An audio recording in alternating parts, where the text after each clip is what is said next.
You are watching Co-op for Two, broadcasting live again for the second time this evening on Thursday, October 13th. Actually, we're a little past midnight, so we're in October 14th, 2022. Jonathan Warner is in the chat. He said, got the lights off and some spooky music soft in the background. Okay, so tonight we're playing a little bonus game. We're going to play The Cabin from the Deadbolt Mystery Society. We're going to talk a little bit about the Deadbolt Mystery Society and this game. And Jonathan has the right idea. It's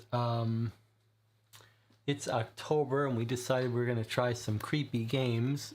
For October, we've got The Blair Witch from Hunt a Killer. And we thought we'd try one of the Deadbolt Mystery Society games. Now, we have never played a game from Deadbolt Mystery Society.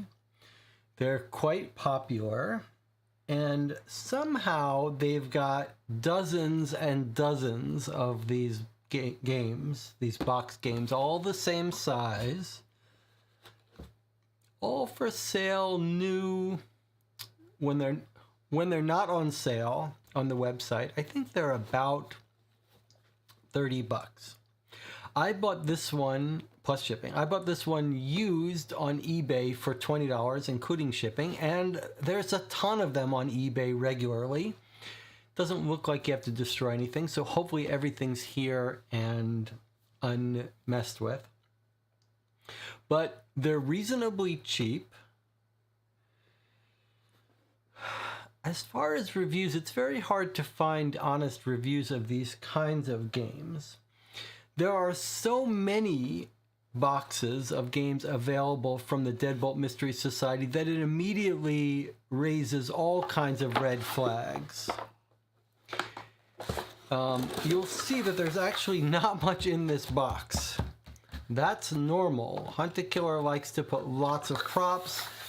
The Deadbolt Mystery Society, which is the same basic kind of idea, seems like they are sending out stuff very thin, which is fine by me. I don't need lots of props, but just the volume of the games makes me suspicious.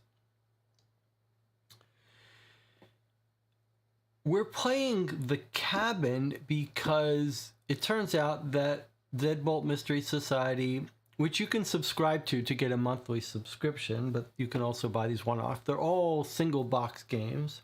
Anyway, they have a list of their best fan-rated games each year. And The Cabin is one of them. They sell a bundle of like 4 or 5. They sell a couple different bundles, but they sell a bundle of 4, which are their like best of the year bundle. And The Cabin was in that bundle. So I thought we would try what the people who like this series consider one of the best. And then if we like it, we'll probably try some others. I can see, though, that in the genre of these kinds of games, these are much more on the puzzle side versus sort of deduction, detective, narrative, mystery that I like best. So this may not be ideal for streaming. We'll see how long we want to sit with puzzles and try to figure it out. Difficulty, I think, is on the higher range of these games, but not the highest. Anyway, we don't know what to expect. We're going to try to enjoy it. One of the things I do like from their series is this Deadbolt Mystery Society seems to like specialize in serial killer stories. There are a lot of serial killer episodes, and I think this is one of them. Okay, anything else in the chat to catch up on? I mean, I saw you guys half an hour ago when we played Sherlock Holmes, so probably not. I should have put some creepy music on some soundboard here. I don't know how long this will take. We're starting quite late, and we may have to make use of our puzzle quiet thinking time overlay. We'll see. All right, shall we open this up? It's got a nice full box picture art. Looks like a dead body here. And we're gonna hope that it being used is not a problem. I've never had any problem with buying these games used, but you never know. Jonathan says, Seventh Victim is a nice noir horror mix. I don't know if I know this movie, The Seventh Victim.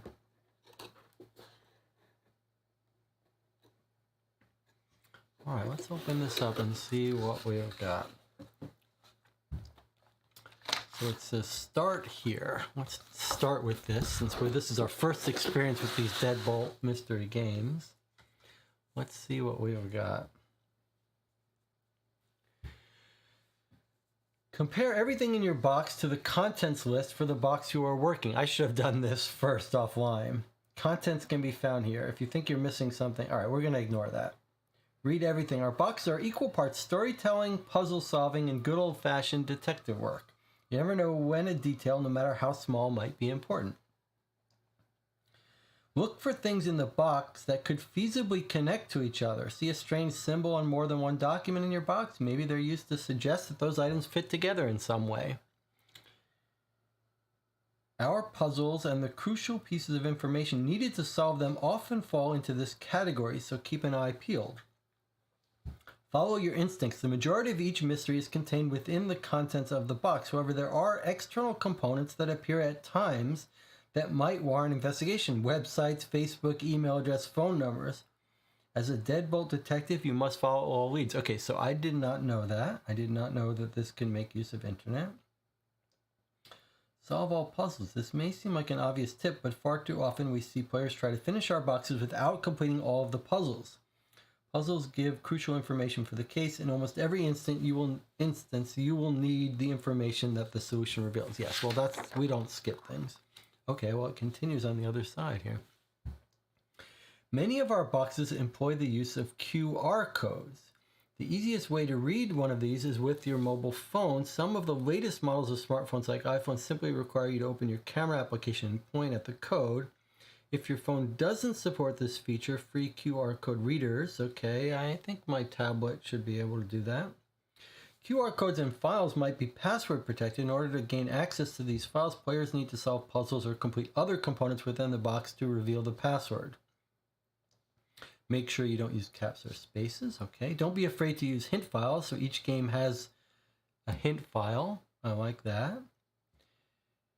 We maintain a hint group on Facebook. You can share ideas and ask questions. Once you've solved the mystery of the month, check your plan. If you've received the box as part of a subscription plan, make sure you review the details of your subscription. We leave all management to the subscriber. You have to renew, etc., etc.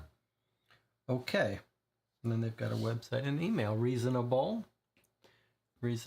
start. Okay. All right, so we've got a pin that says, I love Camp Grand Echo. Just a prop. Oh, no, it's not just a prop. What do you see here? Look. I'll zoom in on it so you can see better. There's actually something going on here with a little symbol every once in a while. C.am.pg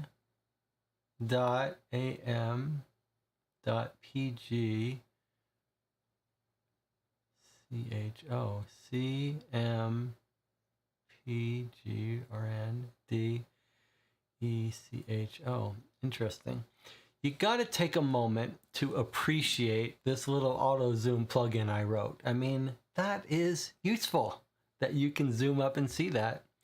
That is actually useful. I can't tell what symbol that is. It actually looks like an equal sign. It looks like C equals AM equals PG equals RAN equals DE equals CH equals L.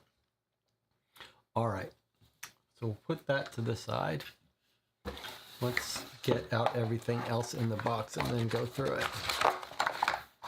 It is interesting that they decided to ship all these in these boxes rather than a little envelope which they would all fit in. All right. The Reaper of Camp Grand Echo. Collector's Card 8. The Reaper of Camp Grand Echo was responsible for the gruesome deaths of 5 camp counselors in the fall of 1998. I wonder if we should be reading this now, but let's take a look at this together.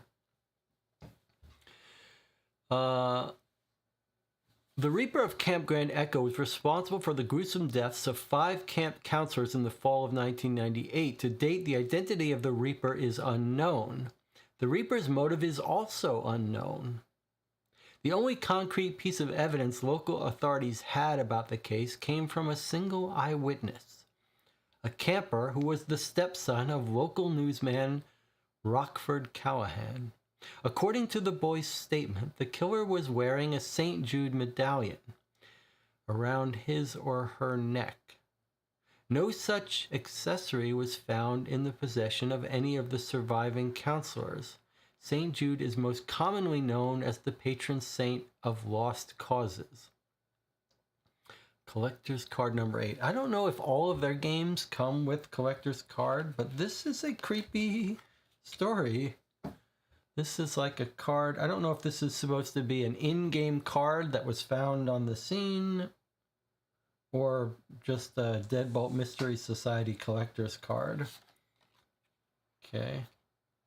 Gruesome deaths of 5 camp counselors in the fall of 1988. This is creepy. The identity is unknown and the motive is unknown. Okay. We've got a letter here. Will Street Detective Agency.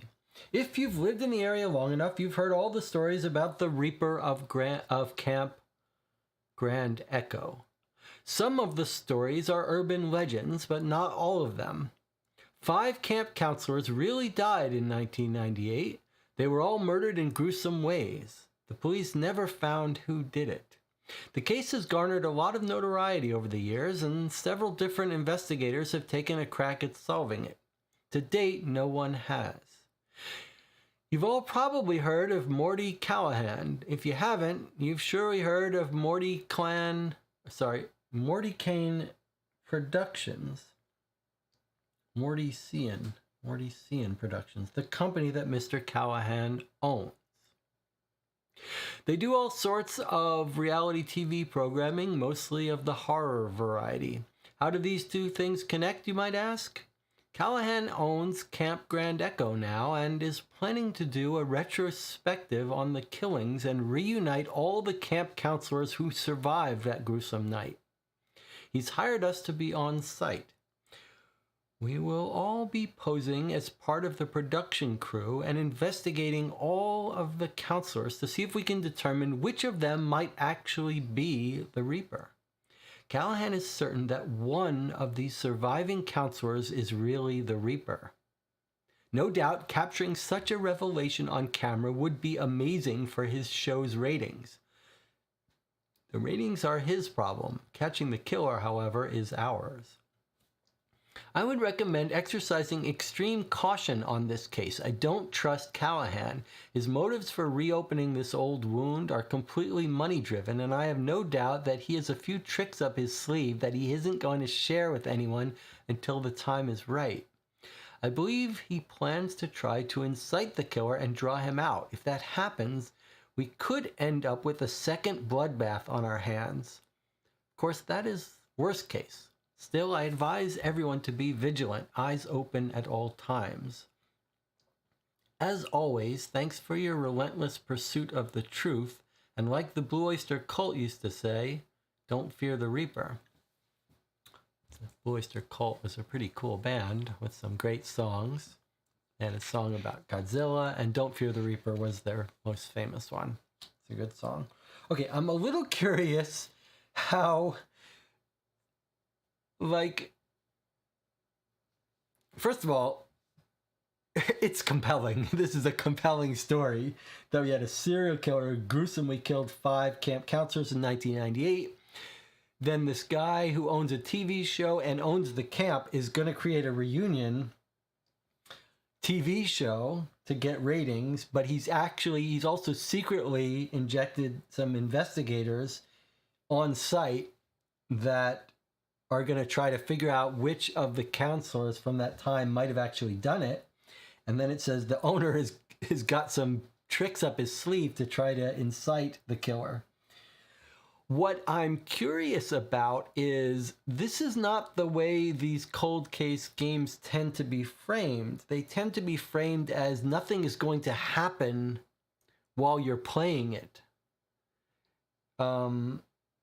You've got all the documents, and here we have all the documents. I don't think there are any hidden envelopes. So I'm curious how, we're supposed to read this first.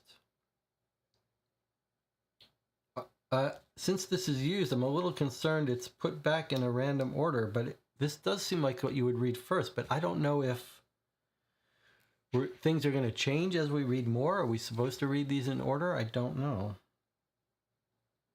Okay, and I wonder if all the Deadbolt Mystery Societies, they're not all going to be based on this detective agency. I think they have different series. Like they have one where they're supernatural ghost hunters, but there may be a bunch of them in the same series. All right, so we're going to consider, in fact, I wonder, it says start here, the contents can be found. I'm going to just open up this web page to see if the web page tells us whether there is and gives us a list and an order. So let's see here. Deadbolt Mystery Society. We're gonna try to, I don't know what all this mess is.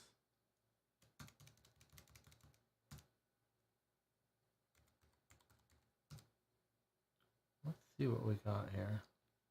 Box files, contents, hints, and solution. Website's currently undergoing changes. Let's look at all these games they have.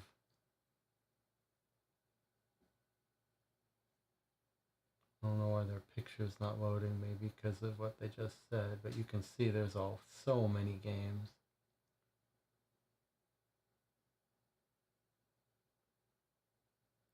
See if we can find, if I was on a website, I would just search.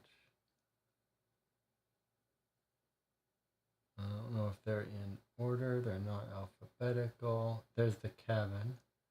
Okay, let's see what we got here.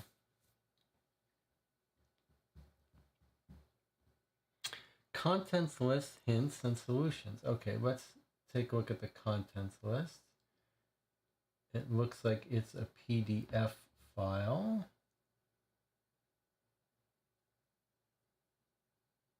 Let's try this.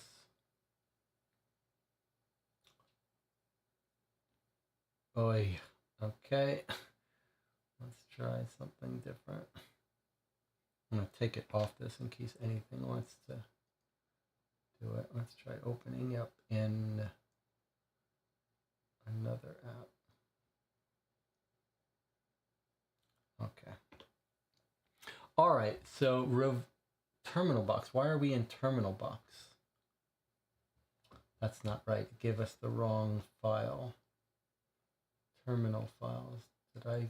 Okay. I guess it was the other way. Cabin.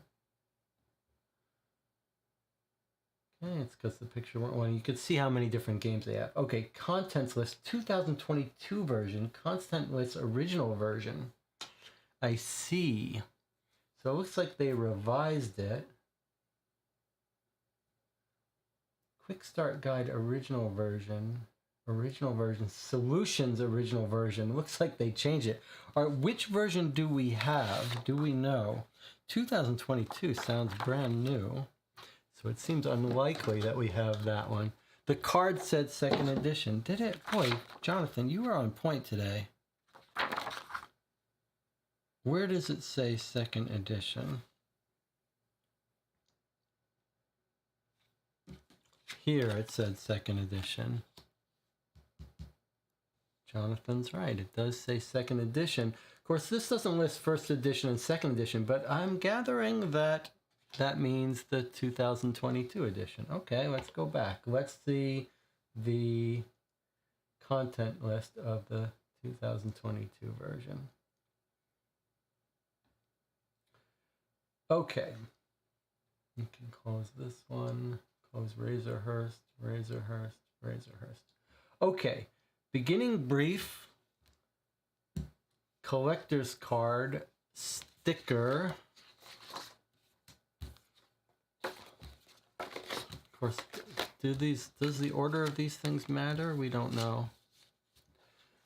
Newspaper, poster, envelope, open at any time. Envelope do not open until it's instructed. I do not see any envelopes. This could be troublesome for us. Let's see. Envelope, do not open. Envelope, do not open. Cassette tape. There's no cassette tape here. What I really hope that I haven't gotten us into a situation where the used copy is going to make our experience different and faulty. Let's see what the original contents looked like. Oh. Sorry. Let's see what the original contents looked like.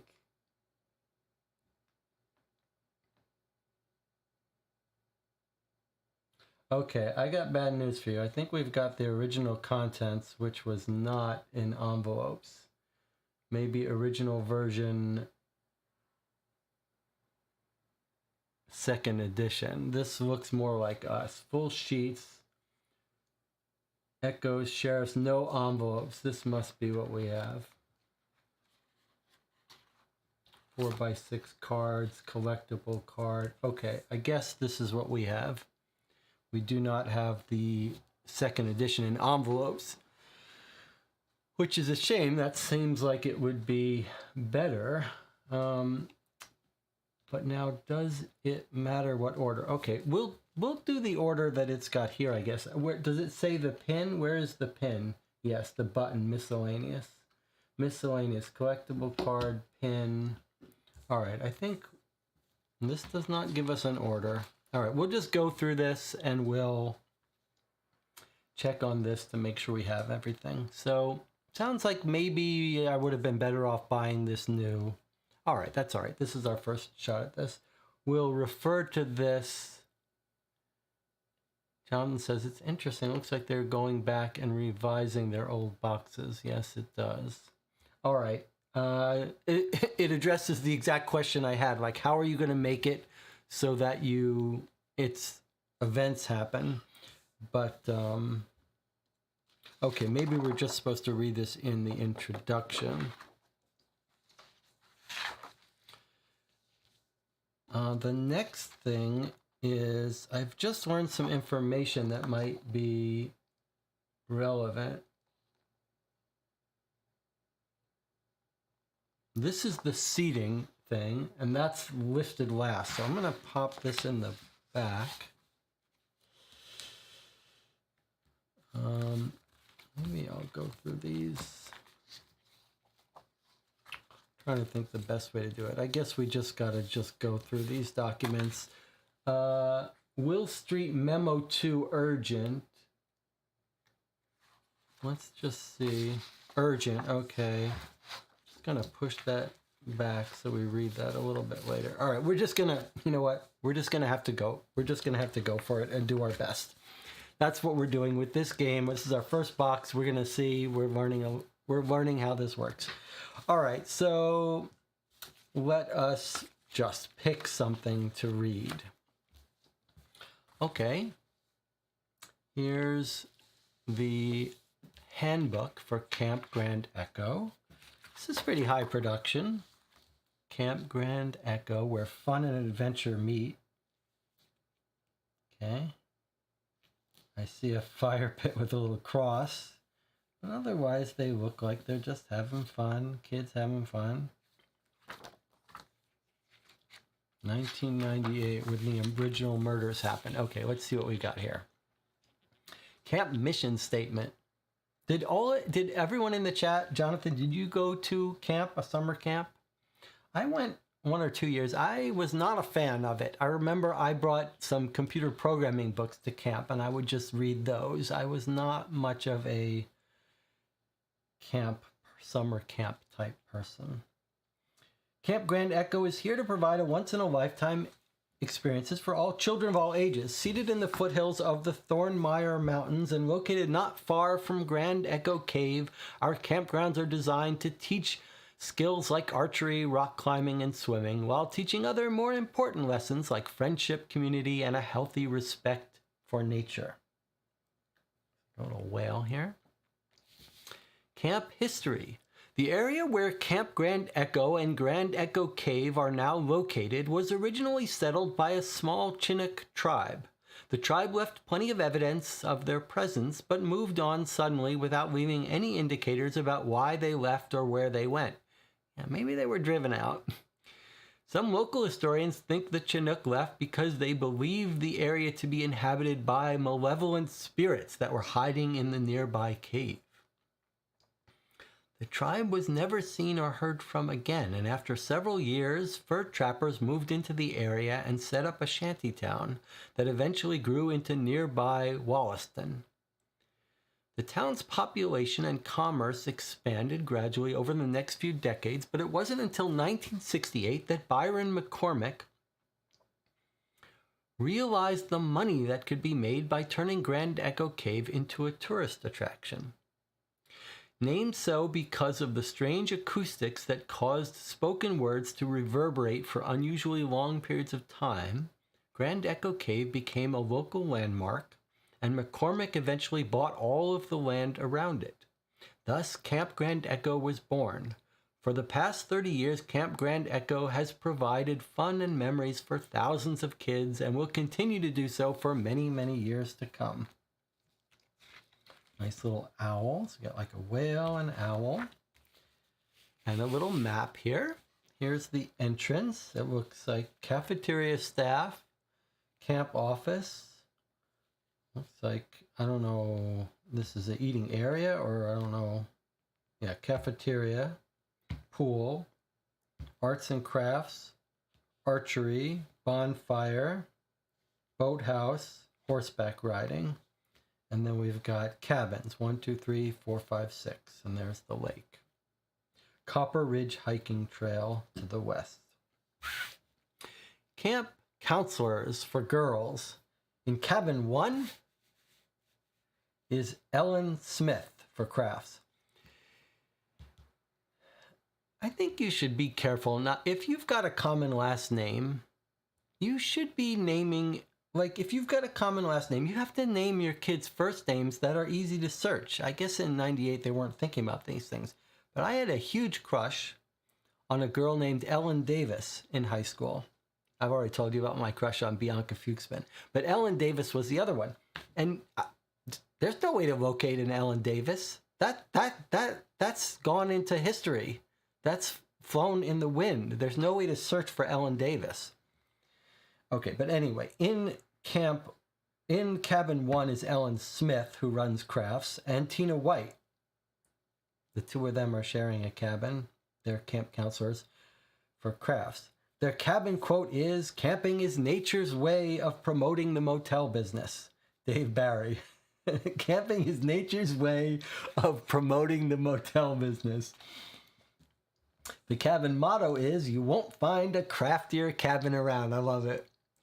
Jonathan says, I went to a short week-long camp once. The most memorable moment is a round of the spoon game that went on so long the counselor was getting irritated that we were not figuring it out. There's also an elaborate night trail where we got chased by a supposedly crazy hermit that lived on the campground. No one ever admitted it was not real. That's pretty funny. Okay. Camp motto: you won't find a craftier cabin around. Cabin 2 here. Let's check my thing, actually. I should be able to expand the default view. Okay. Cabin 2 is Dina Ellington, who teaches swimming, and Trish Cardiff, who also teaches swimming. So the swimmers are in cabin 2. Cabin quote: a lot of parents pack up their troubles and send them off to summer camp. Raymond Duncan. Cabin motto is: everything is going just swimmingly in cabin 2. Love it. In cabin 3 is Jean Grace, who teaches art, and Shelley Martin, who teaches art. The cabin quote is: we now no longer camp as for a night, but have settled down on earth and forgotten heaven. Henry David Thoreau. And the cabin motto is: who needs art? Nature paints the most beautiful pictures. Love it. Okay, and then there's a little, looks like maybe a dog picture here. Okay, so the girls are on the cabins are on the west. And now we're going to see that the boys counselors are on the right. Cabin 4 has got Rick Healy and Brad Tanner. One does music, one does hiking and rock climbing. Cabin quote: camping, where you spend a small fortune to live like a homeless person. Love it. Their cabin quote is: camping. Oh, we read that. Camping, where you spend a small fortune to live like a homeless person. Love it. Cabin motto is: if you couldn't guess already, our favorite kind of music is rock music. 1998. Cabin 5, Rico Douglas, horseback riding, and Stu Carter, horseback riding. Cabin quote: of all the paths you take in life, make sure a few are dirt. Cabin motto is: no horseplay, obviously. Cabin 6, Johnny Garner and Randy Roberts, who do archery. Their cabin quote is: may the forest be with you. And their motto is: oh, you mean that target. Okay, this is interesting. The symbol down here is just the dog's head or horse's head, and then here it's being worn as a headdress for someone. That's creepy. Okay, Legend of Grand Echo Cave. Some Chinook natives indigenous to the Thornmire County area believed that a group of malevolent spirits lived in Grand Echo Cave, acting on behalf of their master, Coyote. Coyote, maybe that's what that was, a coyote. Coyote was known as a trickster who could be cruel and capricious. Because Coyote had never found love and never known the feeling, he was bitter and prone to violence toward those who knew love in their hearts. Under the direction of Coyote, the malevolent spirits would call out and lure those under love's spell into the depths of the cave, where they would change them. Those who emerged from Grand Echo Cave emerged as something different, something dangerous. Although the Chinook left the area in the mid-1800s, their stories about the cave have managed to survive. There's a little Indian totem pole.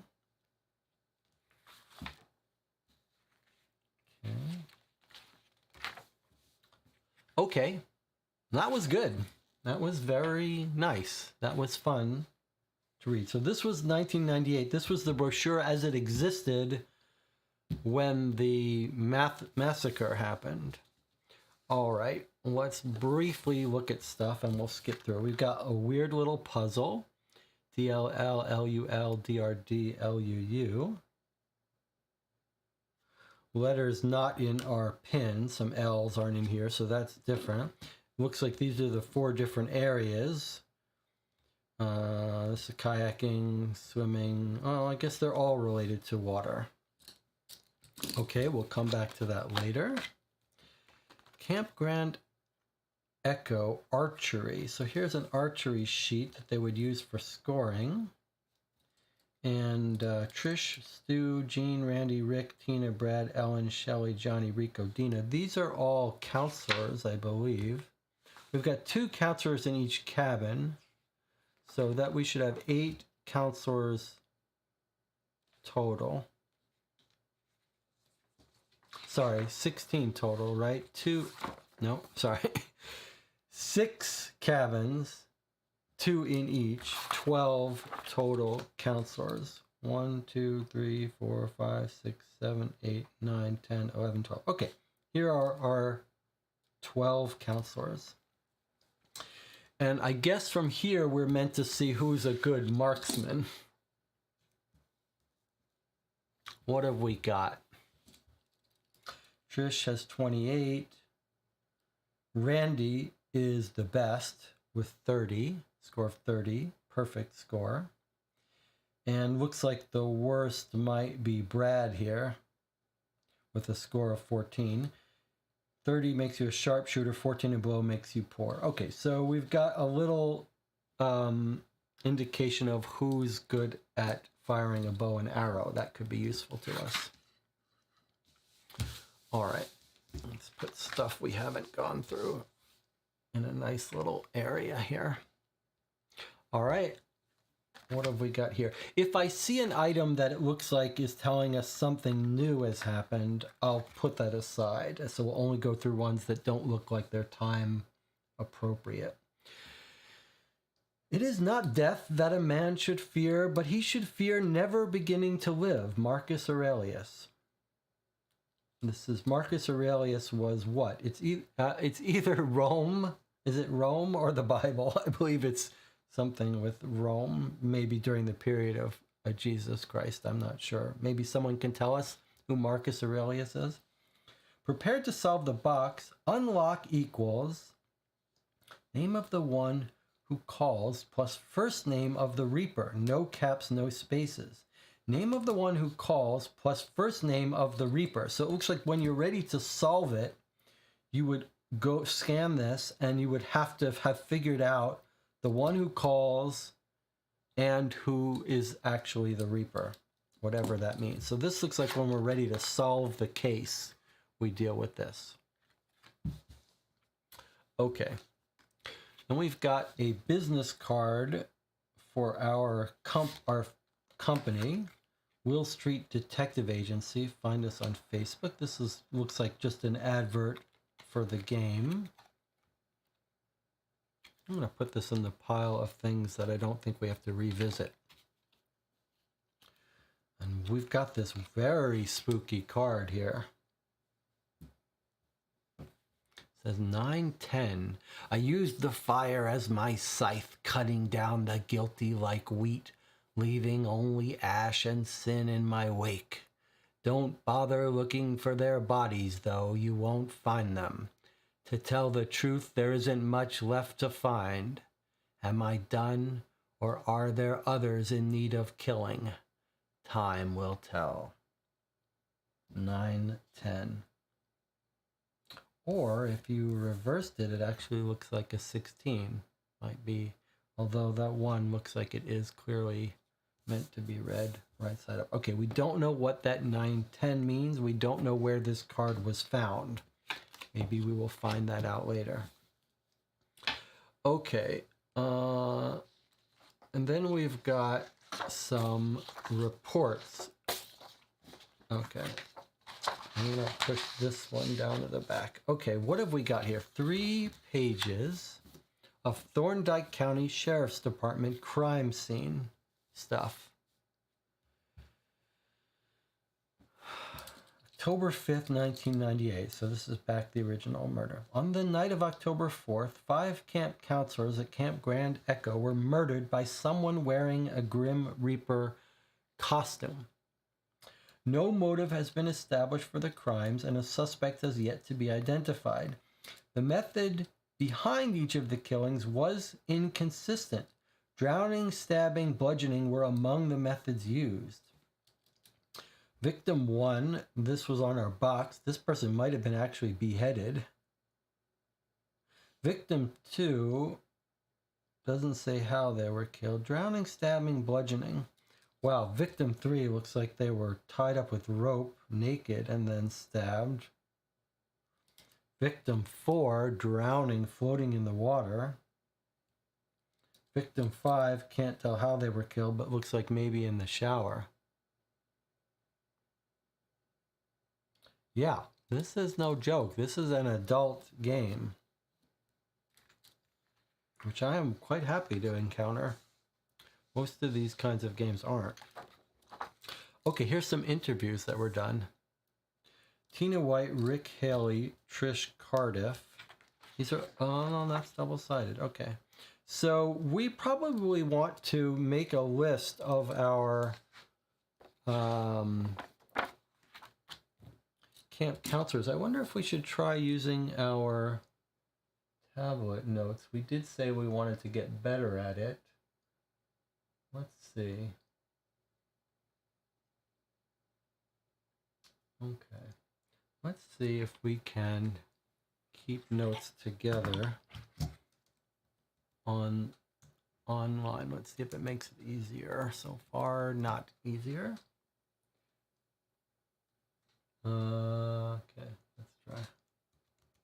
Nope, doesn't want me to edit it. Why is that?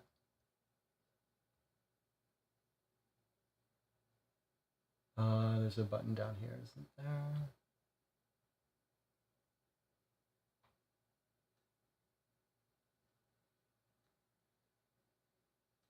Can I edit now? Print layout, available offline. Still doesn't want me to edit. I thought there was something down below that would let me edit. Back. You don't need to see that.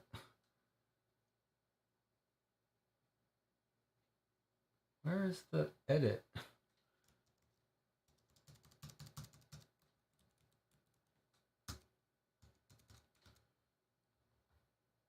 That is ridiculous, but okay. What if we create a new document?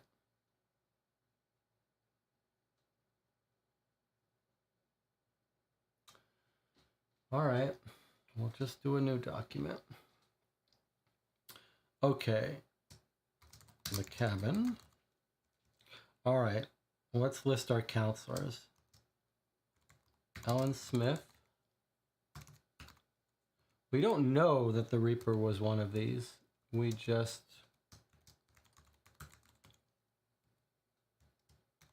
How do you spell counselors? Doesn't matter. Ellen Smith, Tina White. They're in cabin 1. Dina Ellington and Trish Cardiff in cabin 2. Sheen Grace and Shelley Martin are in cabin 3. Let's maybe do it like this so we can keep track who is in the same cabins.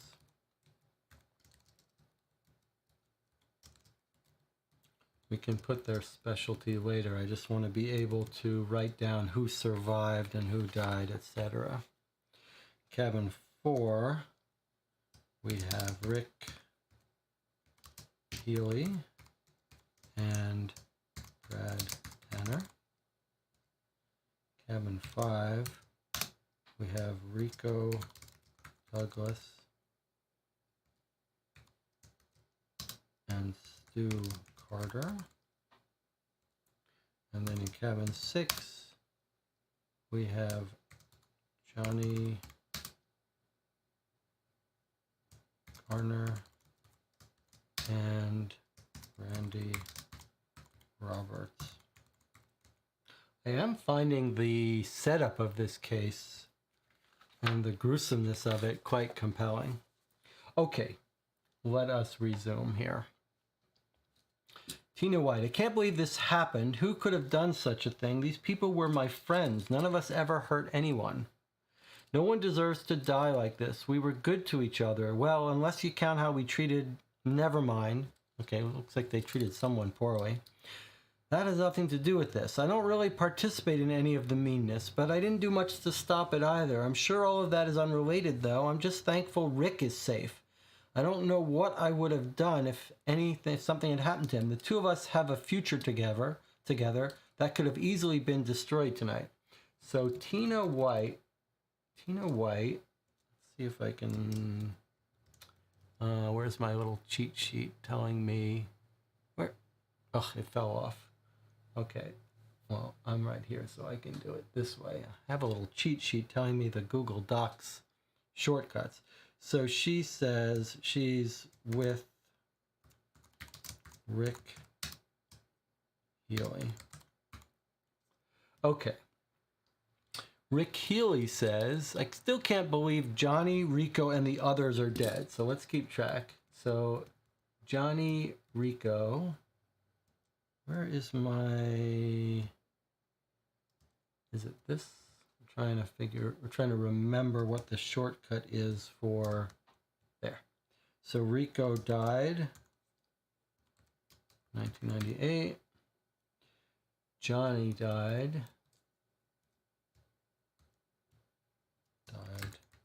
1998. Okay. So he says, I still can't believe Johnny, Rico, and the others are dead, but I have an idea about who is behind all of this. I can't share it though. What if I'm wrong? We've already damaged this person enough, and I can't take a chance on ruining them even more. Sounds like they were really mean to this one person they're talking about. I'm actually surprised the Reaper didn't get me too. I should never have written that song. But what can I do about it now? We were a very cruel bunch. We took things too far. How could we have known things would end up like this? Granted, I didn't do anything as bad as that prank, but what I did was still pretty messed up. Trish says, 5 dead at Camp Echo? Who would have ever guessed that would be the headline in today's paper? I'm still in shock. And the brutal way they were murdered. Each of them were killed in a different way. Drowning, nails through the heart. That's what she had, nails through her heart. Stabbed in the shower, beaten to death with a hammer, knife through the throat. None of it makes sense. The violent way my friends were killed indicates that someone was really angry with them, you think? I can only think of one person who had a reason to be, but I know they would never hurt anyone. I don't think that person is even capable of something like that. Those 5 did something terrible, and it still angers me to think about it. But is it really possible that they would have been killed over a prank? I promise not to tell anyone, but I may have let it slip to 1 or 2 people. So maybe the 5 that were killed were the ones that did this very mean prank. Okay, let's turn the paper over. Stu Carter says, I'm still numb from the news. This is a place where people are supposed to be happy. We're supposed to be bringing joy to kids. How can this place ever be a happy place again after all that has happened? It just doesn't make sense to me. The world is such a cruel place. It wouldn't surprise me if they closed this place down immediately. I have no plans to ever come back here again, I can tell you that. Randy Roberts said, this is just like something out of a slasher movie. Counselor's dead at a summer camp? I've watched enough horror flicks to know that the killer doesn't murder without a reason. If you dig deeply enough, a motive will present itself. I don't have one, though. I wasn't super close with all the victims, but Johnny and Rico were friends of mine. I wouldn't have killed any of the victims, but especially not those 2. Okay, so if we wanted to make notes here, Randy Roberts is saying friends with Johnny and Rico. Brad Tanner says, I don't know who is responsible for the killings, but I can tell you this much. I saw someone dressed like the Grim Reaper wandering through the woods with a scythe in hand. I thought it was a joke. We're always pulling pranks on each other around here, but it wasn't a prank. I could have stopped it if I had known. Why didn't I act? The sense of guilt I'm feeling is pretty heavy, but it isn't because of what I did. It's because of what I didn't do. Why did I get to live when 5 of my friends were cut down like threshed wheat? Shelley Martin says, this is terrible. I didn't consider any of the people who died to be friends, but I wouldn't have wished that something like this would happen. to be honest, I don't have a lot of friends here. Trish is about it. Okay, so Shelly says she's friends only with Trish. Okay. She's really the nicest person. Everyone else thinks it's fun to be cruel. They don't realize how their words and jokes hurt. Maybe she's the one who's bullied. So let's see. We decided there was 12 counselors, right? And how many people are interviewed here? 1, 2, 3, 4, 5, 6, 7. Okay, so these are the 7 that survived. The others died. So let's see. Where's Ellen Smith? Ellen Smith is not here, so that means she died.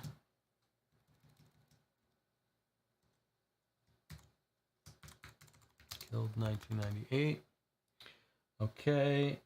Well, who else is next? Tina White, she survived. Rick Healy, he survived. What about Dina Ellington? Dina Ellington was killed. Killed 1998. Okay, who's next? Trish Cardiff. She survived. Jean Grace, looks like she died.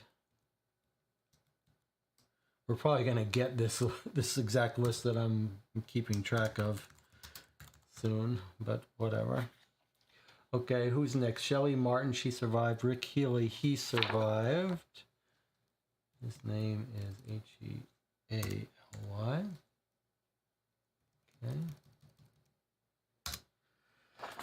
Brad Tanner, he survived. Rico Douglas, he was killed. Stu Carter survived. Johnny Garner died. Randy Roberts. Okay, let me just standardize these.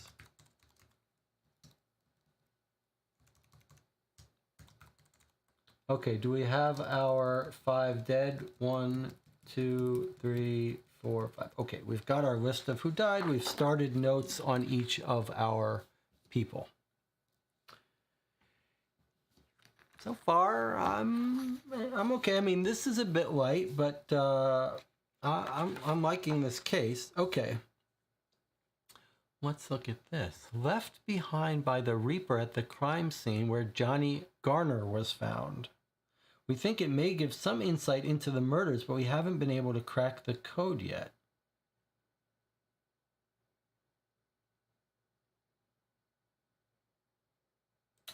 Interesting. Okay. Found where Johnny Garner was killed. Okay, we're going to say...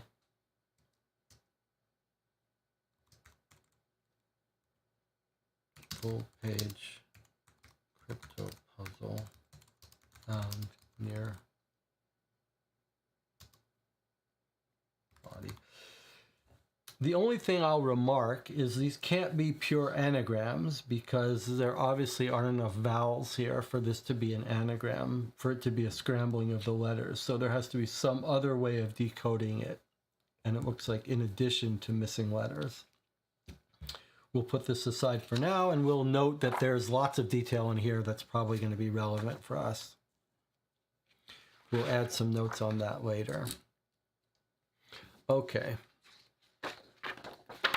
I'm going to put some of these I'm going to rearrange. I'm trying to go through I'm going to try to look for the 1998 stuff first. Okay, and then I'll get out anything that seems to be from new. So this looks like a little poster. It says the Reaper of Camp Grand Echo. The past won't stay buried. Facts: victims 5 confirmed, motive unknown, current status at large. Identifying features: wears a St. Jude medal, carries a scythe. And then we've got a cryptic code here at the bottom of this poster. I don't even know what this is, but this seems like maybe a poster you would put on your wall after playing this case. But it's got a secret code. Where's the St. Jude medal? What did we exactly read about? Was it in our intro that we were told about the St. Jude medal? I think maybe I might need to hear that again.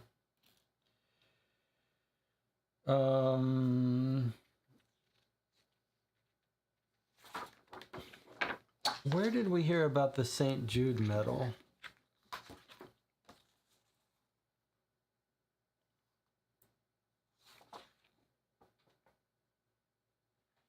Jonathan, do you remember where the St. Jude medal was discussed?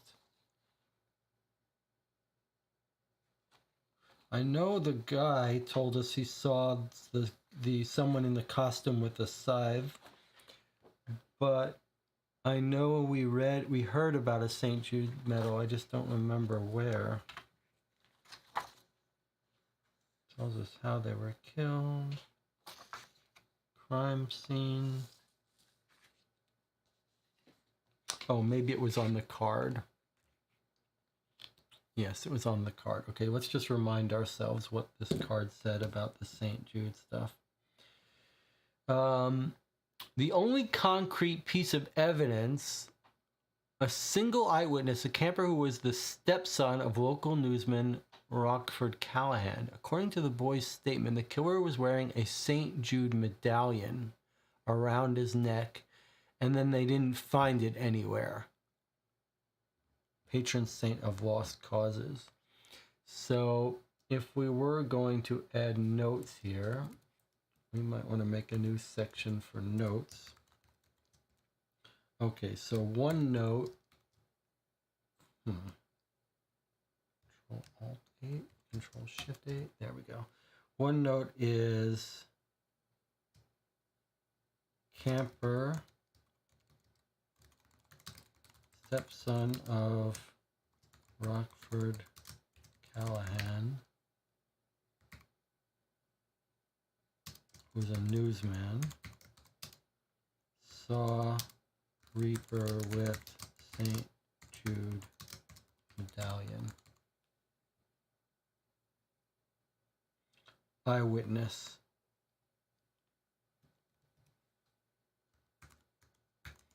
Hopefully we'll find his statement at some point. Not found. No such accessory. Not found. Okay. All right. What else have we got? I'm looking for stuff that's not new. Okay. All right. Let's keep looking. This was found on one of the walls inside the Grand Echo Cave. So here's a little bit. I mean, we're going to have some little meta discussions of this game while we play it, just because this is a new series for us, and I'm sort of curious. So you can see already, if you're producing, 15 of these boxes every year, just pumping them out, you don't have time to make it look like this was really written on the wall. So it's just some font overlaid on a photo. All right, this looks like the code similar to this kind of code, right? You can see some of the same symbols, the cross, mostly numbers, parentheses.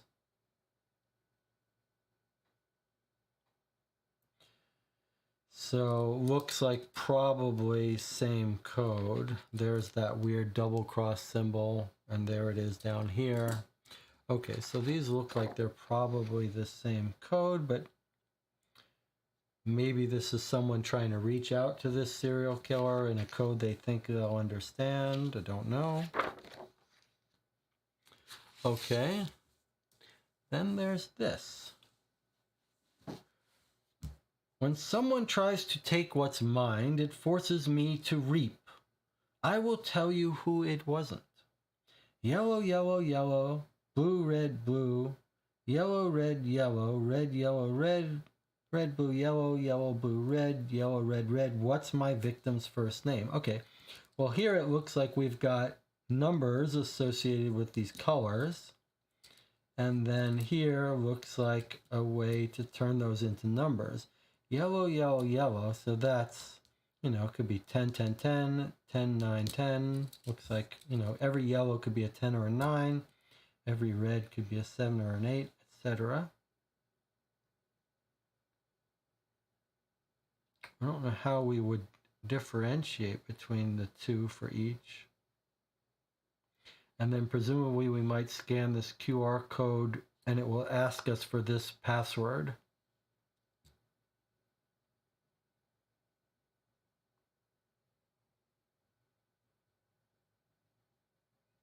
Yellow, yellow, yellow. 3-digit. Okay, we'll have to think about that one. John says there's a Florence and the Machine song that sings St. Jude the Patron. I have never heard of Florence and the Machines, but I'm curious. That's a very curious sounding band name. What can you tell me about Florence and the Machines, Jonathan? All right, let's see.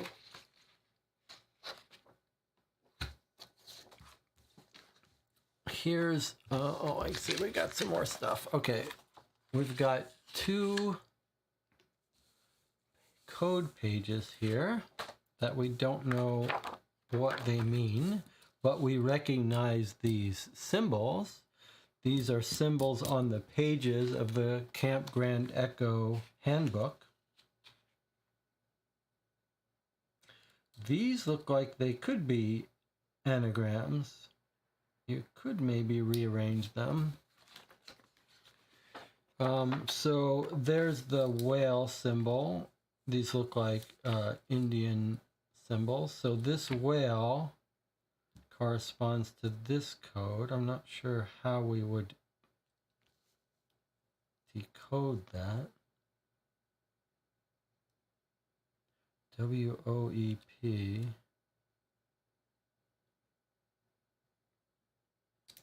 Well, we'll come back to that. You can see, though, this is more of a puzzle game. And there's just things that are just like, here's a puzzle, decipher it, or codes and ciphers. Okay, but what we'll do is it's time for a break. We'll take an 8-minute break. I'll talk to you in 8 minutes.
Okay, we're back. We're proceeding through the evidence carefully. The next thing I think we should look at is this thing here. This looks like it's from the Reunion reality show. So here are our survivors: Tina, Trish, Rick, Brad, Stu, Shelley, and Randy. Anyone want to make a guess at the killer just from their photos? He's got a little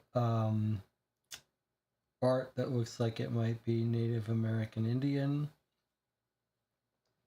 Here's Mortician Productions, the owner.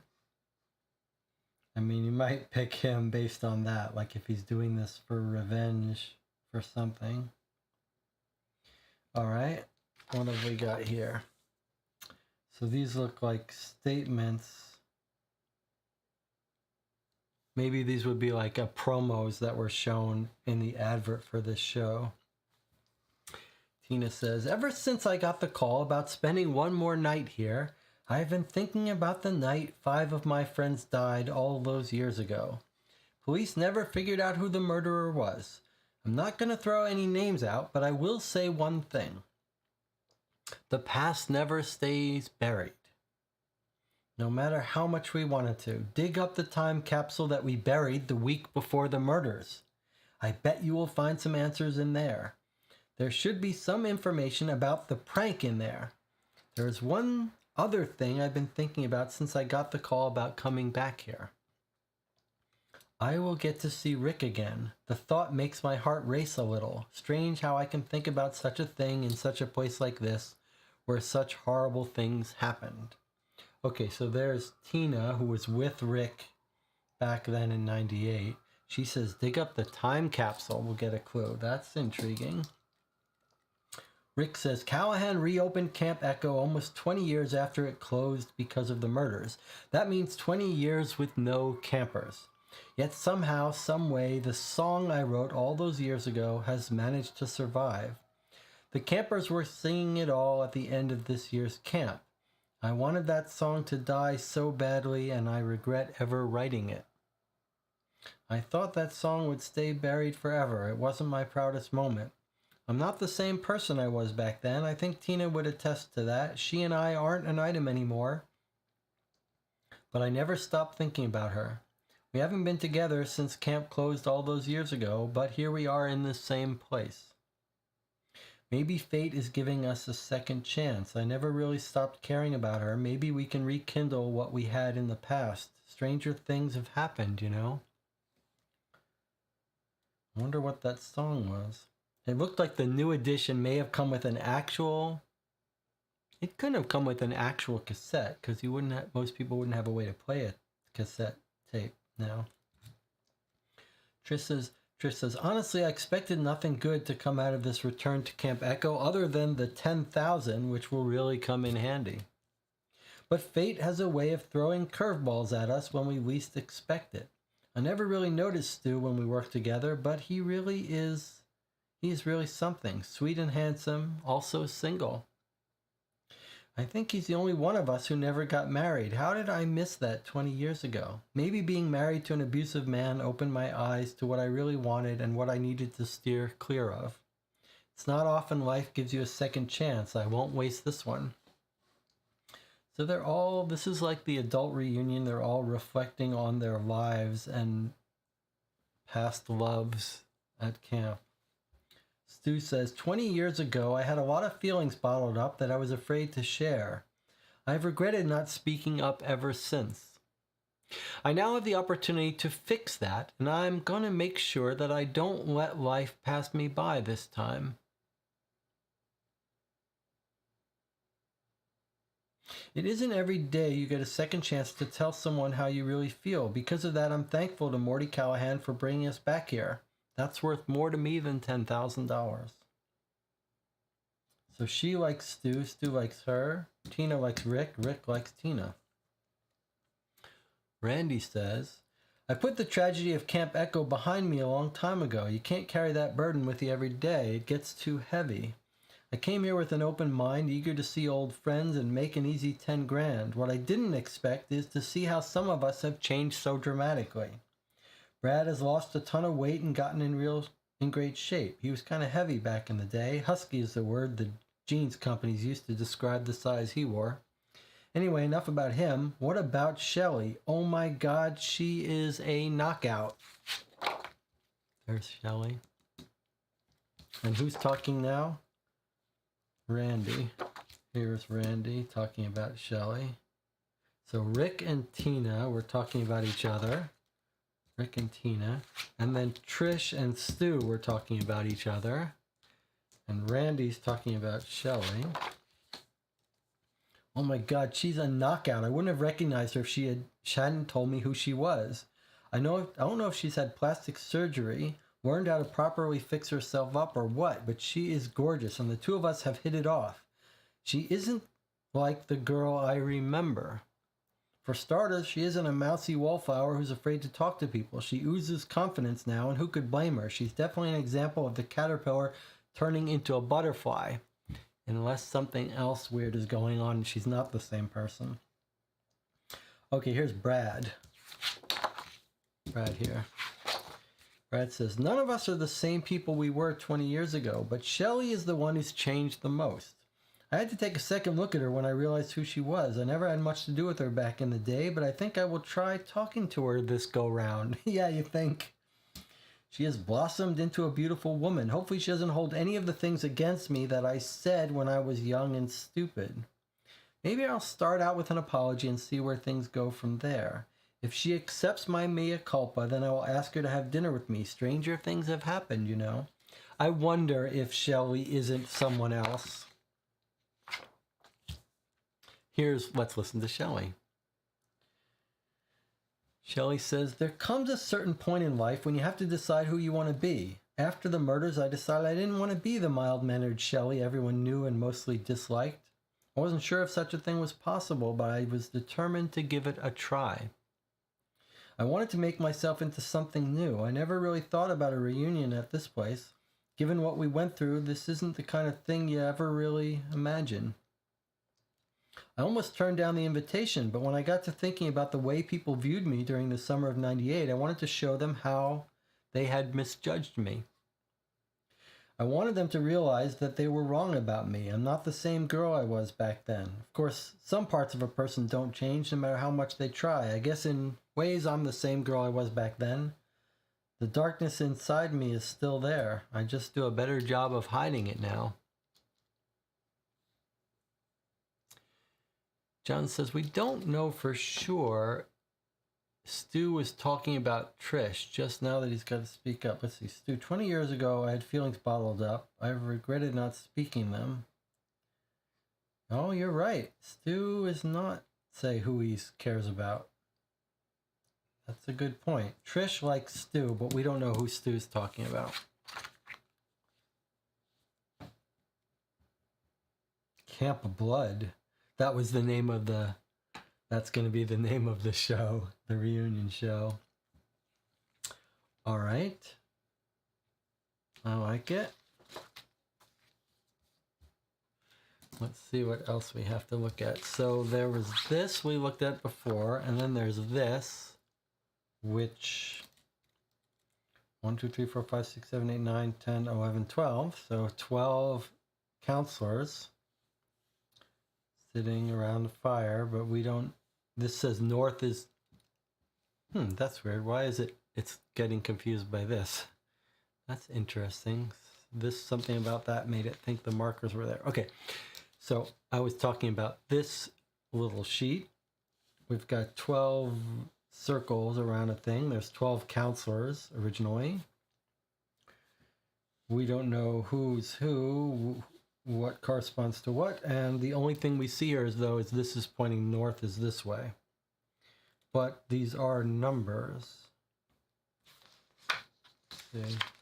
We've got numbers here, but they look like they're just digits. Not like they're going from 1 to 12, but you could imagine if we have anything that's got a clock-like thing, arrangement, that might help us. 12 numbers, 12 hours on the clock. Okay, and there's that. These are all the same count of letters. 1, 2, 3, 4, 5, 6, 7, 8, 9. 9 in each column. All right, we're just going to put these aside. Let's see what else we got. So here's a cabin with an encrypted message. It says -10. It's a QR code. We don't yet know what happens when we scan these QR codes, although during the break I tested my tablet to make sure it would scan and open web pages. It does. But I'm assuming that the way the game explained it to us is when we see a QR code, we're gonna have to know this, decrypt this, to be able to read what the QR code wants to tell us. So it's like, this has a question, we put this in. This is probably gonna be a number that we subtract 10 from to put in here, maybe. So there's probably no point going to these until we understand these, is my guess. This is an interesting photo here. It's a cabin. Nothing much jumps out at me, although it's all broken down. So maybe this is a modern picture of an old cabin that had been abandoned since 1998. I don't see any dead body anywhere, or anything that jumps out to me as being useful, but maybe we need to study it more, or maybe there's nothing there. Okay. Let's put that aside. Maybe we should separate, make piles for puzzles that we don't know how to use yet versus narrative stuff.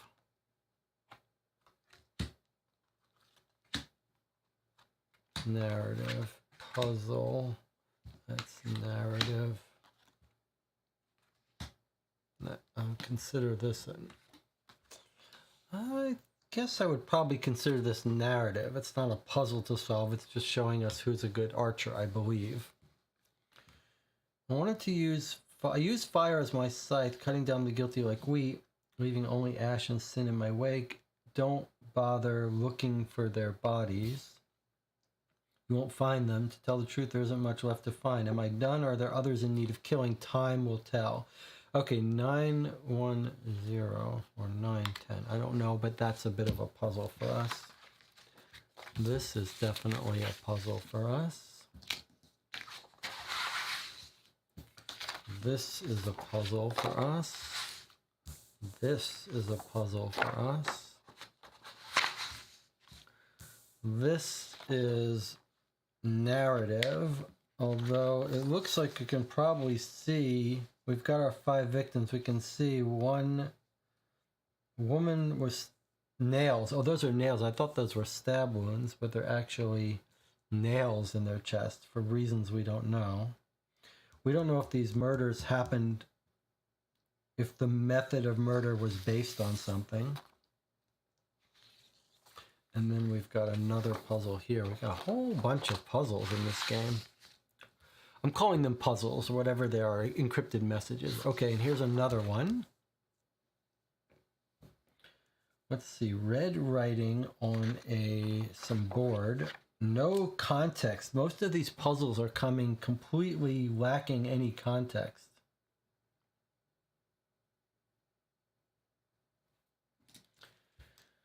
Well, again, you can see it's not a simple anagram, X, J, Y. These look like lengths of words. Like these look like was a something something. These look like normal word lengths. Like this would be a 3-letter word, a 4-letter word, and so on. Single letter word, single letter word. These almost look like the A is right what it should be. Like these single letter words, A's and I's, there aren't that many choices for single letter words. So it's almost like the A's and the I's and this U, like it seems like some of these are unlikely to be. Yeah, like look, I think that some of these letters are what they are, and some of these letters, like this TX, that looks like that should probably an H. So that U, and then that would be a first letter would be a T. And I wonder if all the J's turn to H and all the T's are changed. That doesn't work because THH won't work. Okay, but still, if this is a T,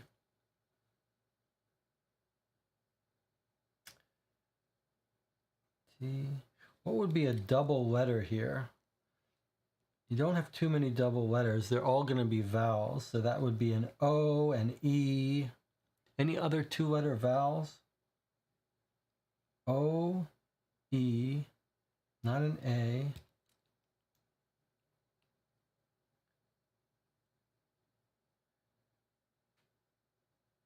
So if that's true, if the X always turns into a T, which we don't know, that could be a different letter. But this looks like some of these letters are not being changed, like was, A. I'll bet that's the same. U. So this looks like a simple substitution that I'll bet we could figure out. So we might want to do this one early. John says, I think X is an H. Yeah, well, okay, that makes sense. That. So H.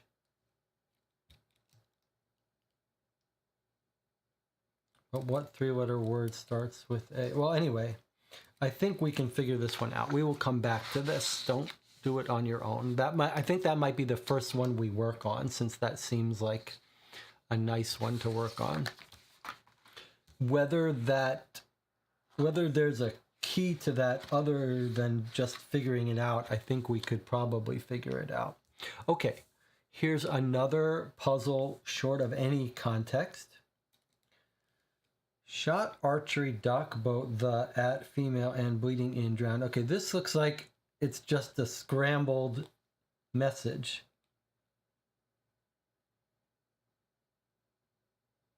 Which is kind of fun, like almost like if you cut these out, you could rearrange them. So I think maybe the way we'll do this for fun is I'll scan this, print it, and we'll cut it out and we'll try to make sense of it. Yeah? I think that'll be fun rather than cutting up this original. So I'm going to put this aside. On our next time we take a break or when we're ready, I'll scan it and cut it and we'll rearrange this to make a statement. Looks like it's telling us about how people were killed. Maybe we see stabbed, weighted down. Okay, that's kind of fun. I'll put that over off to the side. All right, let's see what else have we got. All right, so then we've got 4 more things to read here. Let's see. One of the last ones seems like it's something that happened later. So let's see what this is. It's a newspaper article from the Thornmeyer Observer. 25 September 2018. Does that have a date? Does that have a date? No. Okay, so here we are back in modern time in 2018. Titans of Terror returns home by Dexter Greeley. Interview with Morty Callahan. Everyone loves a good success story, and there isn't a better example of small-time boy makes good than Morty Callahan. Callahan spent his formidable years in nearby Valley Falls, gaining an interest in the theater at Valley Falls High before eventually setting his sights on the bright lights of Los Angeles. Callahan is best known as one of the world's biggest reality TV producers. He's responsible for such fare as Hollywood Hell House and Serial Killer Slaughterhouse. Callahan has made a name for himself on the horror circuit and established himself as a titan of terror. Let's see, can we use our markers to read this a little bit? Established himself as a titan of terror. In keeping with his roots, Callahan has decided to bring his twisted sense of entertainment back to where everything started for him, launching his newest reality show in his own backyard. His newest bit of macabre programming, tentatively titled Camp Blood, will reunite 7 camp counselors who survived the murderous rampage of a killer known only as the Reaper that slaughtered 5 counselors at Camp Grand Echo on the night of March 4th, 1998. Okay, so remember that March 4th. That could be useful for us. In exchange for spending the night in their original cabins and reliving what is likely one of the worst nights of their lives, Callahan has agreed to pay each of the returning counselors a sum of $10,000. So why would anyone willfully want to resurrect so many terrible old memories?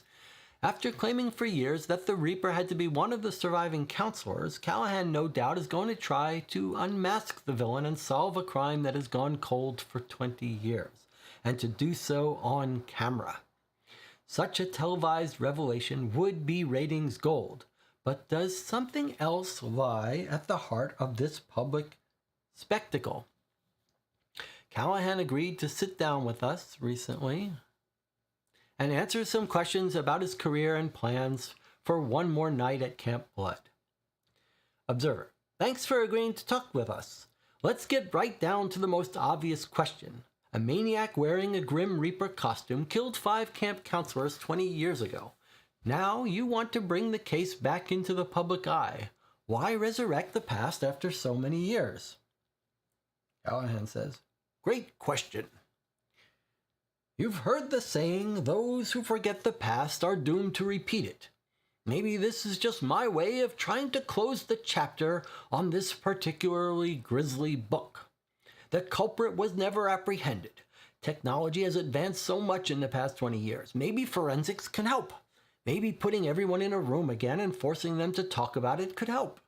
Maybe showing the public some interesting items we found that have never been seen before could help.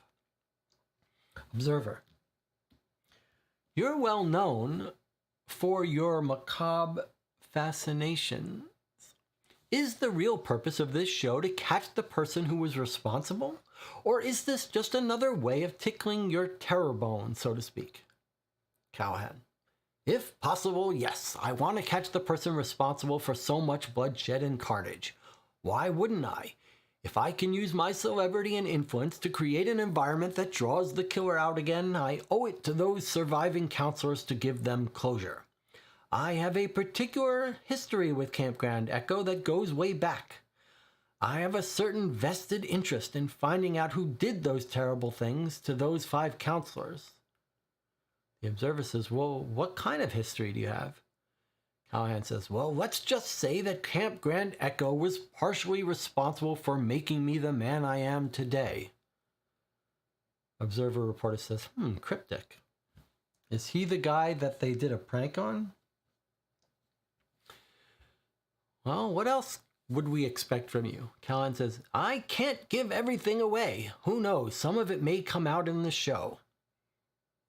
The reporter: do you have any specific theories you'd care to share with us about the identity of the Reaper? Editor's note: Reaper was the name given to the killer by Thornmire County Sheriff's Department. Callahan: none I would care to share just yet. If things go the way I hope they will, the entire story will blossom in front of the camera like a dark flower, opening layer after layer of bleak history to the viewers. Reporter says, aren't you afraid of the killer starting up again if you dig too deeply? Some things should stay buried, shouldn't they? Callahan: I have taken precautions to make sure that everyone will be safe. The last thing I need is someone to get murdered on my set. Do you know what these sorts of things cost? Well, fair enough. Last question. Did you put any stock in the old story that local Chinook tribes told about Grand Echo Cave? Callahan: now, that is an interesting question. I will say this. The Chinook knew more about this area than anyone. They were more in touch with nature than any of us are now, and that connection gave them access to certain information we can't tap into. I have explored that cave and heard some things I can't explain. I'm not going to say that there really are evil spirits living in there, but I'm not prepared to say there aren't either. It's a place I never want to go back to. The Chinook steered clear of that place for a reason. Reporter says, maybe that should be the theme of your next show. Brilliant. I will give you credit in all the papers for the idea. Sounds good. Thanks again. Cheers. Okay, it's just an interview. He has a connection and it made him the man he is today, he said. Where's our card here? So, is he this guy? He's this guy, right? He is the camper, an single eyewitness camper who was the stepson of local newsman Rockford Callahan. Callahan, according to the boy's statement, the killer was wearing a St. Jude medallion around his or her neck. No such accessory was found in the possession of any of the surviving counselors. So Morty Callahan, who's running this show, is going to be the stepson of local newsman Rockford Callahan. He was the witness, right? Don't we think? So that's what he's talking about, his history. All right, let's put this in the narrative column. Echoes from the camp. The 20th anniversary of the horror that took place at Camp Grand Echo, where 5 summer camp counselors were brutally murdered, came and went without incident. Dubbed the Reaper by the Thornmire County Sheriff's Department, the killer was never apprehended. The newspaper did a brief retrospective about the anniversary of the tragedy on page 4, but no one paid it much attention. The community wanted to forget about the grisly incident and not dig it up again. Now it is the season of perpetual October. The wind is brisk and sharp. Brittle leaves are underfoot, crackling like the bones of something long dead. The yards are littered with plastic skeletons and styrofoam tombstones. Long fake spider webs hang in the streets like white clumps of Spanish moss. Halloween is just around the corner. The Camp Grand Echo killings were forgotten by most for another year. Well, by everyone except Morty Callahan, a local eccentric millionaire who's known for his fascination with true crime and horror memorabilia. For years, Morty has claimed that the Reaper was actually one of the camp counselors. However, he hasn't been able to prove it. This year, he plans to change that. Each of the counselors is invited to a massive party at Camp Grand Echo, which Morty bought for a song years ago. In exchange for spending Halloween night on the campgrounds where 5 of their friends met a horrific fate, every counselor will receive $10,000. Although Callahan requires each of them to forfeit their cell phones and keys on arrival, and has a film crew on hand to document the events of the evening for a reality TV special, the counselors all agree to his terms. It is an offer none of them can refuse. What Morty doesn't tell any of them is that he has also retained the services of the Will Street Detective Agency, that's us, to spend the night at the camp and learn as much about the counselors as possible to determine which of them is really the Reaper. Everyone shows up as planned, thinking this will be an easy paycheck. Morty immediately surprises everyone by unearthing a time capsule that the counselors buried in the summer of '98. The contents are mostly mundane items like cassette tapes, snack foods from the era, newspaper clippings from '98, and other assorted junk. However, there are a few strange documents inside that Morty doesn't recognize. This night is about spectacle, nostalgia, and getting footage that will bring him ratings for his reality show.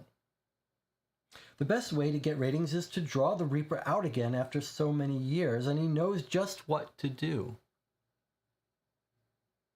In an effort to antagonize the killer, Morty falsely claims that he has found evidence in the time capsule that reveals the Reaper's true identity and will be broadcasting his findings to the world before the night is through. Nobody takes Morty or his theory seriously until the sun goes down and Morty's murdered body is found behind one of the cabins. Without a doubt, the Reaper has returned and is out for blood. Now the race is on to discover the true identity of the Reaper and bring the killer to justice before everyone at Camp Grand Echo is slaughtered. So he says he's going to reveal it, and he's found dead. And bang, that's what brings us this. Urgent. We have a big problem here. Marty Callahan's body was just found near Cabin 6 just before filming was about to begin on Camp Blood. The film crew rushed to cover him up, but they weren't quick enough to keep some of the counselors from seeing what happened. Now everyone is in a full-blown panic. Looks like the Reaper is definitely here and eager to finish what was started 20 years ago. Or just trying to stop him from revealing their identity. But it certainly sounds like he was right about it being one of the camp counselors. Once he told them that the time capsule had evidence of who it was, they killed him. Anything in this photo jump out at us? Not really. It's a little bit of a pattern here. I'm not sure. And that looks like almost some letters, but not really enough to make out.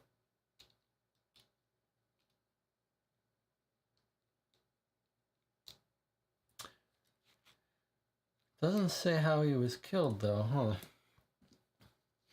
Let's read that again, what they say. Now, the sun goes down. Murdered body is found behind one of the cabins. Doesn't say how. All right. Here's a last final letter. This is the last piece of evidence. I've learned some information. We're getting a letter from our guy. I've learned some information that might be pertinent. The original group of counselors at Camp Grand Echo had a ritual of sorts that they did at the end of every camp session. Each counselor had a specific place around the bonfire where they would sit and play a game. While music played in the background, they would pass around a human skull that one of them had stolen from a nearby body farm sponsored by the university. The game was a twisted variation of hot potato. Whoever was left holding the skull when the music stopped was the next one rumored to die. If you ended up with the skull, you could cheat death by offering death a camp coin. Counselors earned camp coins throughout the summer by going above and beyond their job duties.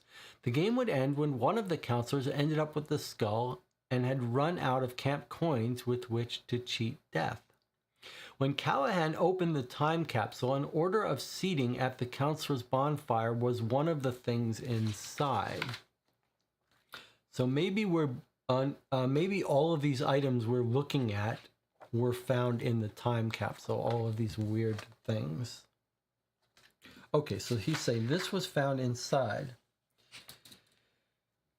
One of the things found was an order of seating counselor's bonfire was one of the things. I wasn't able to lay hands on the actual document, but I snapped a picture with my phone and I've transcribed the contents here. Oh, and if that wasn't creepy enough, the skull that was used in the game has mysteriously turned up after all these years, despite being left out of the time capsule.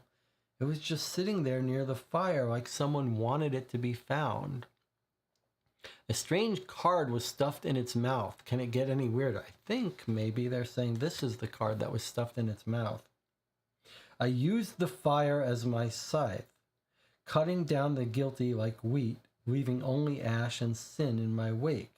Don't bother looking for the bodies, though. You won't find them. To tell the truth, there isn't much left to find. Am I done, or are there others in need of killing? Time will tell. Okay. So I think they're saying this was found in the skull that mysteriously appeared at the fire. Here's the seating. Johnny sat at the northmost point. So I guess we're meant to understand that. Let's see, what's the best way to do this? Or maybe it would be better this way. Okay, Johnny sat at the northmost point. Trish sat 3 spots counterclockwise from Johnny. 2, 3. Oops. We're confusing it a bit. Okay, so this is a list of who sat where, which we should be able to make out. So maybe I'll scan this in the computer as well, and we can write on the scanned piece of paper. John says, a little early, but take a break, start puzzling our way forward. Yes, let's take a break now, and I'll do some scanning of these things, and we'll come back and we'll be able to write on our scans.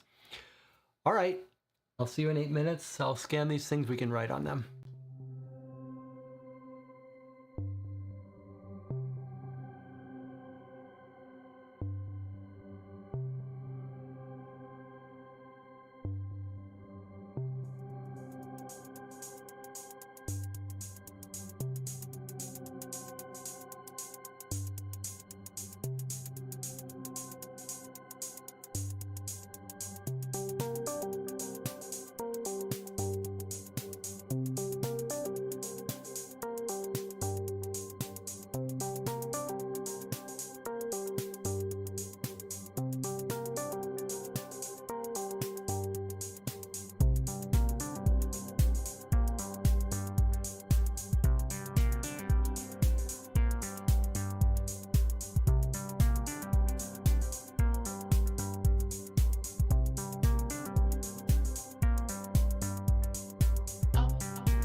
Okay, we're back. I've done a bunch of scans. I did a little bit of color correction to make it a little bit easier to write on some of this stuff. I think we're going to have some fun working on these puzzles.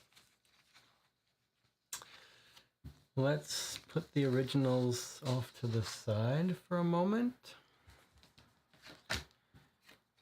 Here are my scans. I've got scissors for us to cut out. Let's do this one that we were given. Is Jonathan back yet? Let's do this seating thing that we were given first. Okay. So here's our seating chart. Okay, let's just work this out first. Johnny sat at the northernmost point. Let's find our original here to make sure we're doing this right. Okay, so north is up.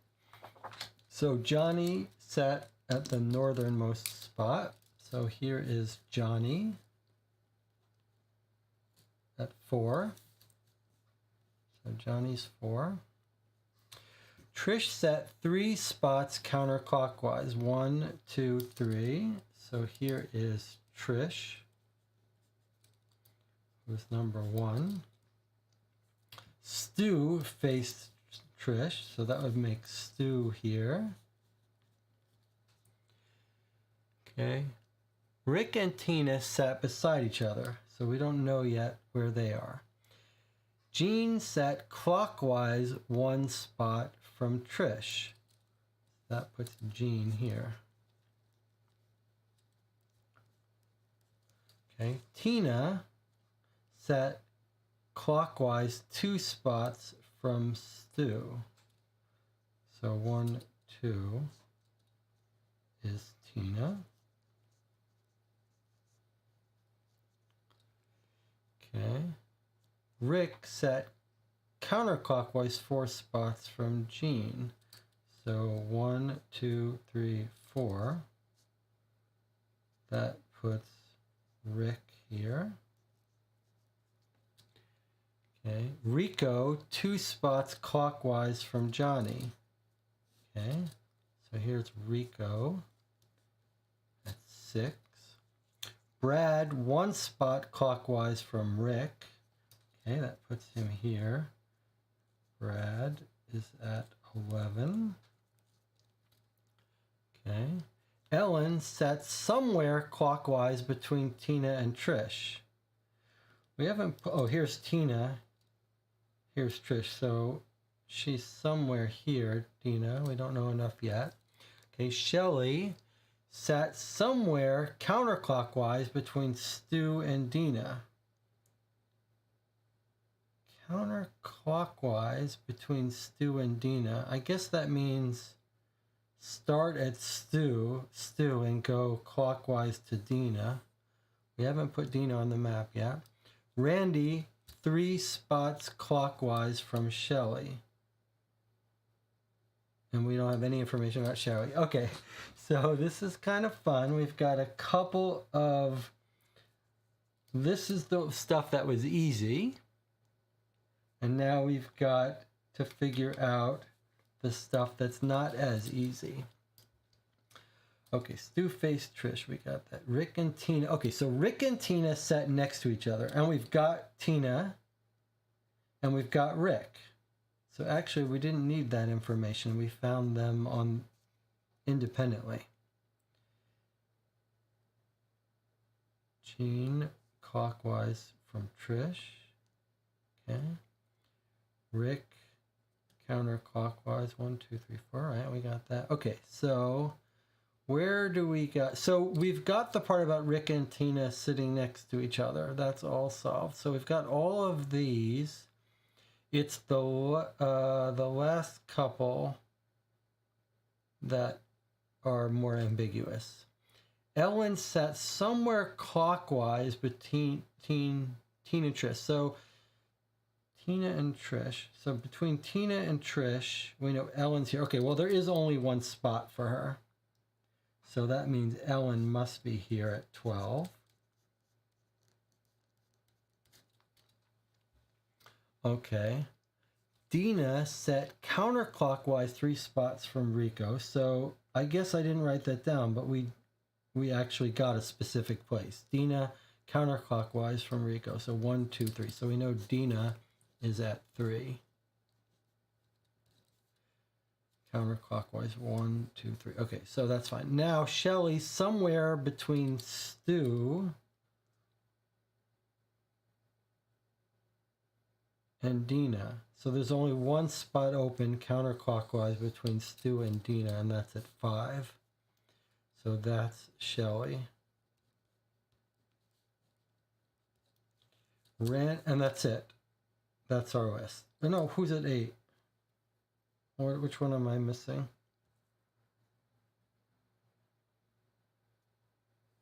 I didn't write Randy down. Randy, 3 spots clockwise from Shelly. I see. We just added Shelly. So 1, 2, 3. So there's Randy. Okay. So we have our complete list of numbers associated with each counselor, where they were sitting. Presumably that's going to be useful for decoding something. So let's go put that into our notes. So I'm going to put seating. Let's bring this up so you can see it. So let's see, control. Where's the way to do that with a dot? Okay. So 1 is Trish. 2 is Jean. 3 is Dina. 4 is Johnny. I can switch this so you can see it. 4 is Johnny. 5 is Shelly. 6 is Rico. 7 is Stu. 8 is Randy. 9 is Tina. 10 is Rick. 11 is Brad. 12 is Ellen. Okay, so there's our seating. Now, before we move on and assume this is used for a code, which I think it surely is, can we just note who died? So Ellen was killed. Just going to make a little star next to the people that were killed. Ellen is killed. Dina is killed.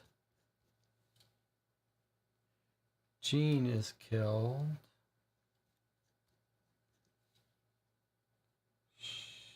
Rico is killed. And Johnny is killed. So there's our 5 dead people. I mean, they're all on this side of it, but otherwise I don't see a good pattern. Okay, I mean, I was looking, this is important. I use the fire as my scythe, cutting down the guilty like wheat, leaving only ash and sin in my wake. 9, 1, 0. Well, there's no zeros, but this could be 9, 10. That would be Rick and Tina. 9 and 10. That doesn't really help us much. Could be multiple people acting as the thing. Okay, so we don't know how to use this, but we've got this and we've put this in. Okay, that's fun, enjoyable. Nothing major, but, you know, a little bit of a puzzle. Okay, so let's put this with a little paper clip and put it off to the side. That's 1 down, as Jonathan says. All right, I think the next fun one to do might be this one. It's either this one or this one. Jonathan, do you have a preference for which of these two we work on next? I think we should do this one because this is the one that involves cutting that I think might be enjoyable. So let's see. I printed it out here. I printed it out black and white, black on white, so it's a little bit easier to print. Okay, here's our original. Let's just make room on the table here. We'll try to have fun with this. This one was done. We'll put this here.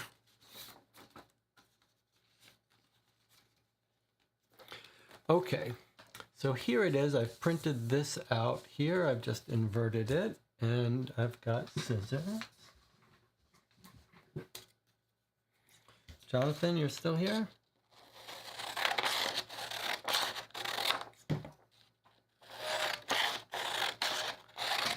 Now, it may be that what I'm doing here is counterproductive, because it may be that we've got a key that tells us how to rearrange these. But we've got the original. I'm just thinking we have to arrange these on our own based on what makes sense. But it may be that, in fact, there's a key that tells us. How many are there? 1, 2, 3, 4, 5, 6. 1, 2, 3, 4, 5. So 30. We would need 30 numbers at least to tell us how to arrange these in a grid. It seems like we didn't get such data. Let's try to do this.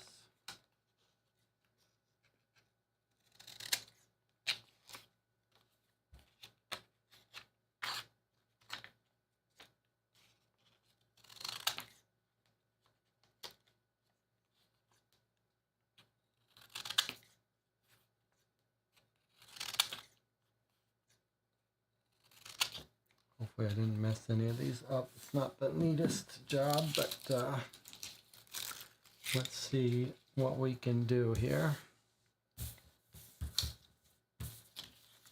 It could, of course, be a pattern, you know, that we're supposed to use. Like, do you go like this? Shot archery, 6 up, tied. Like, you might imagine there's a pattern to it.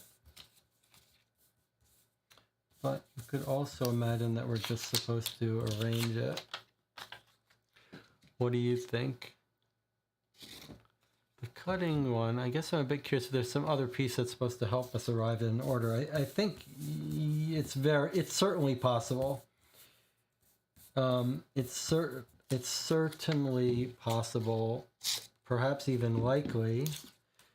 My gut tells me that we might be able to reconstruct it anyway, much as the way we did in the other game, Good People, Bad War, that we've got enough constraints and redundancy in English to be able to do it.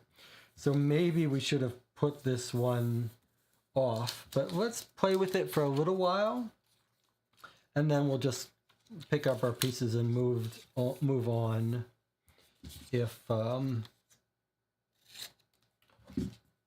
if we don't solve it quickly. There could also be a pattern, like you could see there's a boat dock here. You might imagine,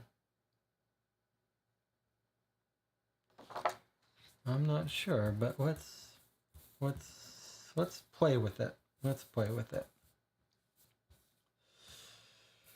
So I see like tied up.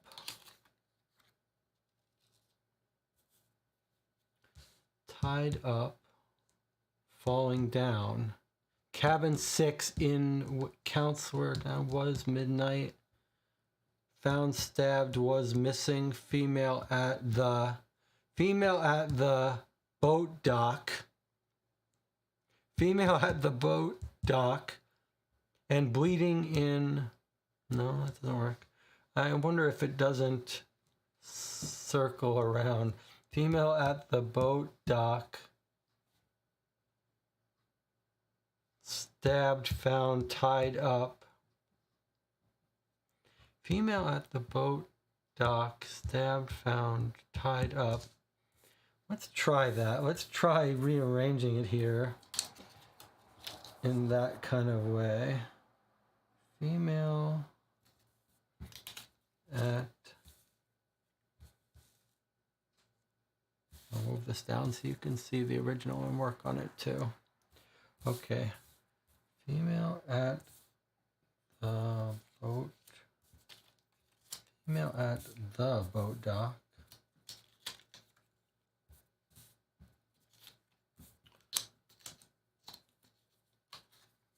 Or it could be female stabbed at the dock. Female at the boat dock. Just feels like at the boat dock. Or at the boat dock.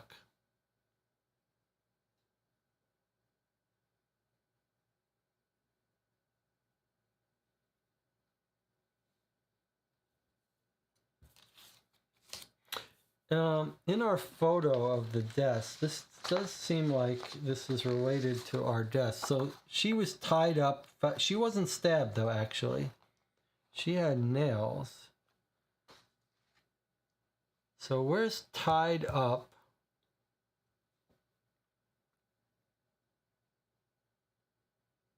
Weighted down. Like some of these feel like they're... That person was weighted down. Yes, good. I think this is a good way to do it, like to combine things that seem to be combinable. Okay, weighted down. Where's our tied up? There's our tied up. Okay. Weighted down. Archery and shot seem like they go together. And then 6 is probably cabin 6. Cabin 6. I noticed that they're sort of matching colors. Do you see, like, weighted down, like they're near each other. Weighted down, cabin 6. Is there another cabin word? I see a 3. Weighted down, round. I bet midnight is going to be an at midnight. Is there another at? Female. I bet it's not at boat dock. I bet it's at midnight. Because when you're writing sentences, it's got to be at midnight, right? Okay, let's do it differently. Let's do boat dock at midnight, weighted down, tied up, cabin 6.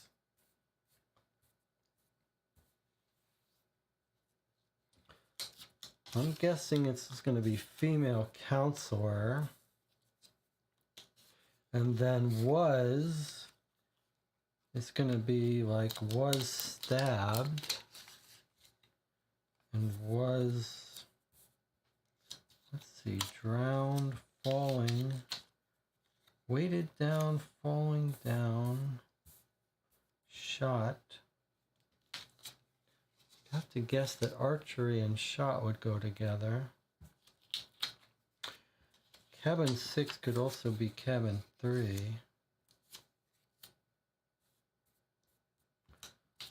Maybe was missing. Shot in.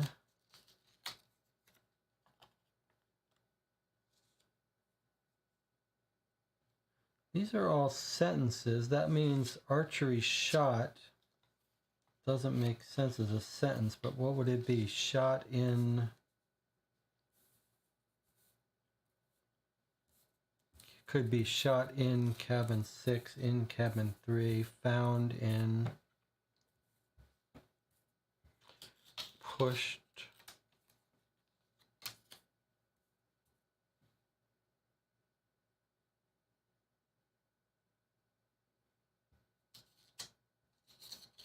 Maybe found bleeding, falling down, weighted down, pushed.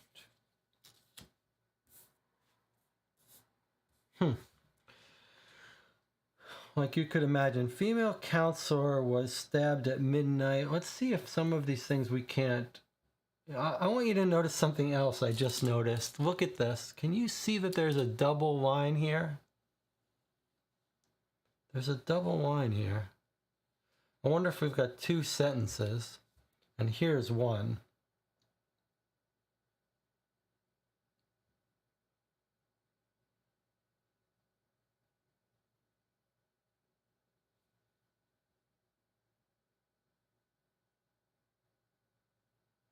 Weighted down, pushed.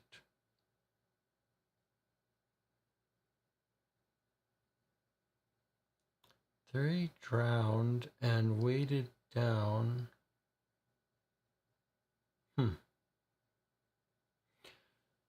If that double line separates the two, it's a little weird. Actually, there's more interesting stuff here. Look, there's a double line. Can you see that that's a double line? And then there's a thick line. So like,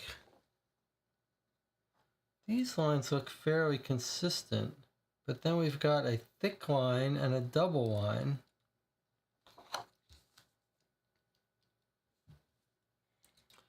Pushed in, top, two down, second down for falling down. That's what I have. I've got falling down into one place.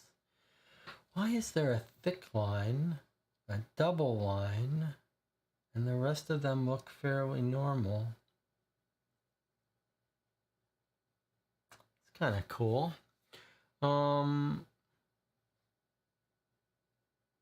Let's see if there are a couple patterns that we think almost certainly go together, like boat dock, tied up. How are they related? Where is boat and dock? Boat, dock. Okay, what about tied up? Tied up.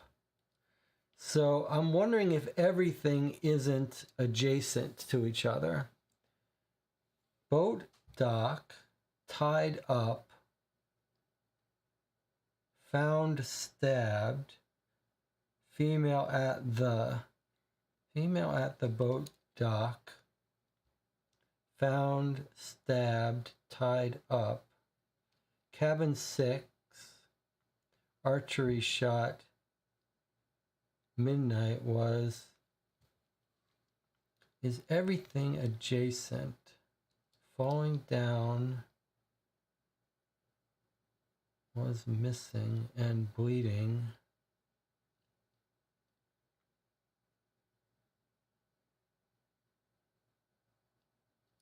Tied up, boat dock.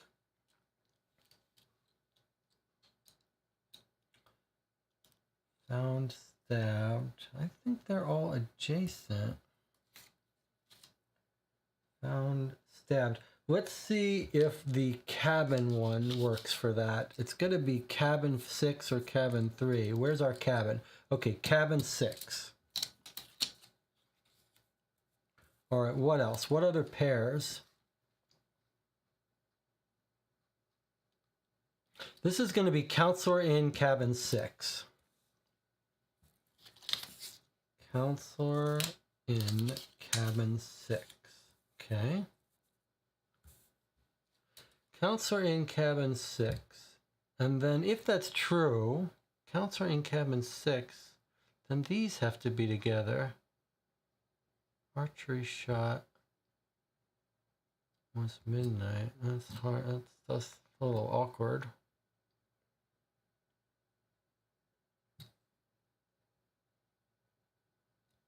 Where's my female?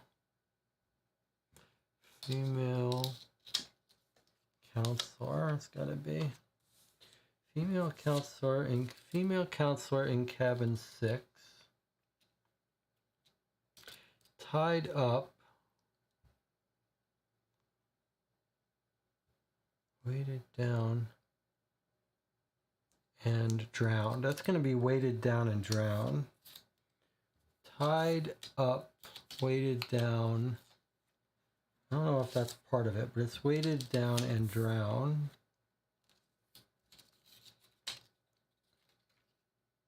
Female counselor in cabin 6. Weighted down and drowned. Weighted down and drowned. Then this would be a little weird. What would the 3 be part of then? Pushed in, I like that, Jonathan. Is pushed and in simultaneous next to us? No. But pushed and down would be. So I think that's got to, if this theory is right, that everything's connected to each other, this would have to be pushed down, because there's nothing else for it to be. Pushed down.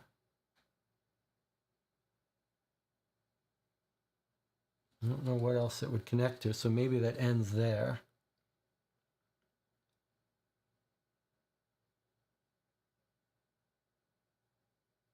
Bleeding in, bleeding and, drowned in, missing was, found tied up or found stabbed. Either one works. I've got found stabbed. Weighted down and drowned. How about midnight? Where would... Midnight is an awkward one.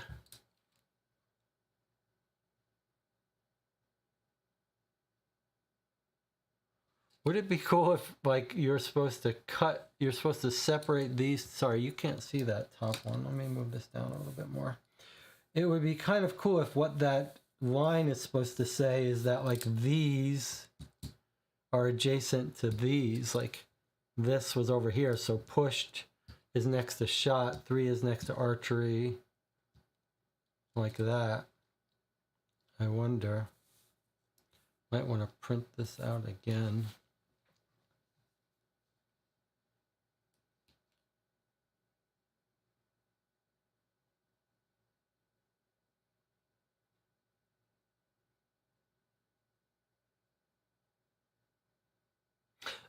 This is interesting. Look, if we were to cut this here and cut this line here, then what we've got is this here, and then this can go down here, like 1, 2, 3, 4, 5, 1, 2, 3, 4, 5. I'm almost tempted to... I'm going to do another printout while I let you look at that. Could be Kevin 3, Doc 3, Counselor 3, Vote 3. Yes, those are all fair.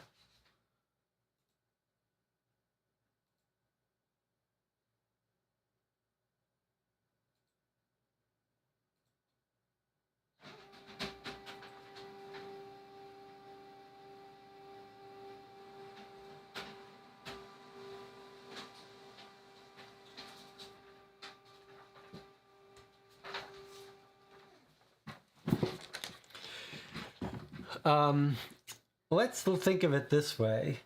Whether this was the intended way to do this, or whether, in other words, whether the game is going to tell us how to decode this later or not, this is the enjoyable way to do it. So I think we continue with this approach. Now, I want to explore this idea that these double lines and thick lines mean something. So if I cut on the double line here, sorry, let me give you a top-down view, what I'm thinking. I'm going to cut on the double line. Then I'm going to cut on this line, this thick line. And I was thinking, if this goes over here, and then this might even go like over here, or up here.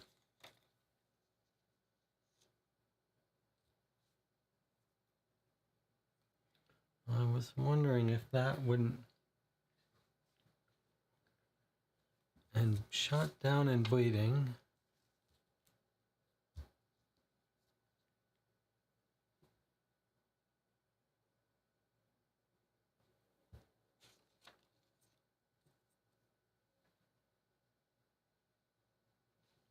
There's gotta be some reason why that line is double. That's what makes me think, like, if that line was doubled,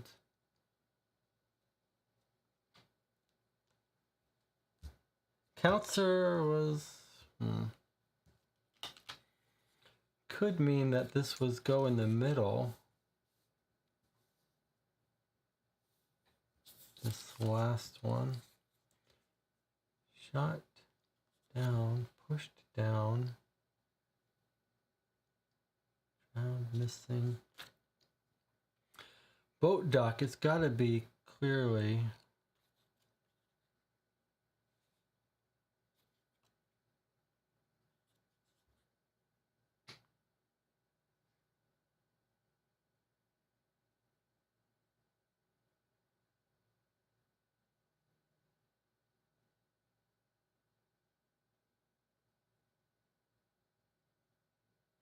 Let's see, female counselor in cabin 6. If we do that, of course, it doesn't have to be cabin 6, but it's that the cabin was next to the 6.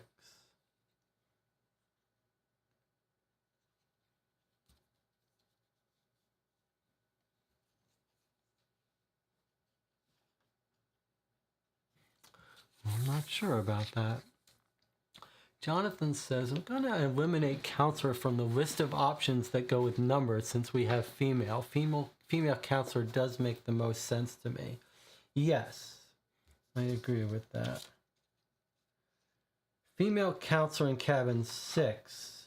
Well, the cabin 6 we know is actually the male counselors, so that's a little bit troublesome. So maybe it should be female counselor in cabin 3, unless one was visiting a male cabin.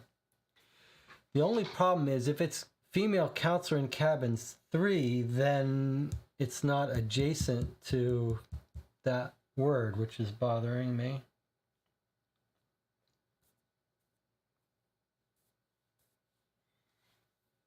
It sure seemed like everything was adjacent, but now I'm worried that like it's more complicated than that because of these double lines.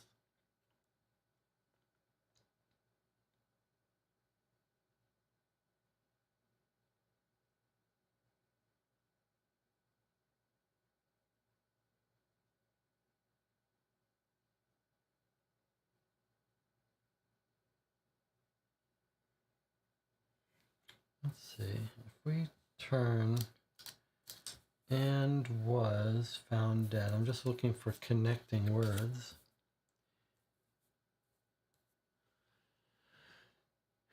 Was found and was found stabbed.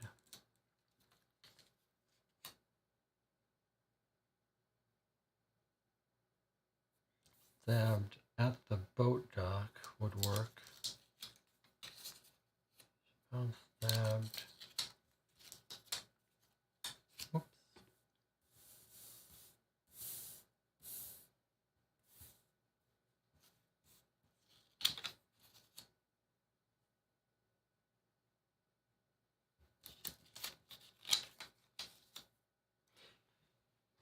You know, it almost looks like maybe it's going by color, like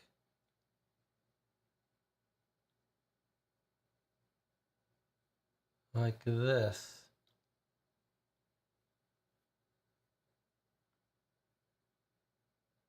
You know, you see how the colors are going this way. That means it would like snake.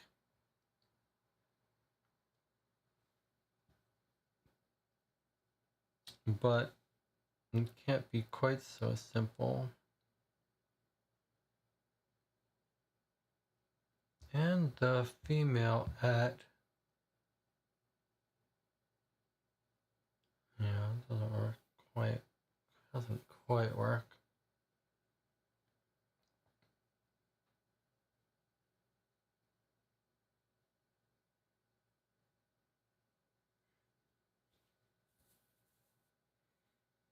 If we look at, it looks like a woman was found drowned. It doesn't really help us. Weighted down.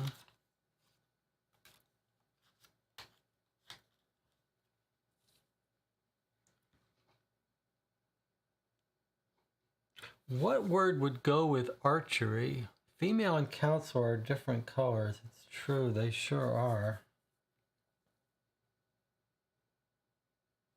What if it's not female counselor? Female is not adjacent to counselor. Okay. So counselor in cabin 6 is what it is. It's counselor in cabin 6, but the female is not adjacent to counselor. So female is, and it's a different color. So I think you're right. I don't think it's female counselor in cabin 6. Also, the females aren't in cabin 6. That makes sense. Now, there is a female in cabin 3, though. So, but it's not the right color. Counselor in cabin 6. Archery, is archery people in cabin 6? Cabin 6 is archery. Cabin 6 is archery.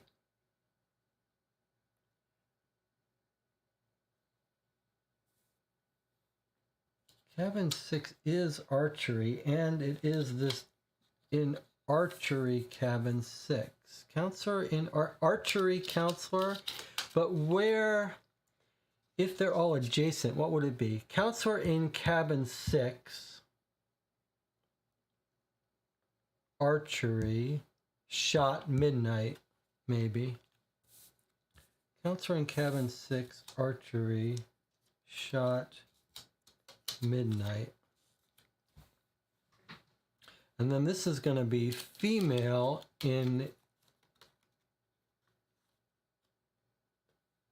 female in 3 is what, does that work? Not really, not for color, but okay, let's see. Where is female? Female found stabbed at the boat dock. And that's the right color. Female found stabbed at the boat dock. Okay. Counselor in cabin 6, archery, shot at midnight. Female found stabbed at the boat dock. What else do we got? We've got weighted down. Where's weighted down? Weighted down and drowned. Is that? It's not quite the right colors. Where's our drowned? Weighted down and drowned. Or weighted down and drowned. But maybe they just have to be moving in the right direction. Okay, tied up. Then that would be stabbed. Where's our stabbed? I used it for female found. Female found stabbed. Female. How did I get found? That's not right.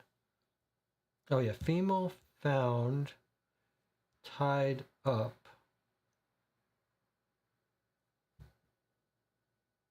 Female found stabbed at the boat dock. That works.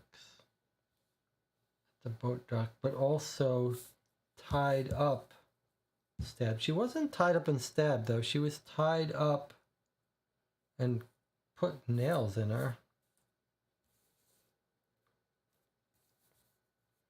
It feels like we're kind of close, don't you think, Jonathan?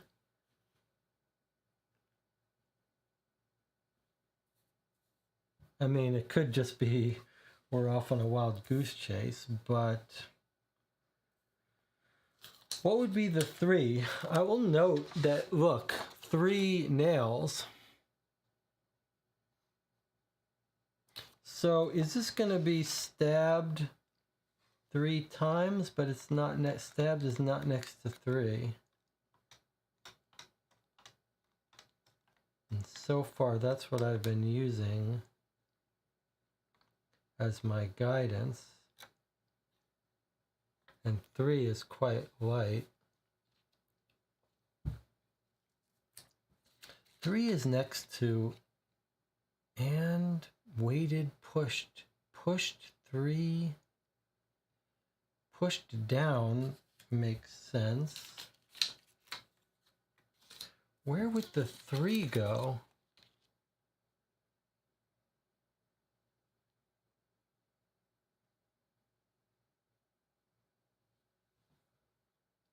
Unless it has to do with this double line thing, move stuff around. Counselor in cabin 6, archery, shot midnight. This sentence doesn't really feel great. Archery is the people in cabin 6, so it makes sense that this is in here, but maybe they don't have to be adjacent. Maybe it's just by color. Female found stabbed at the boat dock. We're not really told who was found at the boat dock, and it would make more sense that you'd be drowned at the boat dock.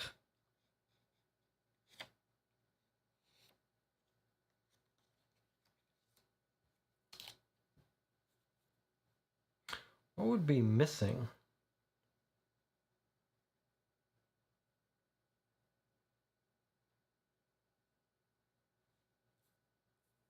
This double line has got to be a key. John says, I'm not convinced there's an order. One of the QR codes could give us a bunch of pairs of numbers to get a sentence out of the grid, but if you want to continue, we can keep working on it. I do want to keep working for a little while, just because I've got all this out here, and I feel like, well, this is a bit troubling. But the color matching in some of this, well, that could just all be an illusion. I feel like this double line is telling us something important, but I'm not sure what.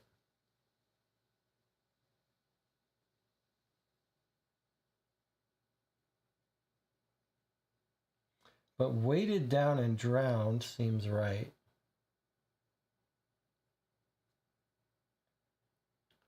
Are those adjacent? Weighted down and drowned, yes. You could almost, give me a second here. This is the nature of these puzzle games, but okay, I'm kind of enjoying this a little bit. So let's continue with this for a little bit. Tied up and stabbed sounds right to me. I like that. So instead of female found stabbed, we've got tied up. You can't go tied up and stabbed, but stabbed 3 times would work, but 3 isn't next to that. Tied up, found stabbed. If you're willing to do that, you could. Let's do this for a second. Well, I was going to put female found stabbed at the boat dock, but that's not right. Let's see. Where's our tied up, found stabbed? Okay, what if we did tied up, found stabbed? Who was tied up? Tied up, found stabbed.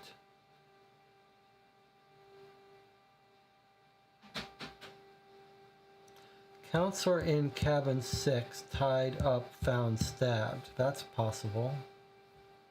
Boy, there are lots of possibilities, huh? Counselor in cabin 6. If we say tied up, found stabbed. Counselor in cabin 6. Tied up, found stabbed. Can we go 3 times? Where's our 3 times? Boy, that would make a lot of sense to me if it was 3 times. There's no times, huh? Stabbed 3. There's no 3 in stabbed, but I really feel like there's our 3, though.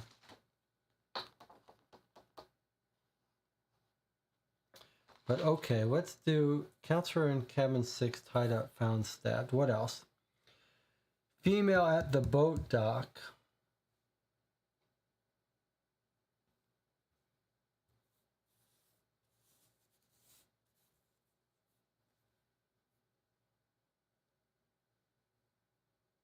And when we did this, we went diagonal.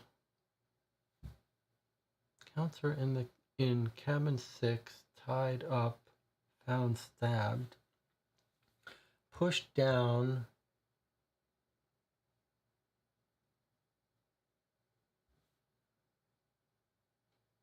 If this is trying to tell us they don't cross over, then this would have to be falling was. That doesn't work. And then this doesn't work. Female was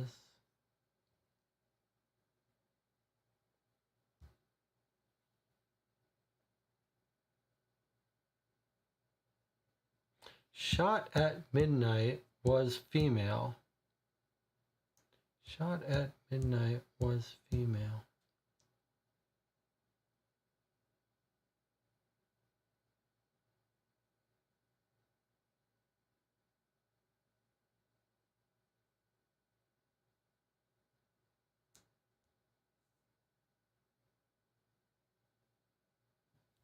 Counselor in cabin 6 tied up, found stabbed. That's not really a full sentence, and these sound like they're sentences. Counselor in cabin 6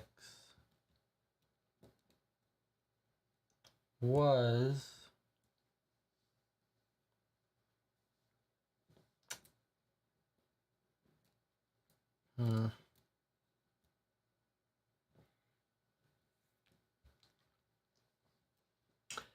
tied up and stabbed sounds right.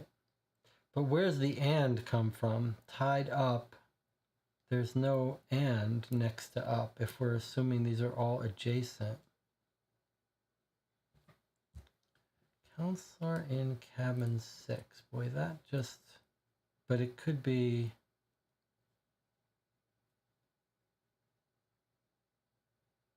Counselor in cabin 6 was female. Counselor in cabin 6 was at the boat dock.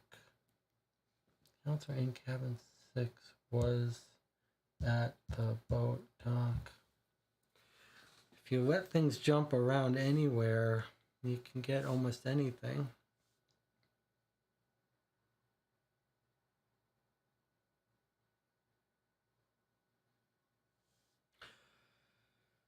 Where does the 3 go? That troubles me. I'm just looking for...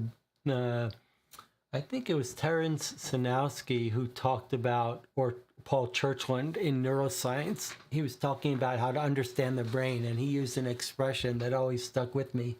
And he said, you carve the chicken at its joints. And what he meant by there is you look for the weak spot to attack. To me, this 3 looks like a weak spot.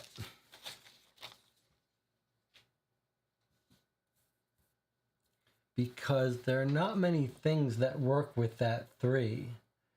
You would be looking for 3 times, cabin 3, counselor, you can't say counselor 3, victim 3, victim 1, victim 2, victim 3.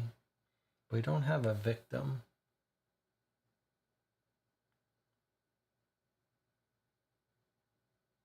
And it sure looks like there's a lot of adjacency going on. But I'm willing to move this 3 somewhere else. If you did move this 3 over to here at 3 and moved this one over here,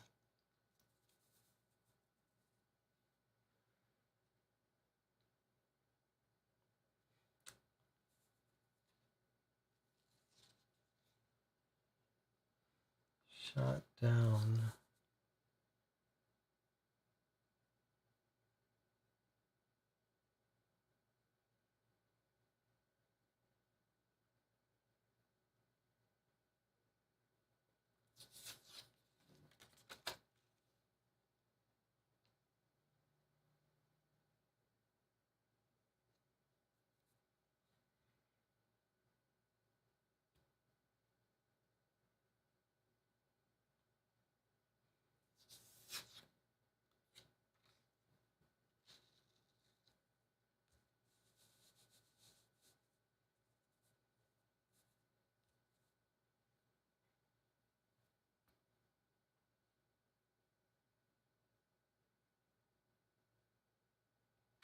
What do you do with that 3? Dock 3? Do we have, where's our map?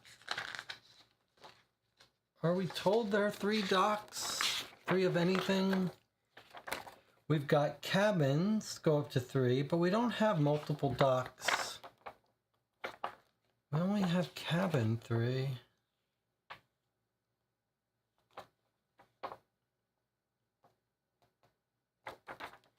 I mean, we've got seat 3.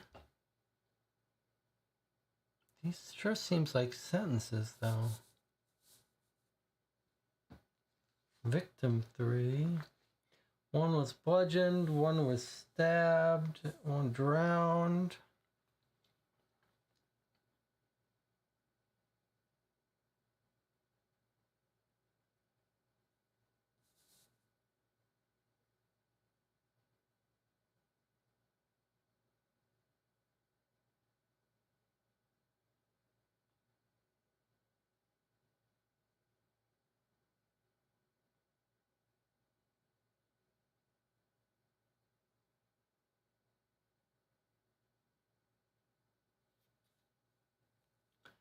Boat 3, dock 3.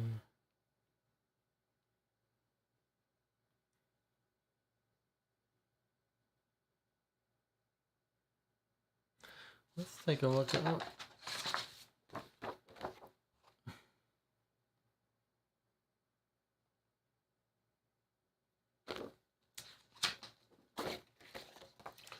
Let me just see something here. 1, 2, 3, 4, 5, 6, 7, 8, 9, 10, 11, 12, 13, 14, 15, 16, 17, 18, 19, 20, 21, 22, 23, 24, 25, 26, 27, 28, 29, 30, 31, 32, 33, 34, 35, 36, 37, 38, 39, 40.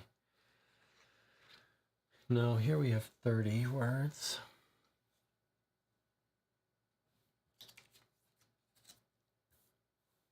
I mean, at 3, it could be a time.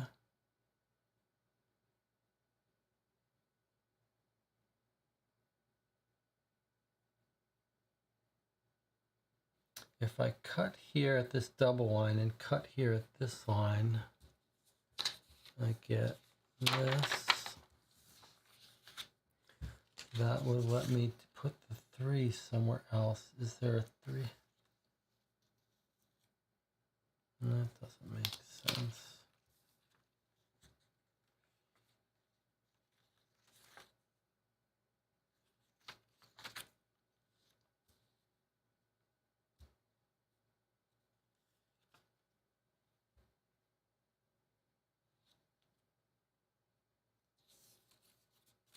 Push down.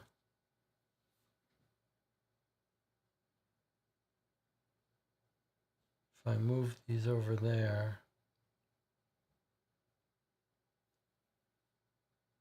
Trying to see if, do the lines get thinner in a specific direction? Is this line thicker than this line, thicker than this line? Doesn't really look like it. If you cut here and move these over here, but then why would you move this big line over there?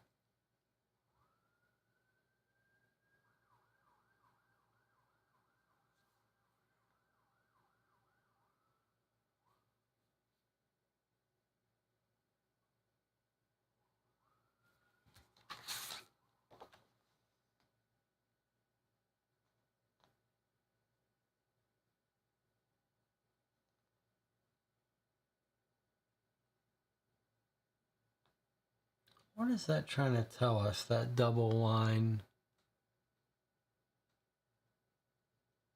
John says missing seems like a weak spot to me. See the above comment. Has to be missing boat or missing counselor, right? Anything else could be missing. Let's see. Missing. It could be was missing. Like the female counselor was missing. Or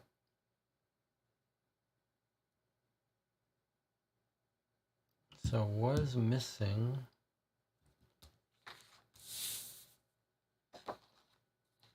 Or missing counselor would work, yes. Missing boat would work. But boat dock sounds like much more likely to be that pattern.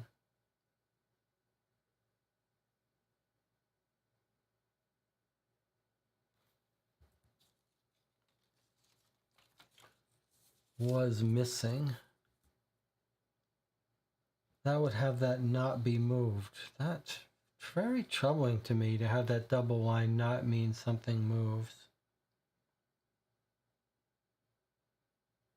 It's got to move. Where does it move?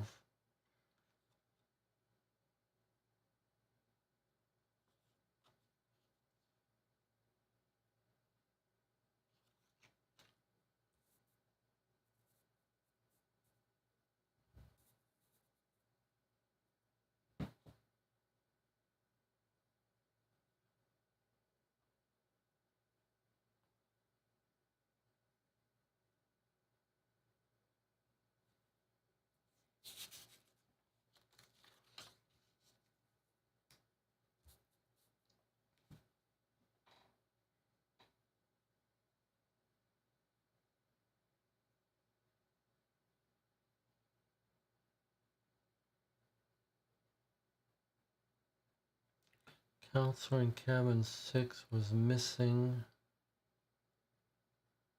Bleeding and female. Boy, that's just a lot of choices. In the beginning, it seemed like we were on such a good track, though.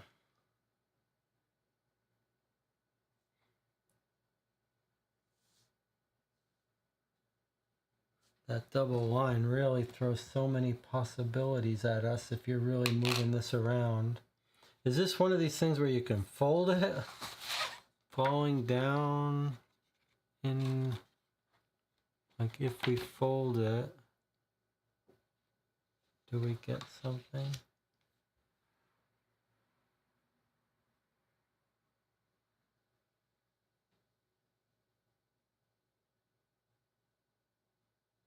If you fold it and then you fold another one, you get something. I'm going to print it out one more time with some folding. Yeah, this is the problem with playing these puzzle games, but let's keep going.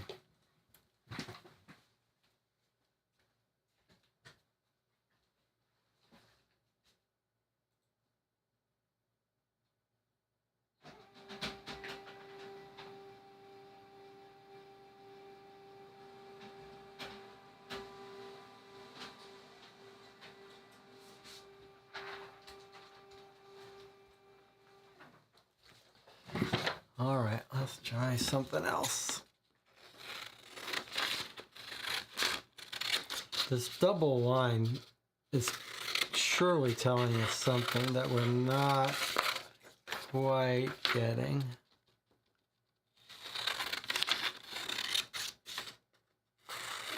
These are kind of puzzles you find in like exit games, and some people are really good at these kinds of things, at intuiting what kinds of manipulations to solve these puzzles. I am not particularly good at this kind of stuff, but I do find it interesting. All right, so if we folded it here,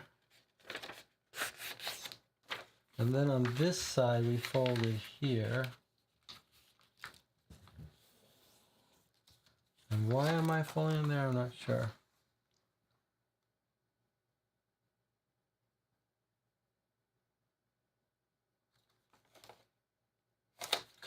Counselor in cabin 6.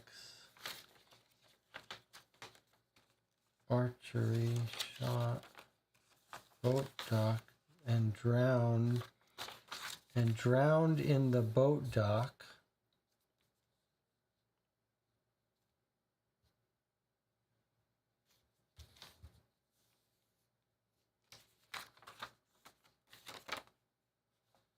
Counselor in cabin 6.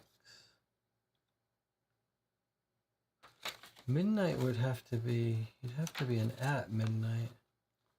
Was found stabbed. Female. There's our at midnight. Female was, and counselor. At midnight, female was, and at midnight. I really like that at midnight. I like the at midnight.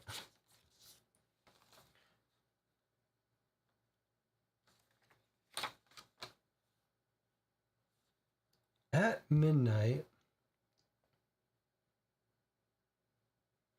What happened at midnight?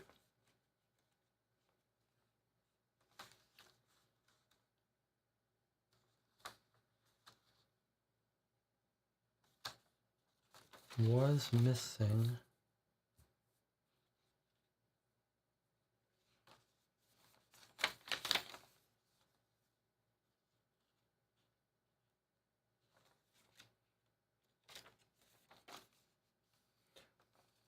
Weighted down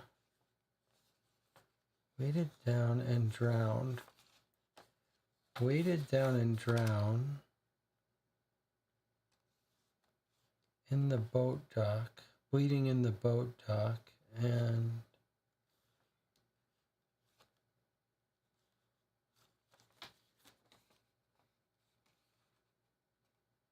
well, here's a possibility, Jonathan. Sorry, I should be showing you this view. What if it's not cabin 6, it's saying like 3, person who's sitting in seat 3 was ... Person sitting in seat 6, like maybe the sentences start at 6.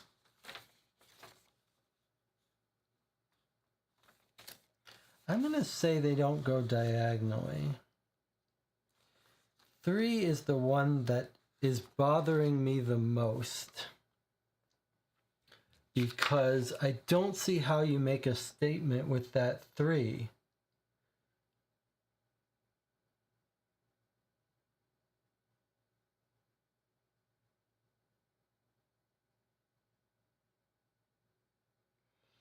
If you're trying to go adjacent to it, I just don't see how you connect to that word 3, unless your sentence is like 3 pushed or 3 weighted down. Okay, it's a woman weighted down. Who is sitting in seat 3? Where's our seat 3?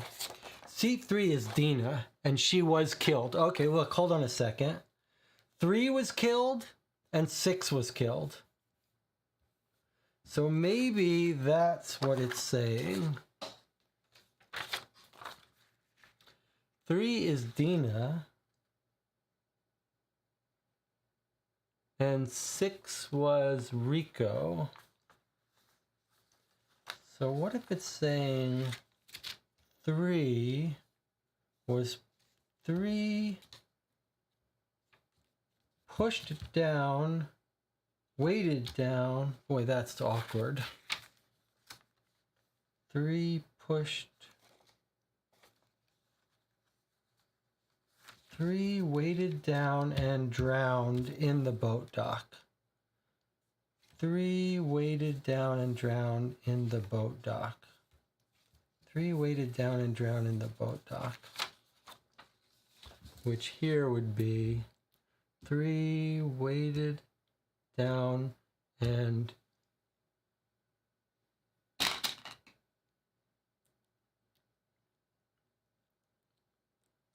weighted down and drowned in the boat dock, which if we do it this way works. If we do my folding works. So 3 weighted down and drowned in the boat dock. In the boat dock. Does that work? Are you drowned in the boat dock?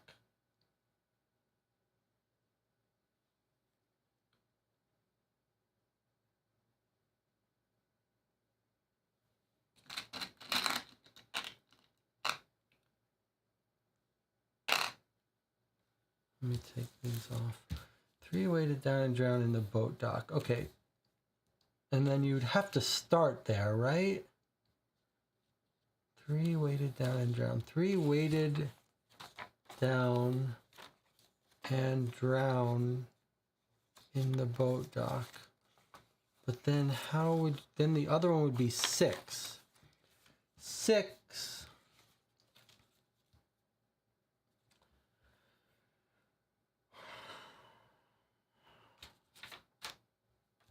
6 does not start a sentence. 6. You wouldn't start a sentence with 6.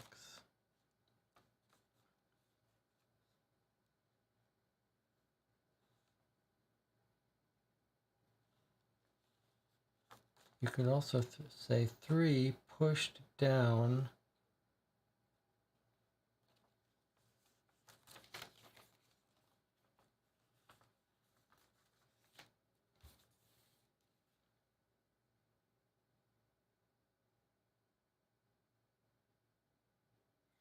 was counselor in cabin 6. That makes sense.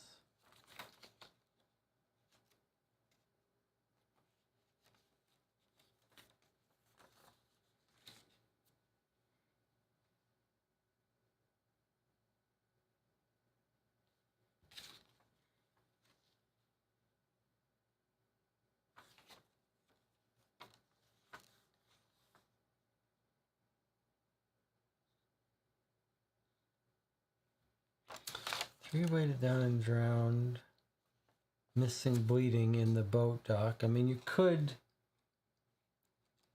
3 weighted down and drowned, missing bleeding in the boat dock.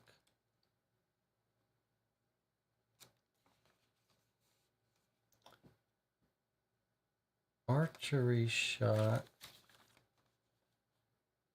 Midnight was counselor in cabin 6.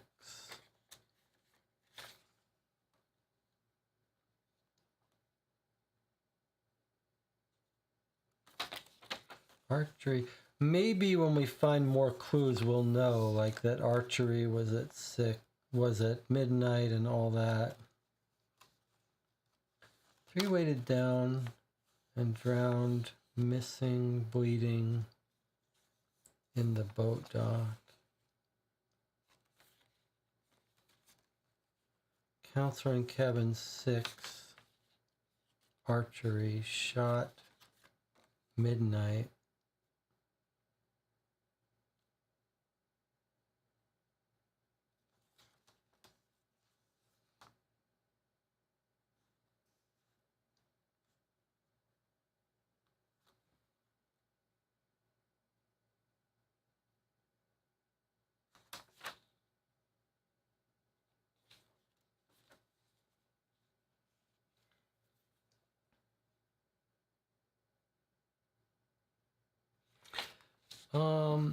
I think it's going to be the something missing was found, stabbed.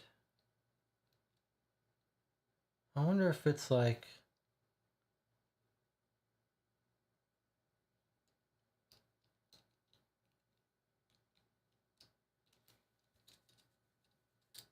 all right, I might be ready to move on from this puzzle and come back to it. On the other hand, we're clearly not going to solve this game by the end of the night. All right, let's put this puzzle away and come back to it, maybe once we get more information.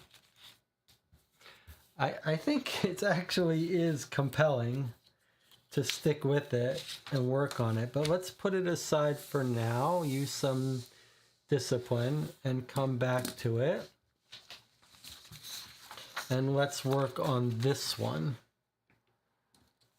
I guess we need to take a break. All right, I'm not going to work on it. We'll take a break. I'll see you in 8 minutes. We're going to have to make plans for what we do when we don't finish this case tonight.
Okay, we're getting serious now. Over the break, I had a big piece of carrot cake with icing, cream cheese icing. Now I'm having the Diet Coke. This is all the fuel that my biome is been cultivated to live off of. Other people would suffer, but my whole biome has been conditioned over decades to process simple sugars. Okay, so Jonathan and I were talking in the chat about how we're not going to end up finishing it tonight. As I've said before, I kind of like these puzzles, but I come from a long family of slow but deep thinkers. And so I like taking my time on these things. Jonathan was saying you have my permission to work on the puzzle between streams. I was saying I might do that. I might also just have a live stream tomorrow afternoon and sit here in front of the camera and work on it. But we've decided to be disciplined and move on to another puzzle for the time being. We're looking to carve the chicken at its joints. And we're going to have to end the stream without solving this game, which is great news that it's a longer, more involved game, but we're going to play for another couple hours. Okay, now, Jonathan, we were looking at this. This one is this one. I just upped the contrast so I could write on it better. And we were looking at this and thinking it seems like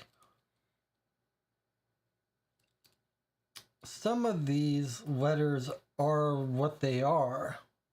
Like for single letter words, I and A make sense, so it's almost like those are unchanged. These look like lengths of real words. And some of these patterns, like the T's, look like they are what they would be, what they are.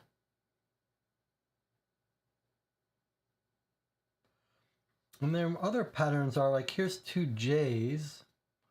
Well, a double vowel, if J's are always the same, double vowels, you've only got E's and O's, right? You don't really have in English double A's, double I's.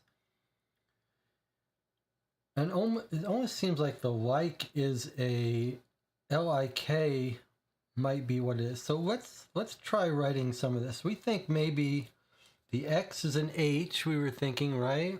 And like, yeah, U and was seem right. So if the X is an H, and the J is an E,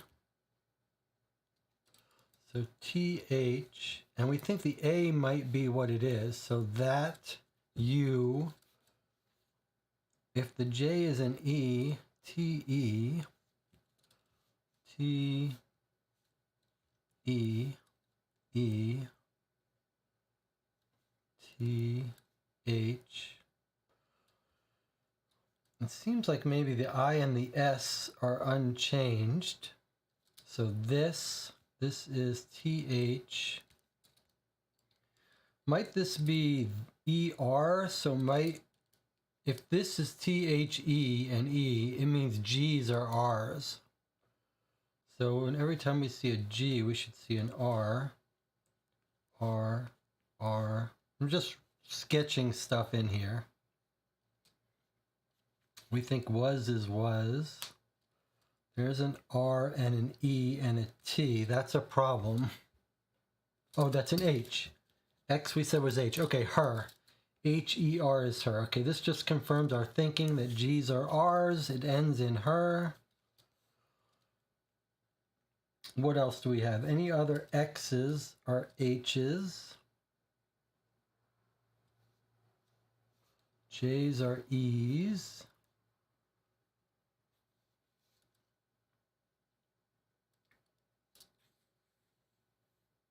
And we think, we're guessing was is still a was, A is an A, X is an H,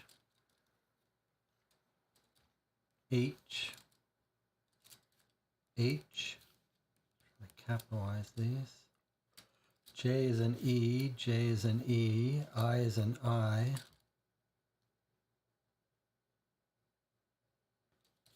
What else did we find? We found what an R was, right? Because I said there, G was an R. I've got all those. Looks like I've got all the G. No, there's an R. Okay, what else? Where else can we attack? If we think the I's are I's, W is W, S we think is still S. S is still an S. X is an H. So S-H-E. I think this is going to be Shelley. The girl Shelley. W-X-H is going to be who? So Jonathan, this thinks this W is going to be W. The H is going to be an O. Let's fill those in and fill this Shelley in. Because I think this is Shelley, which means Y goes to Y, L goes to L. Okay, so if we turn our H's into O's,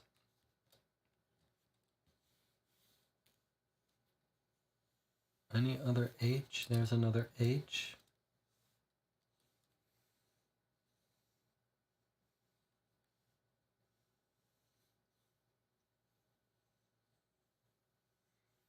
Let's see any other more H's. But if this is Shelley, it means L stays L, Y stays Y. So this is, and S stays S. We don't know what this is. L-L-Y. Wow, that's a little weird. Shelley, and then we've got, is Shelley spelled with an E-Y? Can we confirm? Looks like in my notes I've spelled her with an E-L-E-Y.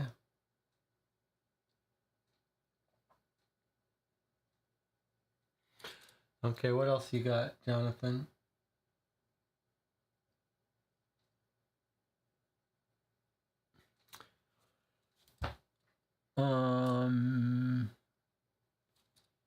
This is T-H. We've almost got sentences now. I think Y stays at Y for Shelley. It says, hey, this, we think S stays S. Do we think O stays O? No, that's weird. I'm not sure you're right here about this O. Well,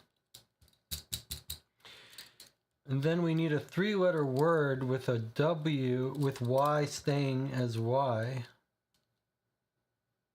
Unless I'm wrong about this. I need to confirm Shelley's name is spelled with an E-Y.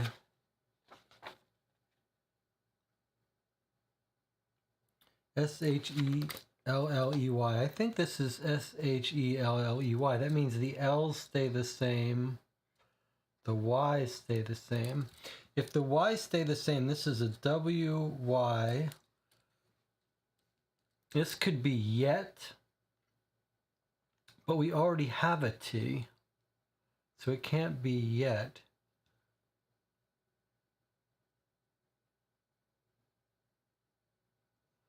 And if this is U, if Y stays the same and O stays the same U, then this can't be, then H can't be it. But then that wouldn't make sense.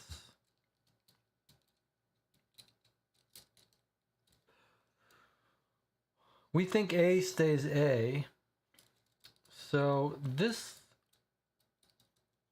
could be V goes to N and D stays the same. And then this would be and. It's clear we might have to do a couple of these sketches. All right, if we agree with that, then the V's go to N's.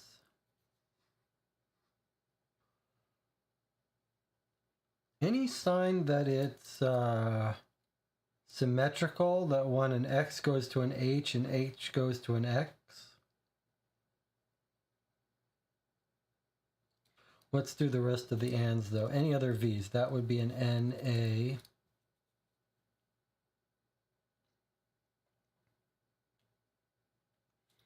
V's go to N. There's another N.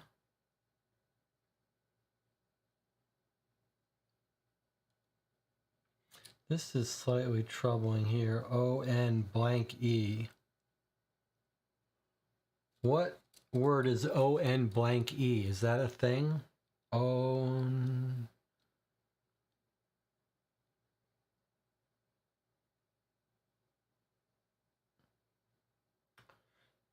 That's a little bit problematic.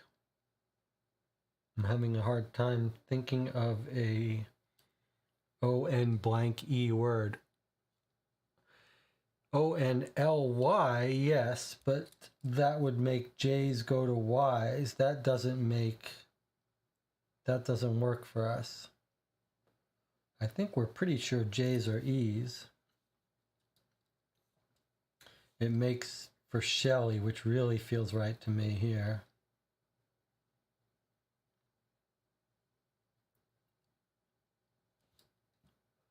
So I think maybe this V doesn't go to N, and these aren't ands. We don't know that D stays the same.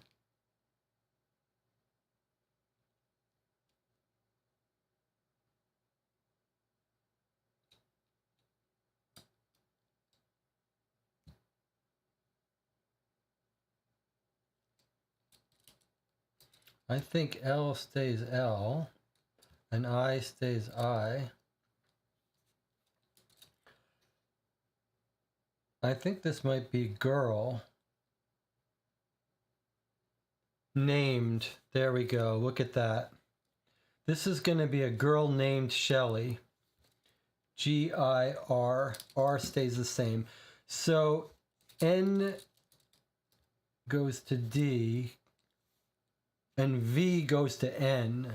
So we were saying, we thought and, where's our and? We thought V goes to N. Okay, that's right. A girl named Shelley was a girl named Shelley. So Q goes to M. That's an M. That's an M. Once works. Nice, Jonathan. Once worked. There once was a girl named Shelley. Nice. Okay. So E's go to C's. And was stays was. E goes to C. This is still was. A is still A.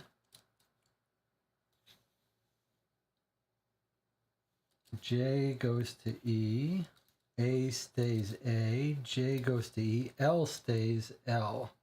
L-E-A blank E. That's going to be a V, right? Leave. Leave her. So Z goes to V. And then J's we said went to E's. T's stay the same. Teeth. L and I stay the same. V goes to N.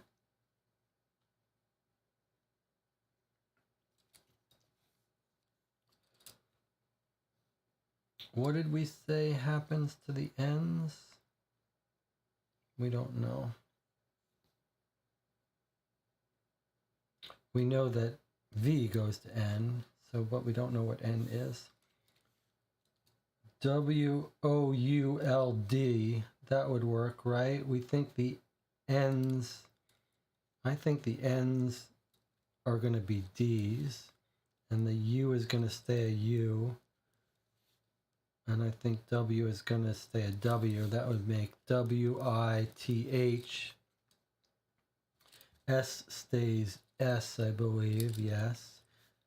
There's she, was, would leave her. This is going to be the I. Here's the N that goes to a D, the V that goes to an N, the J that goes to I. Our friend, G-I-R-L-F. I think that's probably consistent with what we always knew. Yeah, G-I... What did we say? Yeah, G goes to R. This would be girlfriend, but then I got to be a little careful here because we have a G turning into an R. So why would the R stay the same?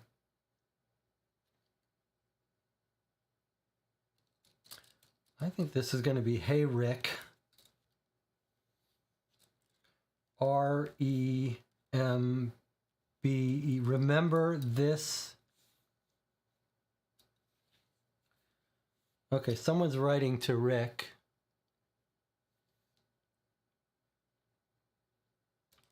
We already know, yeah, Q is an M.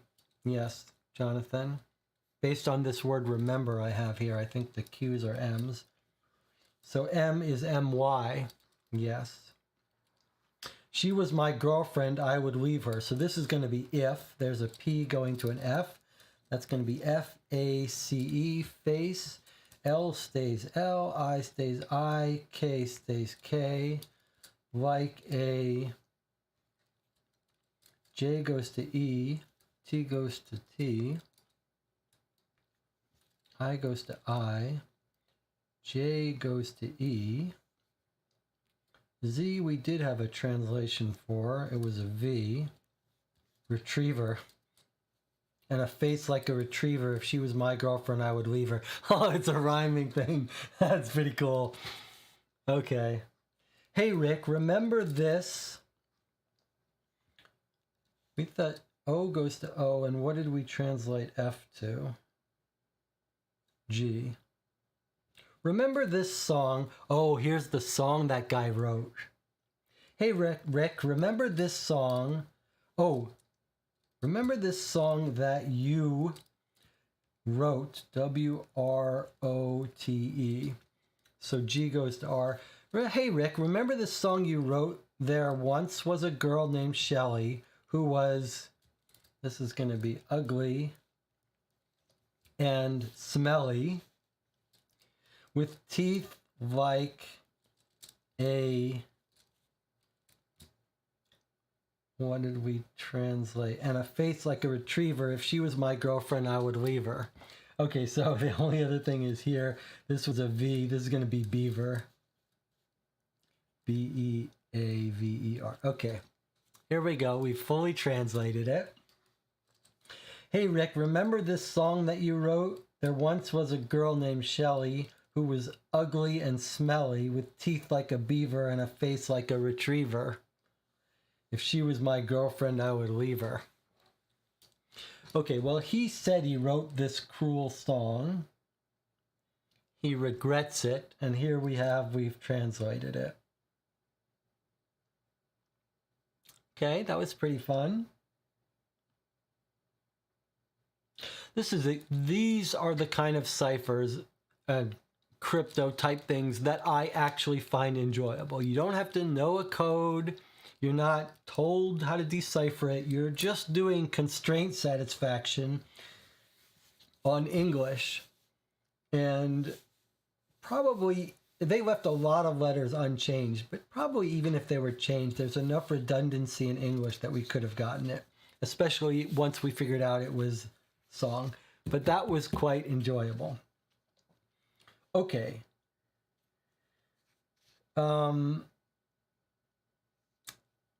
It doesn't help us much, and it's not associated with any QR code, so we can't do anything. But I will note that, like, Shelley is the one that's come back all different. And is Shelley the killer? And she's like, hey, Rick, remember you did this? But Rick wasn't killed, right? Rick survived. All right. So we don't need that. We've solved this puzzle. That was quite fun. Good teamwork. Let's pin these together. And let's look for another joint to carve the chicken at. What are our choices? We've got this one, which has symbols that look like they're matching the pages in Camp Grand Echo book. We've got this one, which we're told it was found near a specific body.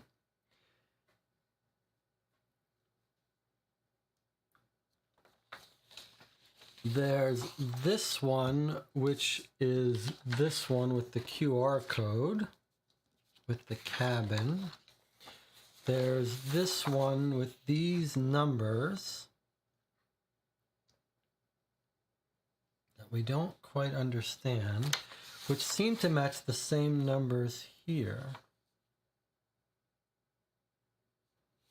And then we've got this one, which is the archery one. The archery one almost feels like, and then we've got this one here, the postcard. The archery one almost feels like it should be the simplest one. Where's that archery sheet? It was a small sheet. Did I leave it on the scanner bed? Let me just quickly see if I left it on the scanner.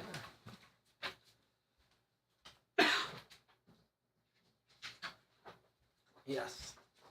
Okay. We haven't done one with the QR code, so maybe we take a look at this one briefly. Although it's possible that we're not given enough to solve this. But let's think about this for a second. What is our problem here?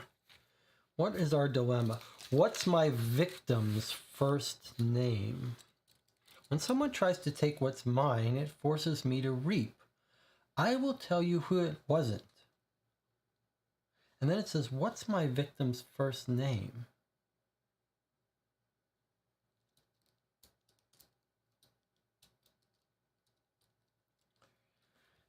Oh, that's weird. Where's our...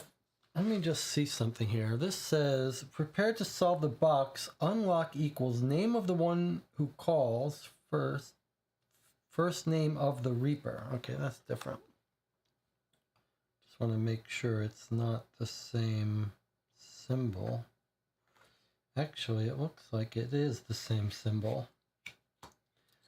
This QR code is this QR code. Are all the QR codes the same? I think they are.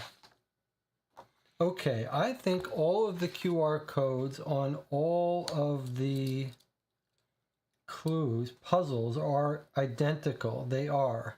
They're all identical. So they're all going to take us just to a generic page where we can say which puzzle we're answering. Just keep that in mind.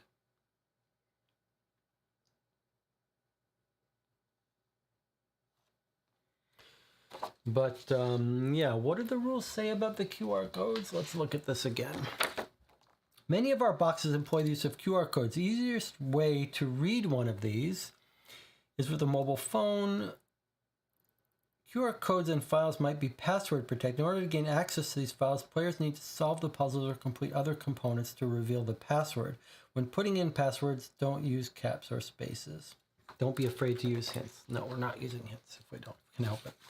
All right, so let's look at this puzzle and think about it from try to think about it logically.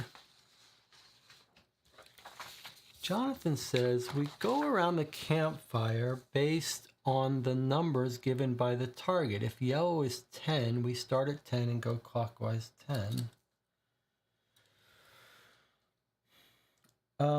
Yes, but that is sort of getting at the key element here that is logically challenging us, which is there's two numbers for each color.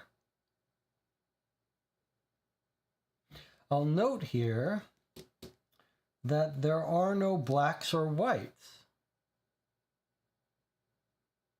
in this code. Yellow, blue, and red. Only these first three rings of 6 numbers. But the question is, when it says yellow, yellow, yellow, blue, red, blue, we don't have a unique number to give to a color. What's my victim's first name? 1, 2, 3, 4, 5, 6, 7. If we think these are letters for a first name,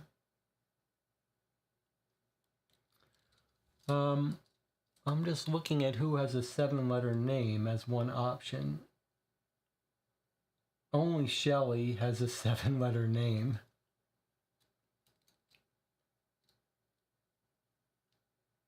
Elley. If that were things, but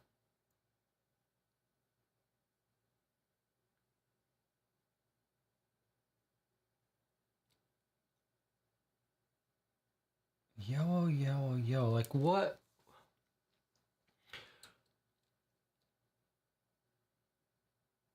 So Jonathan, you have an idea? Do you still have an idea you want me to walk through?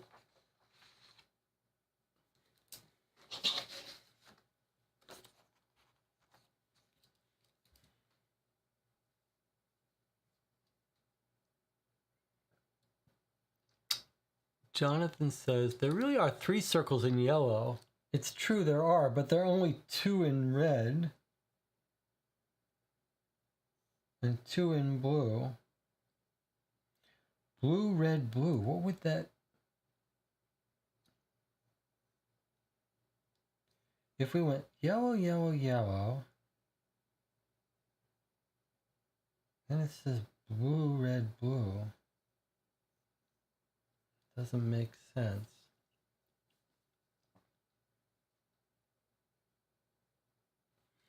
Let's see. It's interesting. On the first shot, hold on a second. What about this? On the first shot, Trish got a 10, then an 8, then a 10.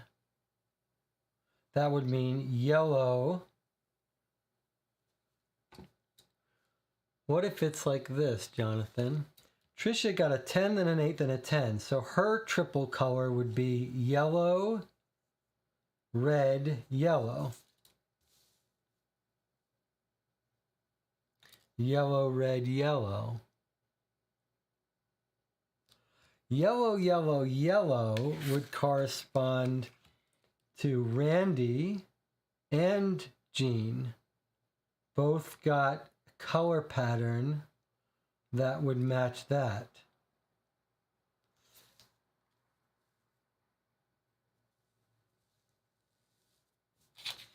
Jonathan says, use that to go around the circle. I kind of think my idea might be onto something. These are triplets. They've got triple scores here. I thought this was originally just telling us who's good, but let's see if we can make sense of this. Can you see this properly? Yes. Okay. Yellow. Let's just, I wish I had printed this out, but okay, yellow that I can run. Yellow. We're looking for 10s and 9s. So Randy has this. Randy matches this pattern, but also Jean matches this pattern because she got 9s and 10s. Anyone else? Yes, Tina.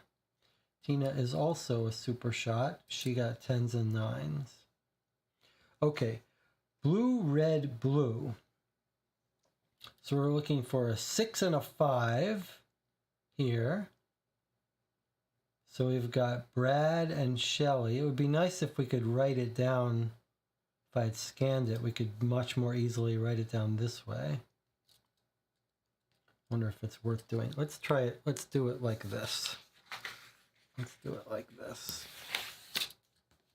Okay, Trish got 10, 8, 10, which is yellow, red, yellow.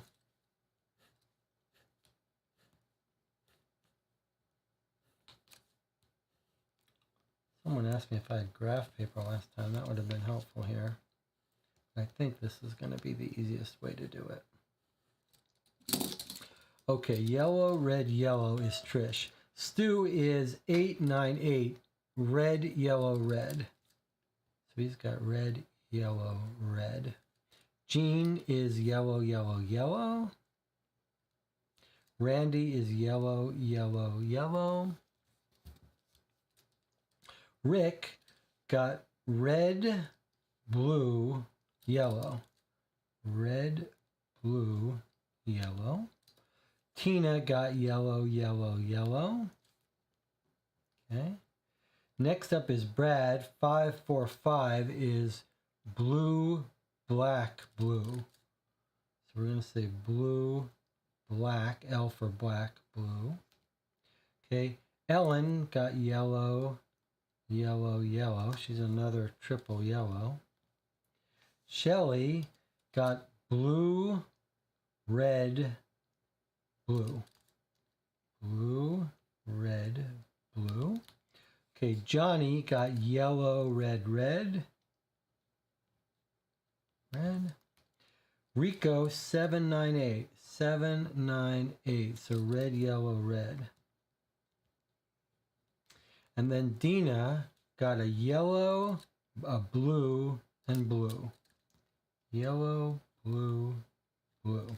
Okay, now that we know the scores, let me just write their names here. Trish, Stu, Jean. I apologize for this being so sloppy. First one is Randy, then Rick, then Tina, then Brad, then Ellen, then Shelly. What is this, an R? Yeah, R. Okay, YRR is Johnny. YRYR is Rico. And the last one is Dina. Okay, sorry for the sloppiness, but now we can put this aside and we can write down, we can see who is all these things. So yellow, yellow, yellow, we said was Jean, Randy, Ellen, and Tina. So we forgot to add Ellen here. 4 people, yellow, yellow, yellow. Okay, blue, red, blue. Who's blue, red, blue? Blue, red, blue is Shelly. Shelly's the only person who's blue, red, blue. Yellow, red, yellow. Yellow, red, yellow is no one. Red, yellow, red is Rico. Sorry, yellow, red, yellow, there is an entry. Yellow, red, yellow is Trish, right up top. Jonathan says, is it just the person who did have to hit a black part of the target? Possibly. Possibly. Red, blue, yellow is Rick. Red, blue, yellow. That's the only one. Yellow, blue, blue.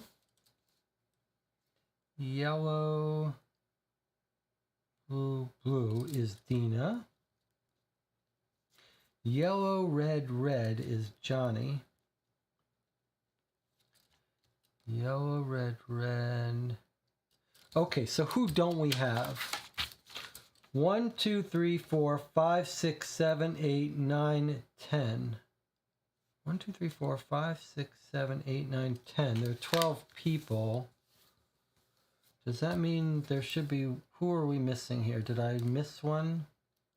We got Trish. We don't have Stu. Stu was red, yellow, red. Red, yellow, red. Okay, so there's 2 red, yellow, reds. Rico and Stu. Okay, so who don't we have in our list here? Who's not in our list? Dina, John, Shelly. Where's Brad? Brad was the one with black? Yes. So Brad. All right. We don't have the person that hit black. That was Brad. Okay. So what's my victim's first name? I'll tell you who it was. Someone tries to take what's mine and force me to reap. I'll tell you who it wasn't. Brad. And Brad was not killed.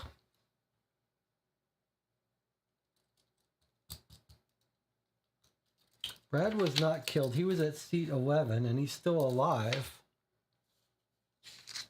Where's our people talking about, where's our photographs of our people so that we can refer to them? I guess we're going to now go to the website and see what happens, how we answer this. But let's look. Here's Brad. So I think what's happened here, I'm not 100% convinced I understand it, but I think we're basically eliminating Brad. I think that's basically what this is going to let us do, is eliminate Brad from our suspects. I think let's try it. Let's see what the website asks of us when we scan it. All right, let's do this. This is exciting. This is our first time. We're only ever going to get a chance to do this once. We should take a moment to appreciate that Jonathan is saying, good job, Jesse. I was going to try and make that puzzle more complicated than it was. I think I like the idea of thinking, how do we know what number it is? This is actually pretty cool that the puzzle involved assigning colors to them. Pretty cool. All right, let's scan this and see what happens. So we're going to switch to the camera. We'll move this over here so you can see how I live stream, what I see, and let us scan, get a little bit of behind the scenes thing. Okay, so here it's got a web address, show options, open in browser. Let's see what happens. It downloaded a PDF file.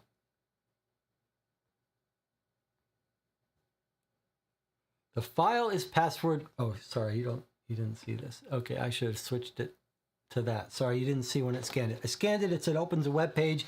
It downloaded a file. It's a PDF file. I mean, it's a little nerve-wracking that it wants you to open a PDF file. They sure like PDF files on this game. Okay, file is password protected. It wants the victim's first name. I'm not sure why it's saying victim's first name, but we were told also when it comes to passwords, we're told don't use caps or spaces. Okay, so we're gonna just type BRAD, Brad. Let's see if that works. Brad was poor in archery, but poorer in self-defense. I reaped him like I reaped the others.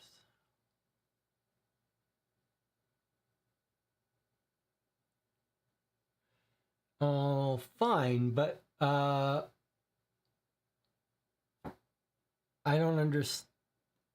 don't get what the game is telling us to do with that information. That's the only page in this document. Are we meant to believe that he just killed Brad? Like maybe in the second 2022 edition, this tells you that you actually just killed Brad, killed during the taping. I think that's how we're going to assume it went. That's the only thing that makes sense, is that this puzzle, he just killed Brad. Brad just got killed. Okay, so we finished this puzzle and Brad just got killed. But at least he's not a suspect anymore. I think that's the only sensible way to read it. Okay. So let's put this back. How do I do this properly?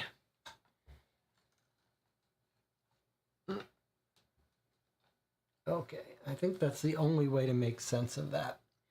All right, so we've eliminated one suspect by having him die on us, Brad. And maybe we'll just make a note here that, hey, it's not Brad, Brad died. Let's see. We're gonna put, how should we say it? Killed 2015, I guess we think. All right, And maybe that's how all these puzzles are going to work. They're going to eliminate someone. Possibly.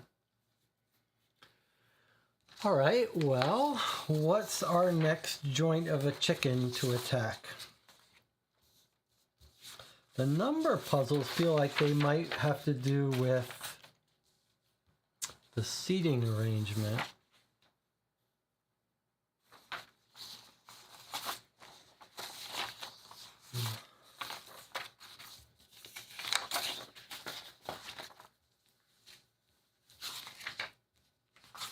What else do we have? Where's our... Jonathan, I think he was just killed. I think he just died. Now, you got a puzzle that you think would be, your gut tells you might be the easier to attack? I'll tell you what this looks like to me. I see something that just occurred to me staring at this.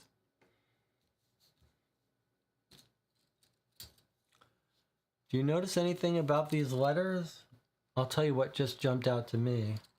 Down, left, left, left, up, left, down, right, down, left, up, up. 4 letters, orthogonal directions.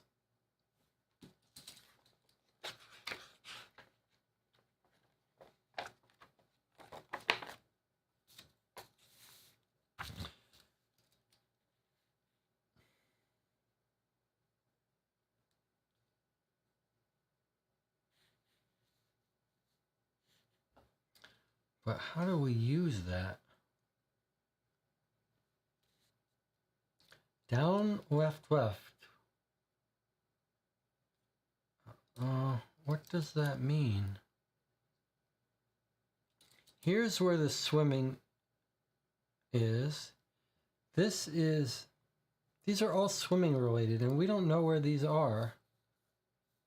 What? Let me find the original of this postcard. This is kind of strange. There's a box around this guy. I guess the box is where the postcard would go. This would be a postcard. But I'm not sure.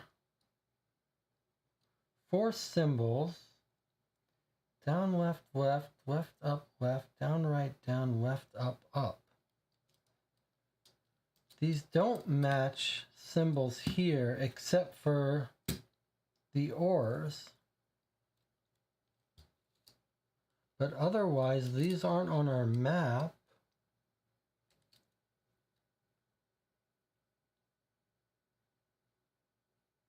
I feel like we might have been told something about those symbols. They're all swimming related.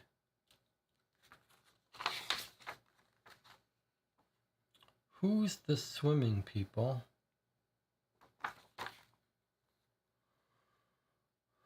Okay, so in cabin 2, Dina Ellington and Trish Cardiff are the swimming people. Is there a separate fishing people? We've got crafts, swimming. Like that looks like swimming. That looks like boating. Horseback riding, archery, music. That doesn't, they all look like fishing. Jonathan says, does this go with the word grid? Huh.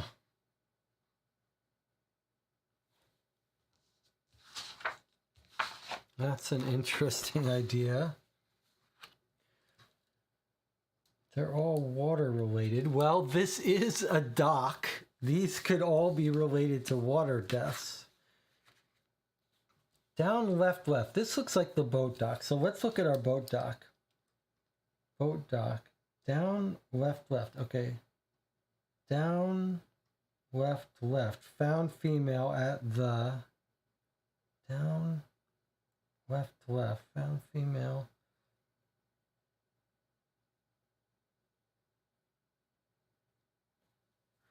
But what would...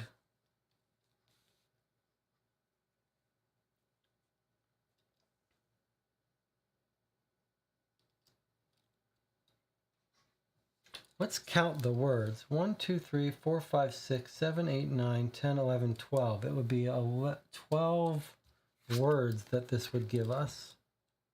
Unless it's saying this is always the pattern for the boat dock stuff.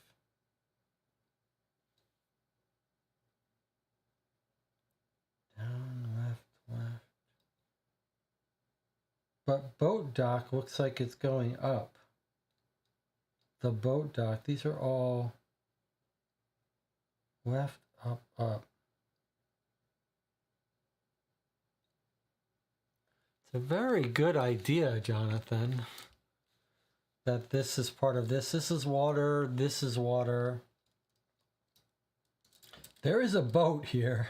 Actually, I just noticed there's one boat in this set of cells.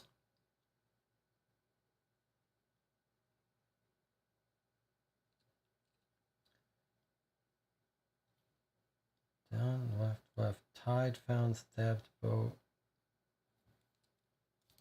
Down, left, left. Cabin. Boat dock is surely this pattern. That has to be a going up. At the boat dock. At the... So left, up, up would be at the boat dock if we started here. At the boat dock, but that would be last. So is it saying that our final thing here is going to be at the boat dock? Okay, and then we should look for a downright down. Down, right, down. Midnight 6 cabin, shot archery 6 up. Dock boat stabbed at. Tide found was and. Sorry, I'm going too far. Down, right, down. Yeah, falling was missing. Down, missing, drowned in. Down, weighted 3 and was cabin in falling. Midnight 6 cabin. Down, pushed 3, archery dock, down, missing, drowned in, and drowned boat the. I like this idea. All right, let me skip down, right down, because I can't find it. Let's see, down, right down, 6 up, tide found, no. Was missing, falling, was missing, bleeding. Down, right, down. Okay, can't find it down, right, down. Let's try to find another one. Left, up, left. 3 weighted down, counselor. 3 weighted down, counselor. And down, weighted in. Drowned, missing, down, falling, in, bleeding, was. And female found stabbed. And female found stabbed. Could be. Female at stabbed boat. Up, dock, archery, 6 archery shot, pushed, cabin 6, midnight shot, left, up, left, cabin 6, midnight shot, in cabin was midnight, that could be it too, weighted in counselor was 3, weighted down counselor, don't love it. Down, left, left was cabin 6 archery. Cabin tied up. I feel like this is it. I don't know why I'm not, why is it not showing? Why is it, what is it doing? What have I done? Why did it get confused? It's this green and this one is confusing. I think, Jonathan, you're on the right track. I think this is telling us how to decrypt this, but I don't quite know how. Left, up, up, at the boat dock. What about any other left, up, ups? Female at stabbed up. and female found tide. Does this order matter? It's the same order down here. Left, up, up could be and female found tide. And let's try this again. And female found tide. Let's look for this other pattern. Left, up, up, in, bleeding, missing, down, note. Drowned, missing, down, weighted, and down, weighted, down, 3, weighted, down, bleeding.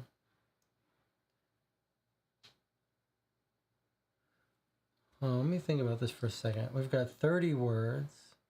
Each one of these is going to give us 4 words. 1, 2, 3, 4. That's a bit of a problem for us. Because 4 doesn't go into 30.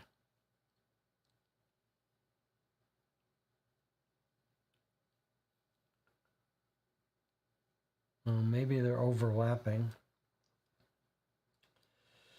And female found tide. Could be it might not be that these all rearrange to being used once. Left, up, up. What missing was falling in. Falling tide cabin was tied up 6 midnight. Up dock archery shot, stabbed boat dock archery at the boat dock. Female at stabbed up. And female found tide. That's the one I got. Bleeding end was falling. That could work. Bleeding end was falling. I'm kind of thinking now that it's not, I'm kind of thinking that these are multiple statements. In, bleeding, missing, down, drowned, missing, down, weighted, and down, weighted, down, 3, weighted, down. Okay, falling tide. I still don't know what these double lines are. Was found, tide, cabin, found, stabbed, up 6, stabbed, boat, dock, archery, up, tide, up 6, midnight, falling, tide, cabin, down, falling, counselor. All right, this pattern has lots of words that seem to match it, but the rest of them, not so much. Down, left, left. Pushed, 3, weighted in, 3, and down, falling, and drowned, missing, was, drowned in, bleeding, and, no. Down, weighted in, cabin, weighted down, falling, tide, down, missing, was found. I mean, I suppose, not if it starts a statement. Has to, if I assume that this first one has to start it. Missing, bleeding, and female. Counselor in cabin 6. There it is. Counselor in cabin 6. Counselor in cabin 6. Counselor in cabin 6. Love it. Was cabin 6 archery. Cabin tied up dock. Tide found stabbed boat. Found female at the. So another pattern could be found female at the. Okay.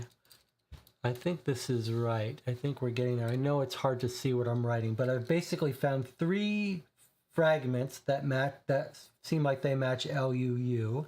Now I found 2 fragments that match down, left, left. 3 and down, falling, and drowned, missing was, drowned in, bleeding, and down, missing was found, weighted, down, falling, tide. Counselor in cabin 6, that really sounds right. Falling was found, stabbed. Not if there was going to start a sentence. Was found female at the. Okay, I wrote that one down. Tide, found, stabbed, boat, cabin, tide. Was cabin 6. Okay, I think counselor in cabin 6 that's going to be the start of our sentence, and then it's going to say at the boat dock is going to be the end. Okay, let's find this one. Left, up, left.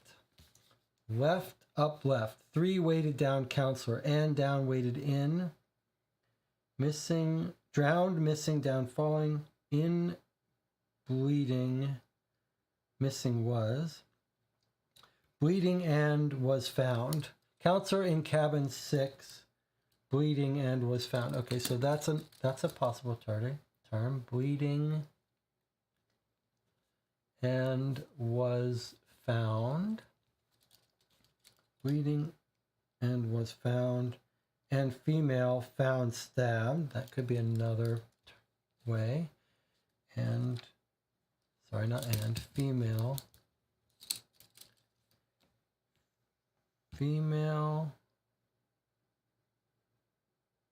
Wait, we're looking for left, up, left. And female found stabbed. Okay. And female found stabbed is another possible thing. And female found stabbed. Was found tied up. That's going to be it. Was found tied up. Was found tied up. Only tied cabin 6. In cabin was midnight. Tied up 6 archery. Cabin 6 midnight shot. Found stabbed up dock. Female at stabbed boat. Okay. Counselor in cabin 6 was found. Cabin 6 was found tied up. Bleeding in was found I've got, but I like this one better. Was found tied up. Counselor in cabin 6 was found tied up. Something at the boat dock. DRD is what we've got left. Down, right, down. Counselor in weighted down. Down, weighted 3 and. Weighted down and drowned. That's it. Weighted down and drowned.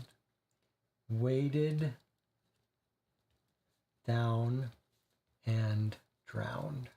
We'll keep looking, but I believe what we've got now is counselor in cabin 6 was found tied up, weighted down, and drowned at the boat dock.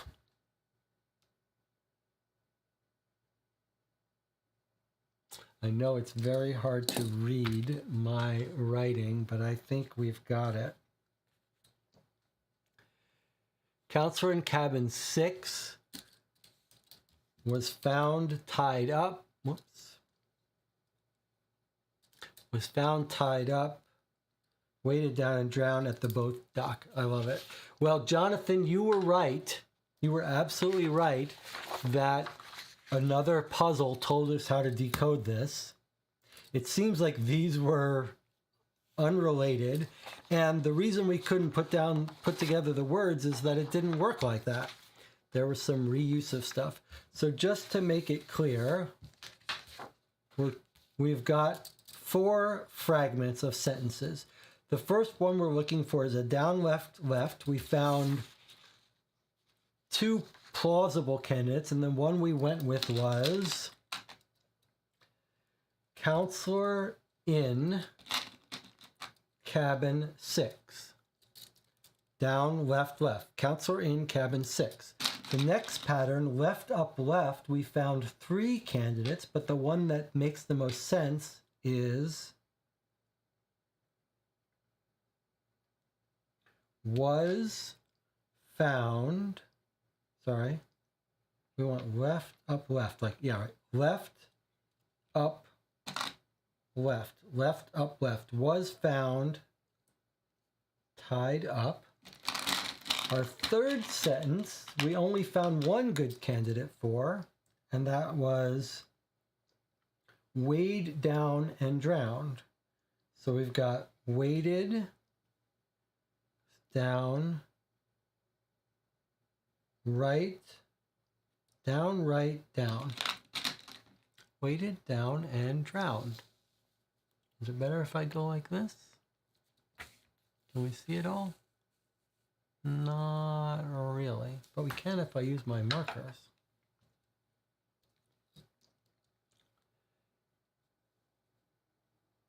Okay, and then the last, 4th and final fragment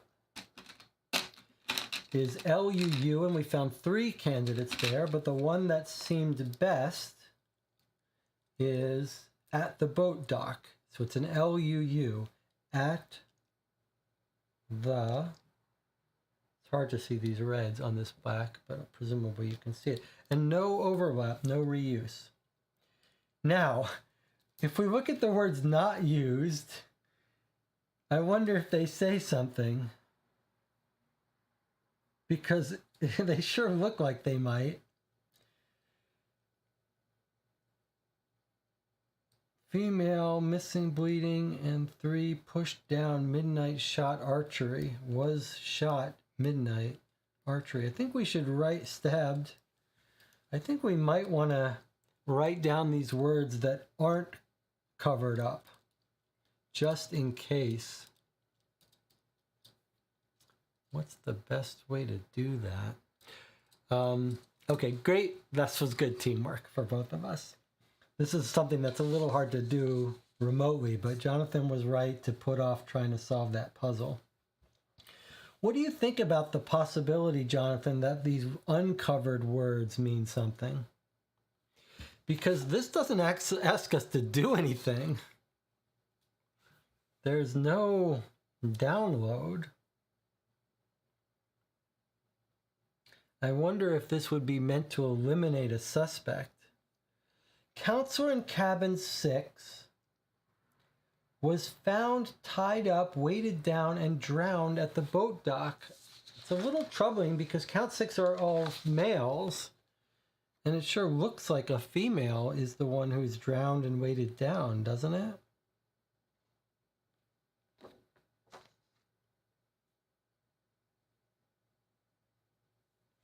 Well, let's write these things down here. So our decoded message was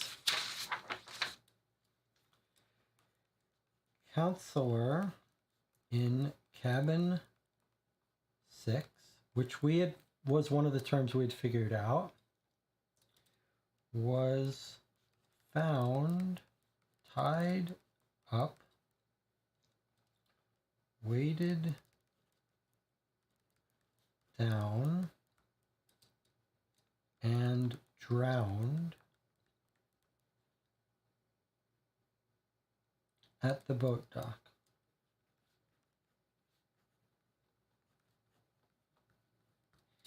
Okay, so there's our phrase. It completely makes sense too, because water, boat, dock, and then water, boat, message. So it makes complete sense that this was related to this. Let me get some of these out of the way. Whoops. Boat dock.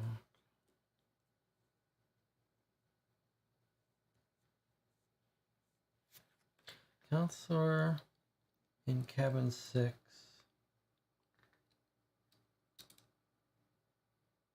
found tied up, was found tied up at the boat dock, weighted down and drowned. Okay, that's fine. Now, what words are not done? We've got shot, midnight,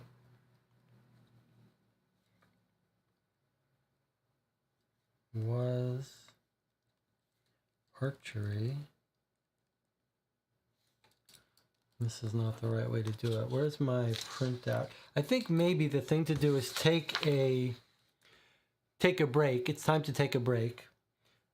I will print another copy of this and we can write on it the patterns, because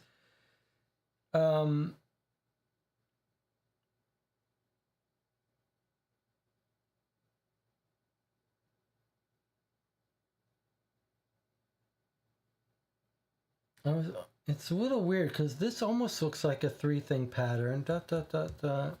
But then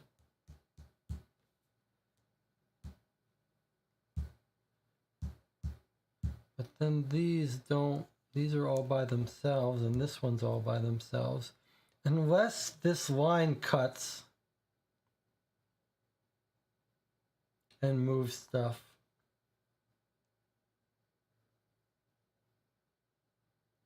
I still don't see how this guy gets adjacent to anyone. Okay. That's fine. We made some good progress. We're going to take an 8-minute break. I'll make a scan of this so we can indicate which words are not covered in case that's relevant. Pretty fun. Okay, I'll see you in 8 minutes.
Okay, we're back. Jonathan and I are back at least. We're working hard on this. I can see in the little display here that there are 2 concurrent viewers. I believe that means my desktop and Jonathan.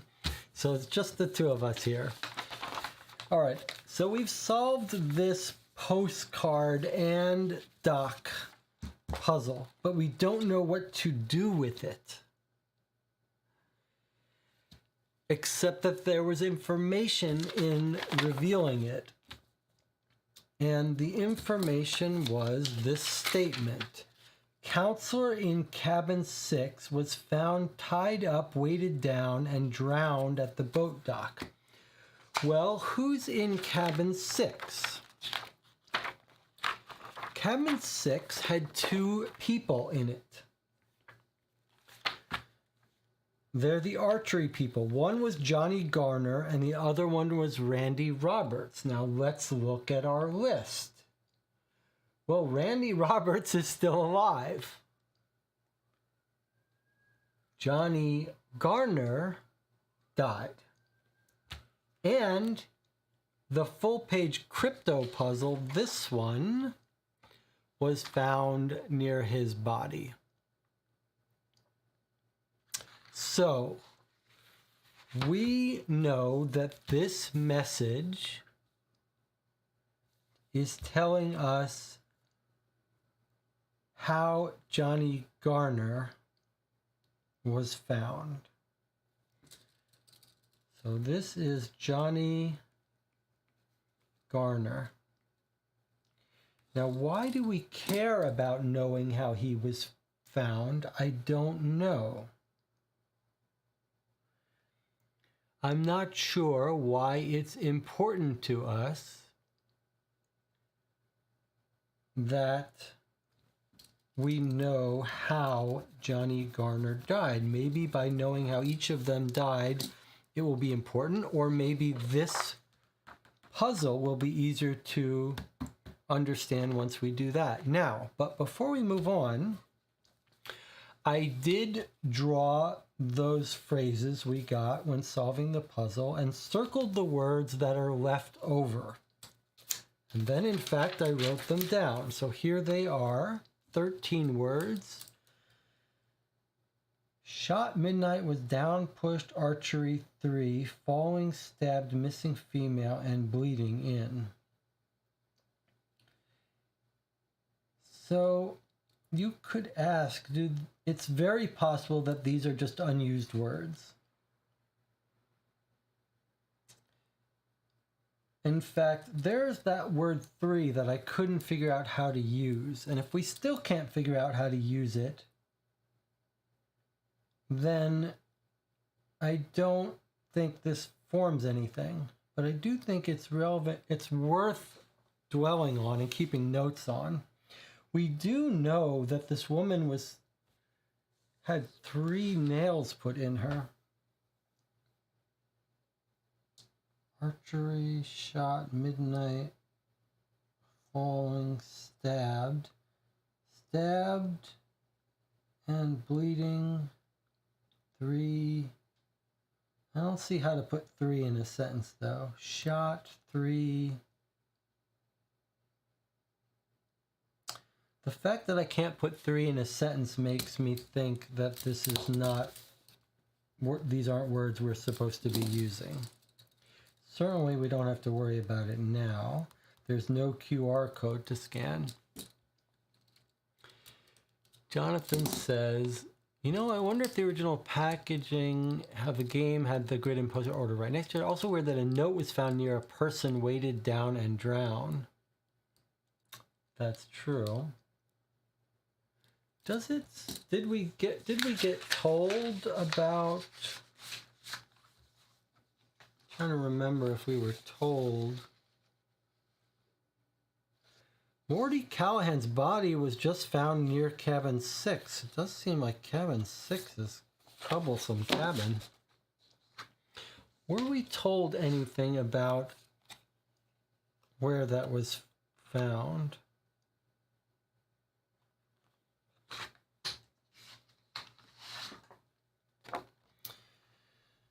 One of the counters is the thing.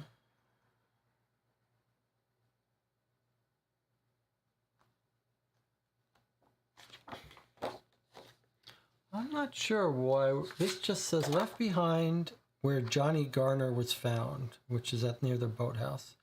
I think it may give insight into the murders. Okay.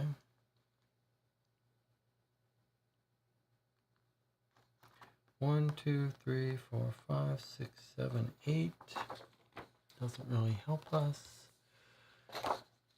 All right, so I think we put this aside for now. We don't know how to make, we don't know why, we don't know what we're looking for. So we will just file this away.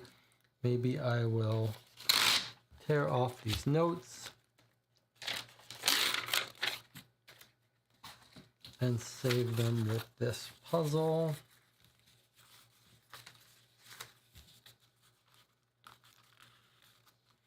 And we'll put this.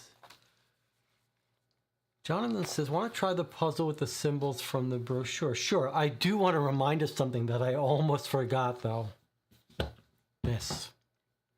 I think we need to make a note of this before we forget it. I should have scanned it, but I want to write this down so that we don't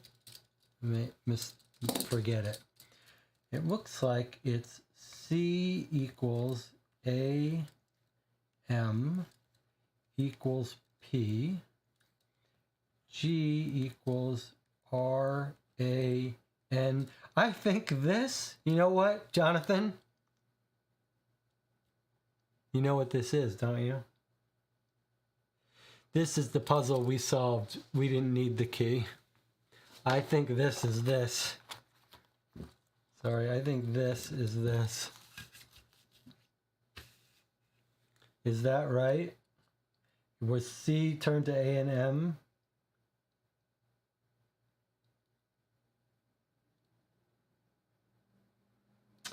Well, A turned to A, but did C go to A? Do we have any C's? Maybe we don't. Maybe it's not. This looks like C goes to A, M goes to P. Let's see if we can find any, because then we could put this away. I don't see M going to any P's. What about G goes to R? I know we saw some G's. G goes to R, yeah.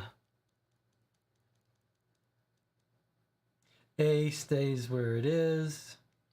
N goes to D. N goes to D. And H went to O. Yeah, okay, so this is this. Yeah. Okay. So we did it the fun way. We didn't need this. And I made a big point about how this is the kind of puzzle I need. You don't need a key to decrypt it. It's just fun, constraint satisfaction. But this was the key. It's it's nice because now we don't have to worry about how to use this. Okay, so that's solved and the pin is solved.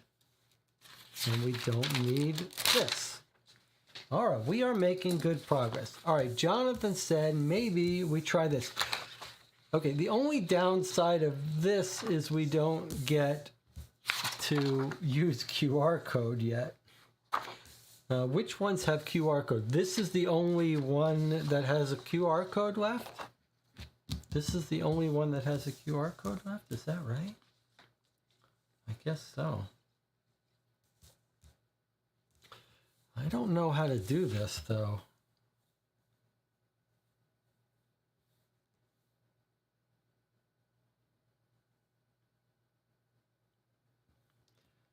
If it's just another letter substitution,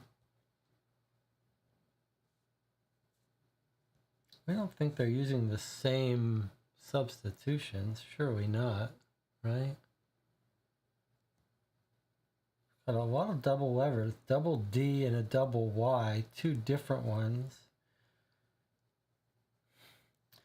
If this is, again, a single letter substitution, we know that, look at this, YDDY and a double Y. The double letters can only be E's or O's. So this is either EOOE or OEEO. Let's look at this one for a little bit.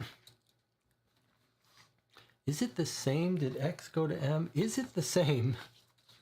Is it the same? Let's see if we can find a three-letter word, because some of these should be ruled out immediately.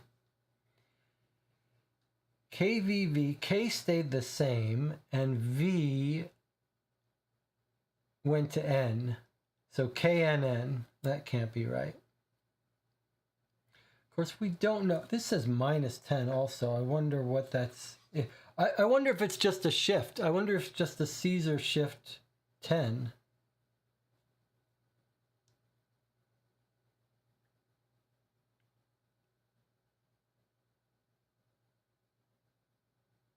Surely not, right? Let me shift to this and get my... Oh, I don't need to get it. I'll just get it right here. Let's just look at this for a second, just to make sure this isn't a Caesar shift. So X, Y are right next to each other. If it was -10, let's just see this here. -10, 1, 2, 3, 4, 5, 6, 7, 8, 9, 10 is H. YZ could be HI, high. This could be high. M would go to V. K to T, VT. Z would be I. C would be L. High this, that doesn't sound right. What if I went in the other direction? So I went down 1, down 10. Let's just see. So awkward. So I went down, I went 1, 2, 3, 4, 5, 6, 7, 8, 9, 10. I went that way. What if I go this way? 1, 2, 3, 4, 5, 6, 7, 8, 9, 10. That makes it, N goes to know this, know that. That sounds pretty good. John says, cool, you got this little decoding wheel. We actually had one from box 1, but I didn't save it. Okay. Sorry, did I do that? Let me make sure I did that right. -10. 1, 2, 3, 4, 5, 6, 7, 8, 9, 10. Yeah. So XY would be no. Know this, know that would make sense. Okay, what would our M be? M would be to C. K would be A. K, C, A.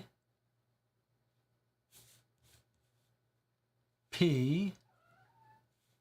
Caps. No caps. No. No caps. No. That was the instructions when filling out codes. No caps.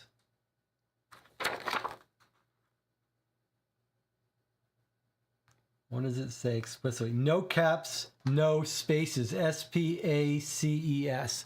Okay, that's it. So let's write it out. The final term is no caps, no, let's just confirm. C goes to S. Let's go on a closer view so you can see it. Okay, C goes to S. Z goes to P. K goes to A. M is going to go to C. O, E. C, S. No caps, no spaces is our final line. Okay, let's decode the rest. All right. V goes to L. S goes to I. C goes to S. D goes to T. List. Then we've got K goes to A. V goes to L. List all. Y turns to P. List all P, and then P goes to F. PF.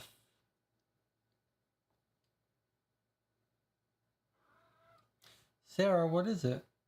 How can P go to F? All PF? List all. Oh, sorry, Y goes to O. List all of D goes to T. R is going to be surely to an H. All of the M goes to C. K goes to A. W goes to M. Z goes to P. List all of the camp.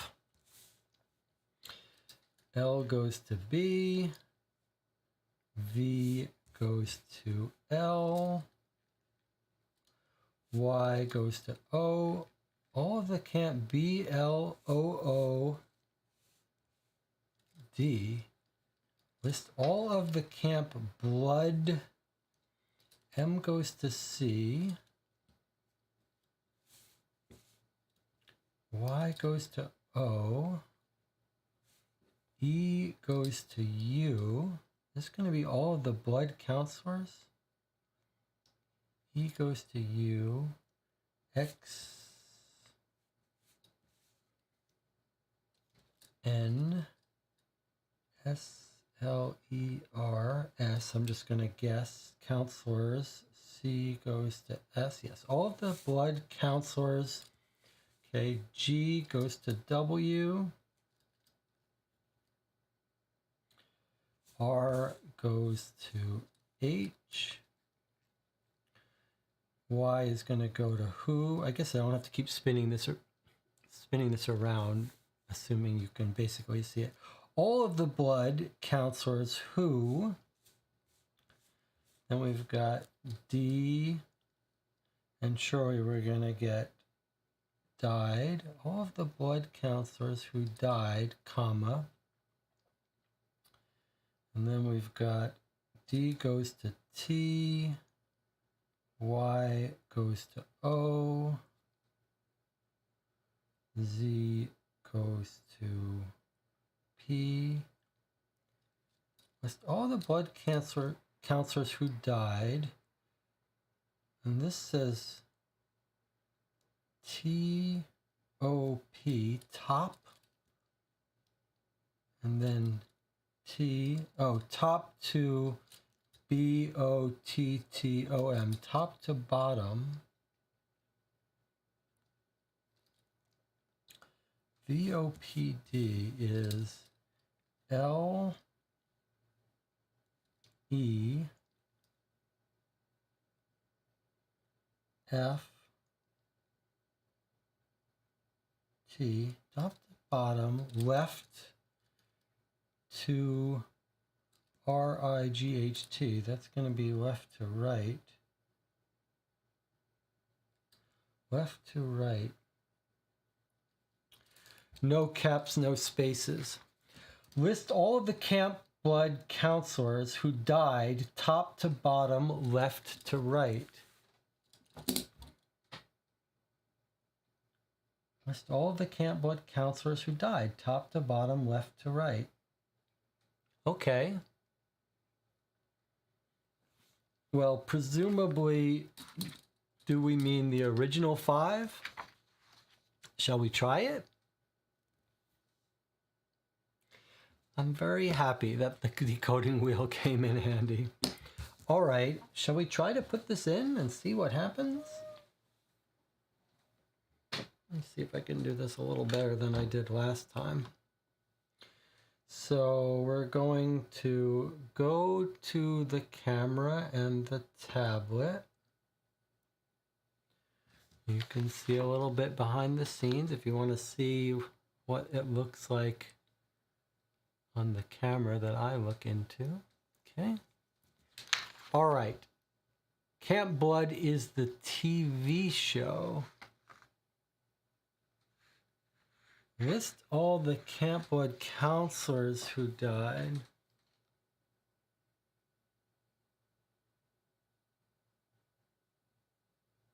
It's true, Camp Grand Echo was their camp. Does that mean we can only do this once they start dying? That's a good point. So you think we're not ready to do that until they die?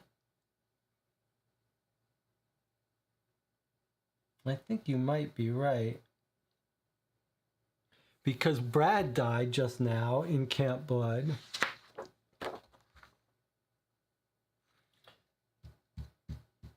Top to bottom, left to right. We don't even know what that means, but this is what it means. Jonathan's right. Top to bottom, left to right. Okay, so we're not ready to do this yet, presumably, right, Jonathan? It's the TV show, All We Have Is Brad. I think Jonathan is absolutely right. Okay, but we've solved this puzzle.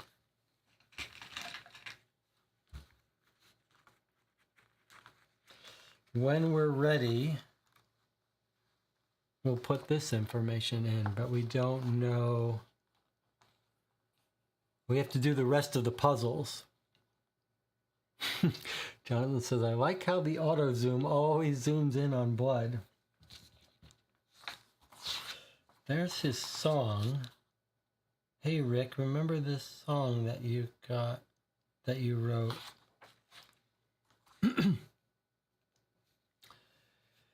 This is confusing. Like we've got this. Maybe something's going to refer to this song. Or are we meant to believe that this means Rick died?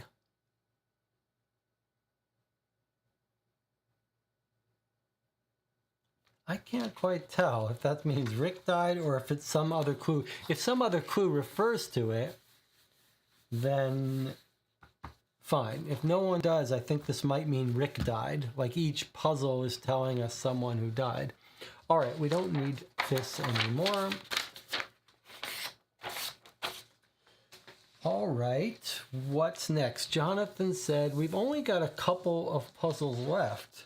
We've got two that look like they're all about numbers and symbols. It's the symbols that throw me. Otherwise, I might think it's seating chart.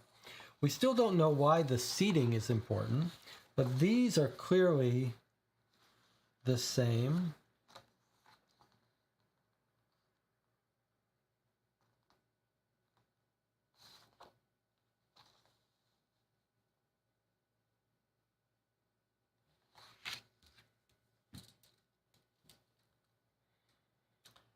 It's, I find it, I'll tell you what I notice about this, though. I just noticed something really quite significant. Do you notice anything interesting about this code? Like we've got this one, okay? And now look at this one. What do you notice about this code here? Anything jump out at you? Something just jumped out at me. Something very significant. Where's my scans?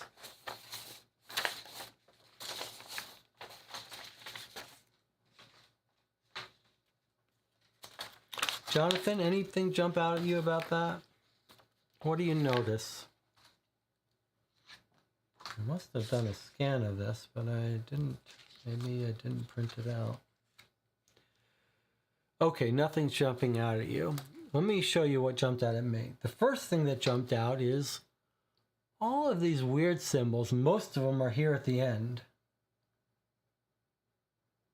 As if it's not random. Like here, it's all broken up, used randomly, right? Here, all of these weird symbols were at the end, except for a couple. But then something much more significant jumped out at me. It's not just that the weird symbols are at the end. Look what it is. They're all unique. There's one of each. As if this is giving us an alphabet. It's the decryption. It's how we're supposed to know what each symbol maps to, because each one is just listed once. And I wonder if we're going to find there's 26 of them. 1, 2, 3, 4, 5, 6, 7, 8, 9, 10, 11, 12, 13, 14, 15, 16, 17, 18, 19, 20, 21, 22, 23, 24, 25, 26. Okay, so what we've got here is the alphabet for how to decode this. Jonathan says, great job, thank you.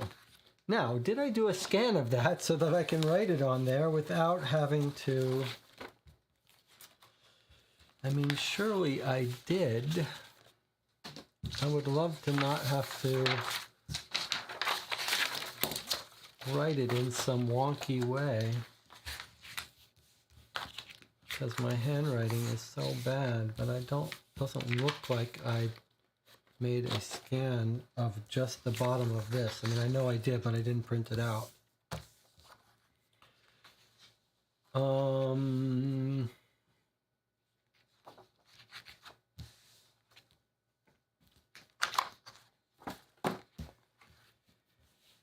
My handwriting is so bad. So I think that we better have me scan and do it, but we've only been on the air for 26 minutes this session, so we're not really ready for a break. All right, let's just take a 2-minute break. Do I have another 2-minute break here? Let's see, what have I got? I've got a 1-minute break and a 10-minute break.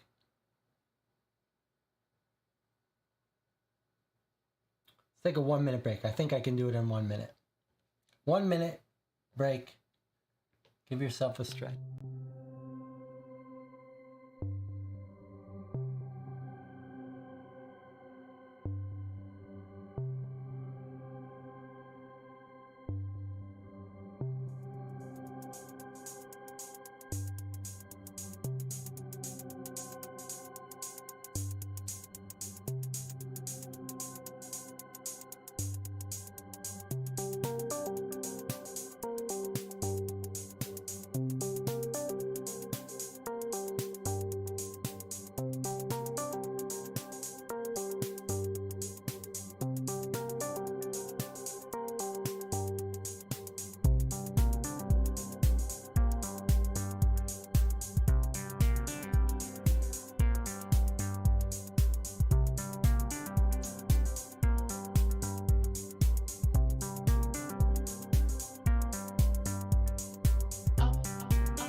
Okay, we're back. You're watching Call for Two. It's 5:15 a.m. in Champaign, Illinois, Midwest Central Time Zone. We've got we had 4 viewers. Now we're back down to 3. But we're making good progress on these puzzles and having fun. I noticed that these symbols are all unique. We counted them up. Turns out there's 26 of them. So I think what we've got is a fairly clear case, where the 5 is an A, the 2 is a B, the hyphen's a C, D, E, F, G, H, I, J, K, L, M, N, O, P, Q, R, S, T, U, V, W, X, Y, and Z. And now, with that done, we can turn to this one, which I've printed out as this. And now let's translate. Okay. Semicolon is a T.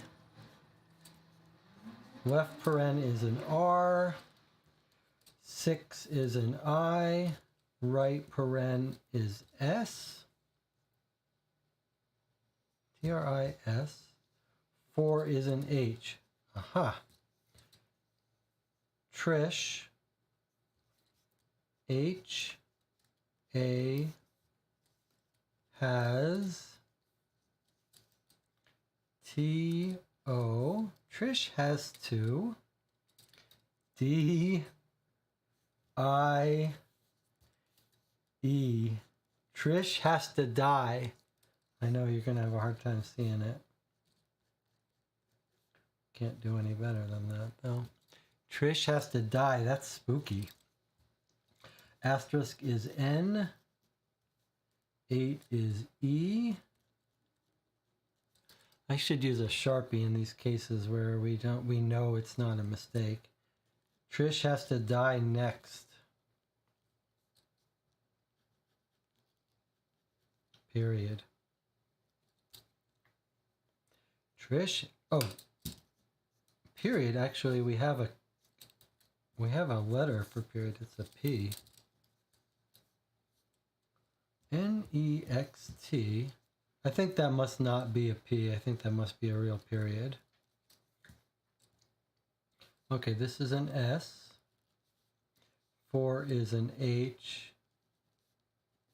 8 is going to be E. Period. Trish has to die next. She. W. I. Will. She will.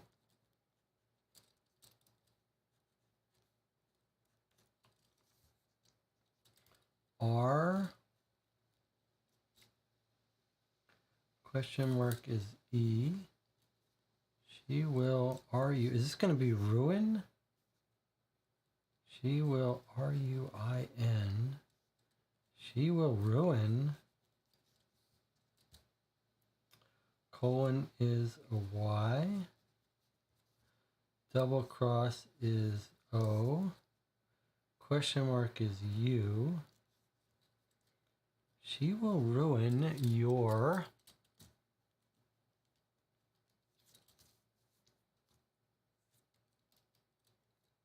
This is an S. E. C. O. N. She will ruin your second. C.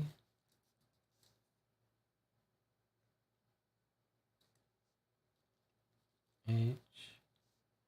A. N. This is going to be C. She will ruin your second chance. Trish has to die next. She will ruin your second chance. That's right. Trish has to die next. Period. She will ruin your second chance. Trish has to die next. She will ruin your second chance. Well, if we look at what they said, John says, think we can finish this one in one stream now. We only have a couple puzzles left. Yeah, it is tempting. Trish has to die next. She will ruin your second chance. Who's talking about second chances here? A bunch of them did. Rick says, fate is giving us a second chance. Trish says, it's not often life gives you a second chance. I won't waste this one.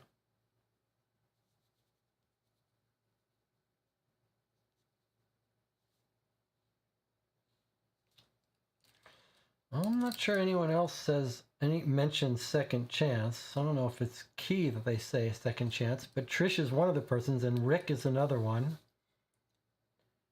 And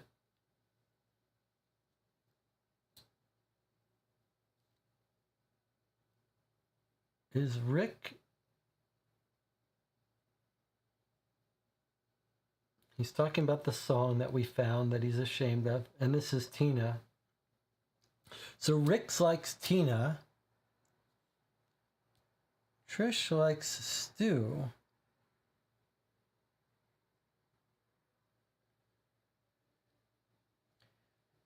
If Trish likes Stu,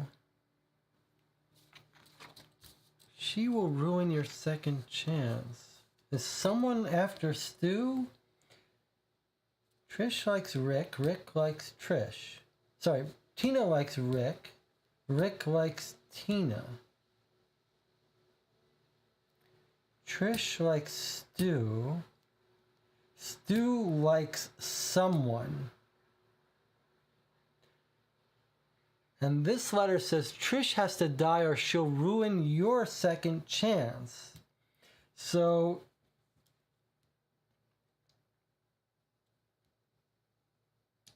it was Jonathan that pointed out that we don't know who Stu Stu does have, say, second chance.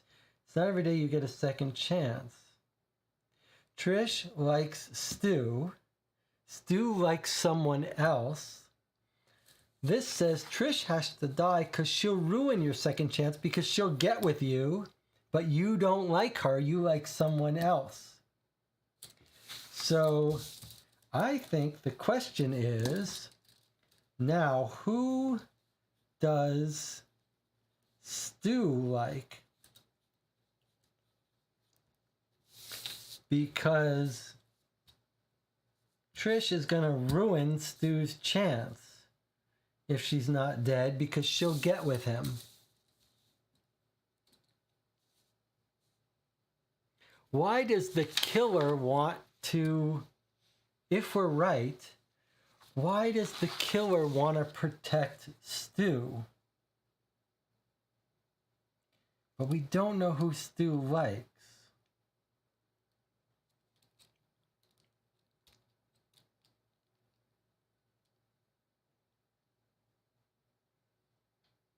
Could be anyone. But I think this means the killer's not Stu, right? Because I think this is telling us that the killer's not Stu and the killer's not Trish.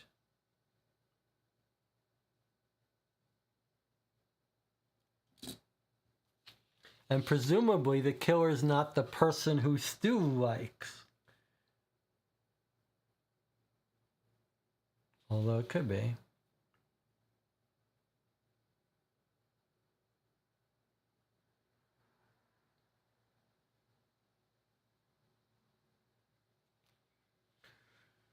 Although, okay, so I read it as saying like this killer is protecting Stu's second chance by killing Trish. But it could be the other way too. It could be that this killer is talking about the person that Stu likes. And it's saying, like, say Stu was in love with Randy. This is saying Trish has to die next because he will ruin Randy's second chance with Stu.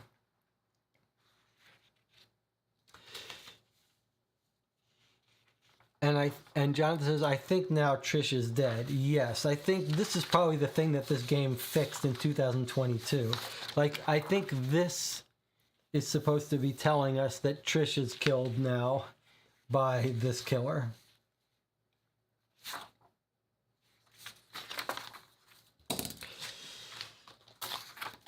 So let us, there's nothing to do with this information yet. It's just that we solved this puzzle.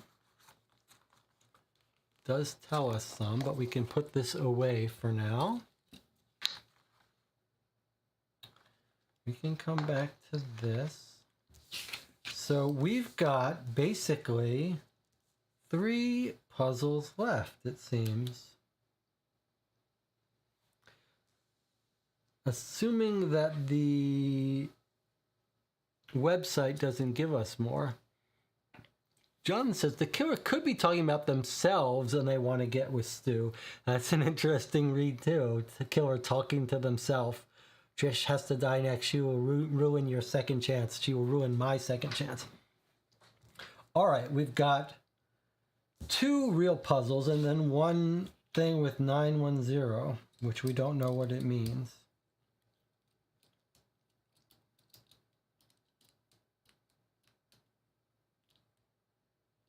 Look at this. Can I point out something I just noticed here? I used the fire as my site. Remember the fire pit thing? I noticed something interesting and clever. So here's the fire pit, right? Which we noticed is like a clock. 12 entries like a clock. Now look at this. Look at this poem here.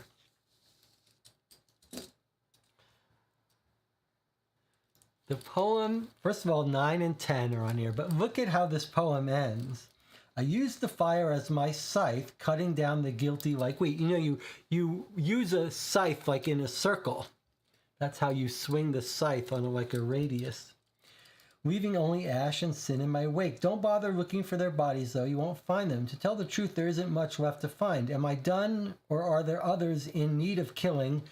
Time will tell. Time will tell.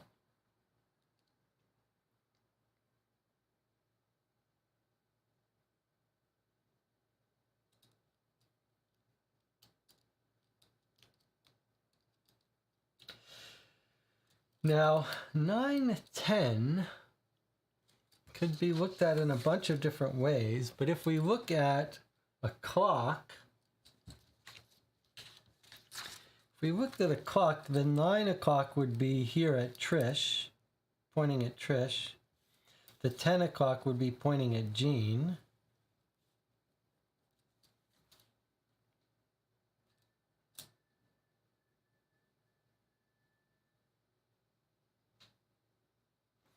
Maybe this is saying, I don't know why 9 and 10 are to, we don't know what this 9, 10 means, but okay.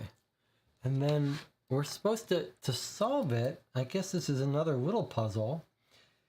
The name of the one who calls plus the first name of the reaper. So we have to figure out who the reaper is, but then we also have to find who calls, whatever that means.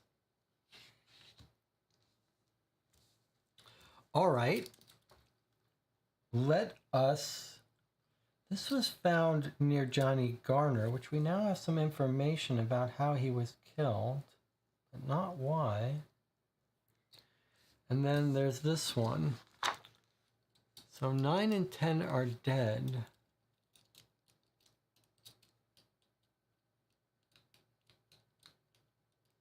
Nine and 10 are dead. What if we just think of the fire as a normal clock face with 12 at the northmost? 9, 10 becomes 9 for the hour and 2 for minutes to equal 10.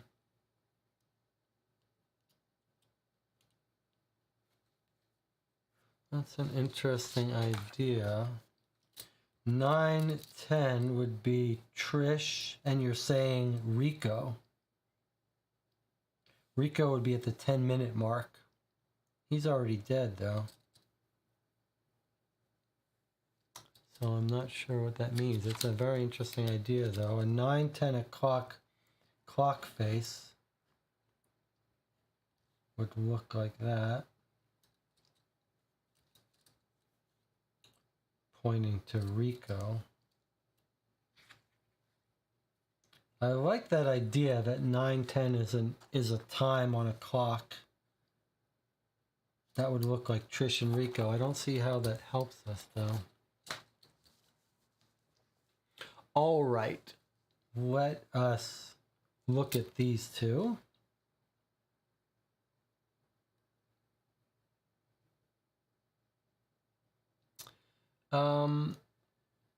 This code has a double J in it, a double F. This is the same thing as we saw before, where the double letters seem to be key. If they're again single letter substitutions, the double J has to be O's or E's. Then the F's would have to be the other one. So this would be either O something something O O. Oh, here's another double letter. So I'm thinking maybe these aren't as simple as single letter substitutions, because we got 3 pairs of doubles, 2 J's, 2 F's, 2 S's. And we were thinking those don't exist in English. So I think maybe Oh, and also, yeah, so maybe something else is going on we don't know. So maybe we put this aside for a second and we focus on this one. What do you think, Jonathan? How can we make sense of this? Where's our brochure?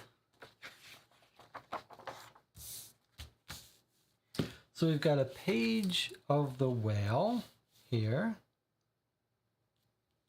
A page of the owl here. The owl.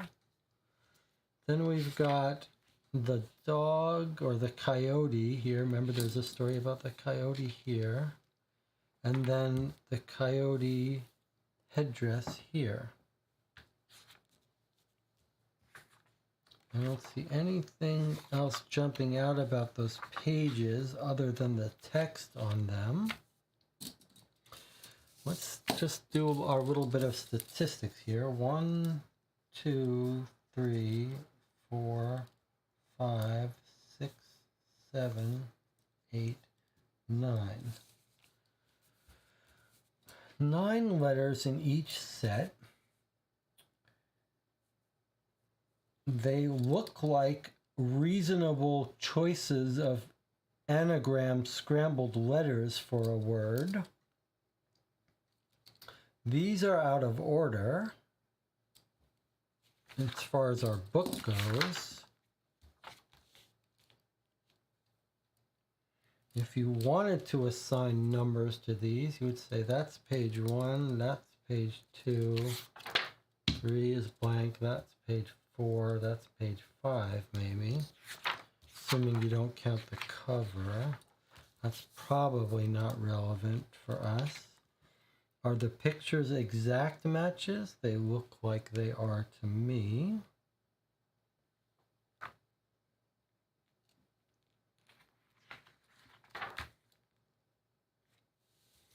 Anything hidden in the pictures? They kind of look like they're, like that one kind of looks a little bit like it might be hiding something.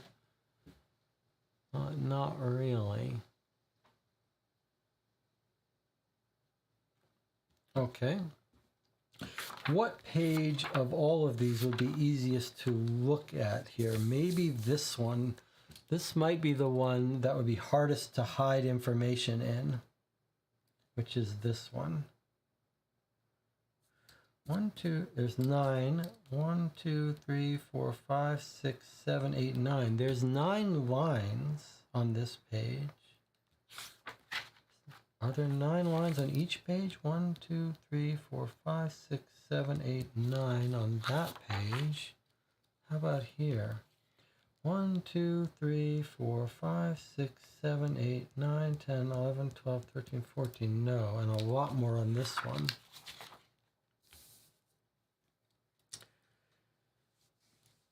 Interesting. DHAOMACOM.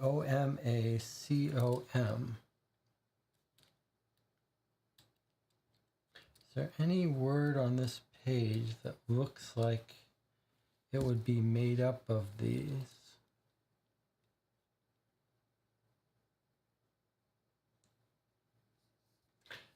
These really look like letters you could scramble into a word. Let's read this and see if anything jumps out at us. Camp counselors, boys. Cabin 4, Rick Healy.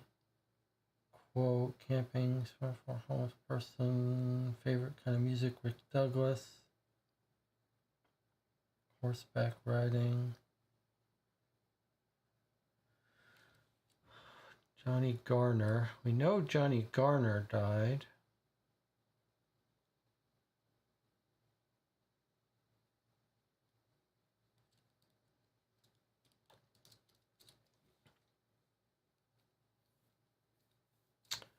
What would it be telling us? There's this interesting legend of the echo with the coyote.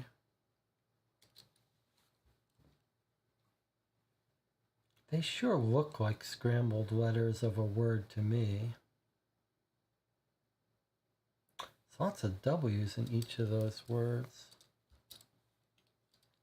What would that word be?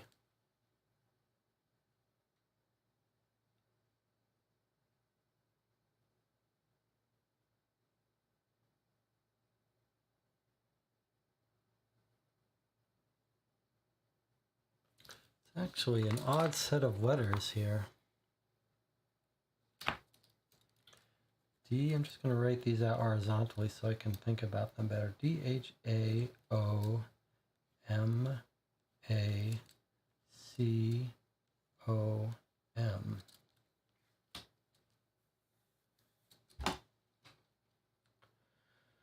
And what would it be telling us about this page? Why would it be relevant to this page? Like, would we be looking for a word with a D? What's the first word with a D? Brad. What about the first word starting with a D? Douglas. And then Douglas Healy. That doesn't make sense.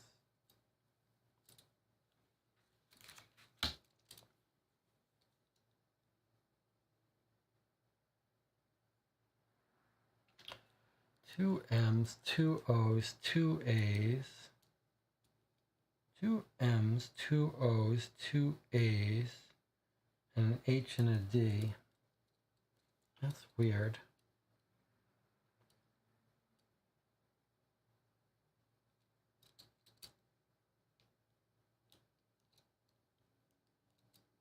Of course, it could go read this way too, right? Couldn't it?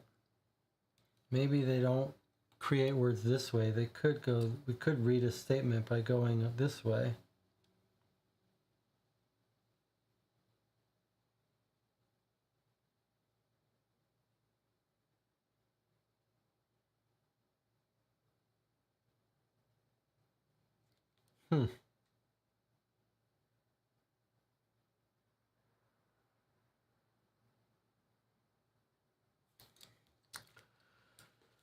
If it read left to right, we've got a bunch of W's. What would that mean?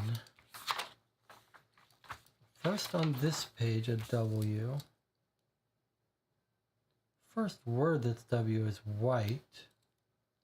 So white.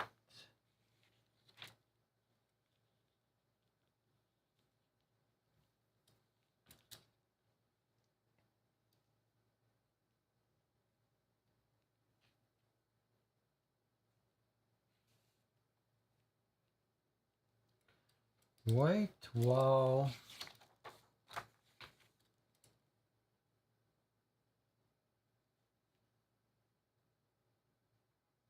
Douglas. White while Douglas doesn't really work, does it? White while Douglas where? It doesn't work.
One, two, three, four, five, six, seven, eight. 1, 2, 3, 4, 5, 6, 7, 8. I was just wondering if this could help us with this. Doesn't seem so though. I mean, we're quite familiar with dictionary codes that would tell us how to look up a word in a book, but boy, it just doesn't seem like that.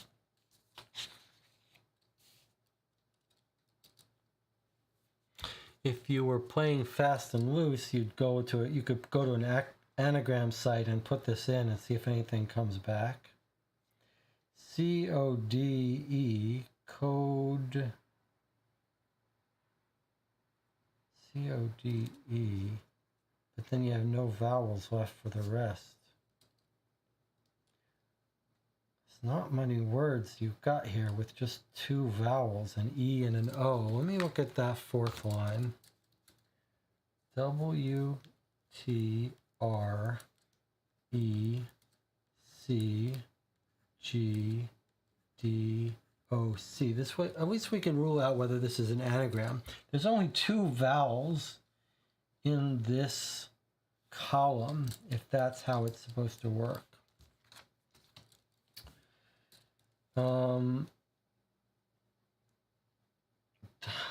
It's hard to see how you get a word out of this. You could try TR. Where are you going to get your W?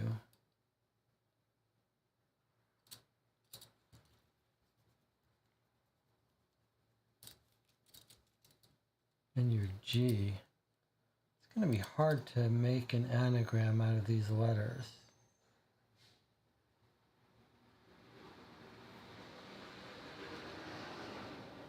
A W, a G,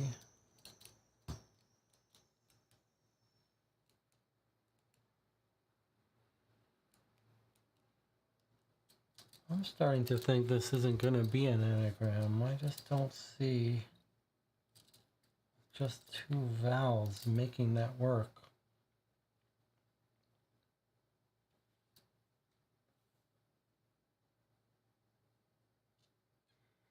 You could end in a W. You could have a WR. How many other good choices, though? If you ended in a W, it would probably be an OW. Maybe you'd have to have your R or your G there. ROW. And somewhere you'd have your D, G, C, T, and E in there. That's not going to work. I just don't think that's going to work. So, if it's not an anagram, Jonathan says McCormick comes up multiple times on the OWL page and is 9 letters. Well, McCormick would be a nice person to mention. No K's in this letter set. So you're not going to spell McCormick out of this.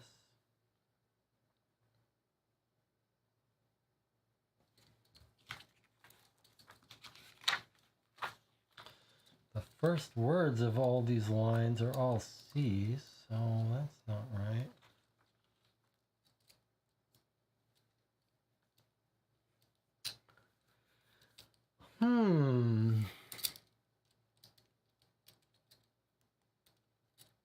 Very puzzling.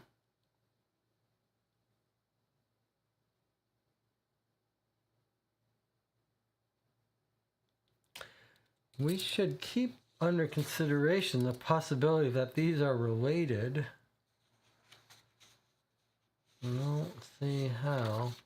How many letters are missing? 1, 2, 3, 4, 5, 6, 7, 8. Yeah, one in each line. Doesn't really help us.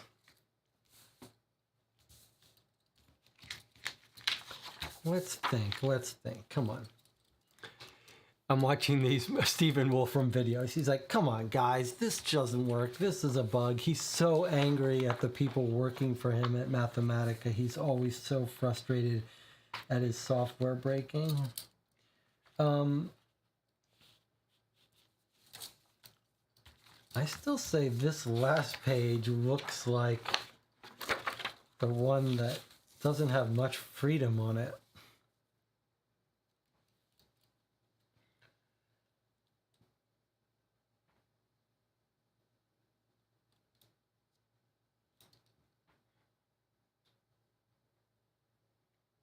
How would these letters match up with this page? What would it be telling us?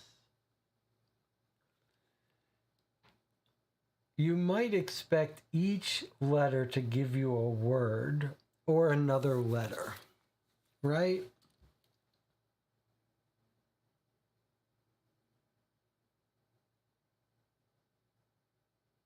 Or you could think it might be offsets. What if these are all offsets by 5? These are all offsets by 1. Does that work? What if we do that? Let's see. If we go from A to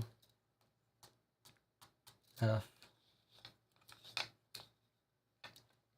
If this is page 5, so these are all offsets by F, D would go to I, H would go to M, A would go to F,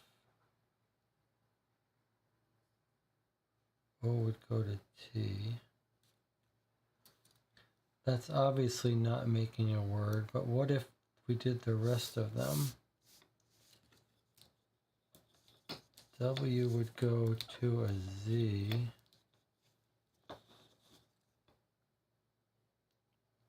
No, W would go to an A. It went 2 and cycled back. So IA. T would go to X. R would go to V. MXFV, that doesn't work. What if page 1 was the title page? So this is really 0, 4, 3. No, that's not right. I meant what if it goes the other way? So I counted this as the first page, but it's really the second page of the document. This is really the 6th page. This is really the 3rd page. The dog is really the 5th page. If you catch my meaning. 1, 2, 3, 4, 5, 6. All right, so if we use these as offsets, it would mean D would turn into 1, 2, 3, 4, 5, 6, would turn into a J. Hardly seems right. J is not a very common word. D would turn into J, H would turn into an N, G, O turns into a U, M turns into an S, A turns into a G. Obviously that doesn't do anything, but what about if it works across? So D went 6. 1, 2, 3, 4, 5, 6 turned into J. W would go 3. W would turn into a Z. JZ, that doesn't work at all, does it? W, R would go to U. E would go to H. No, that doesn't work at all.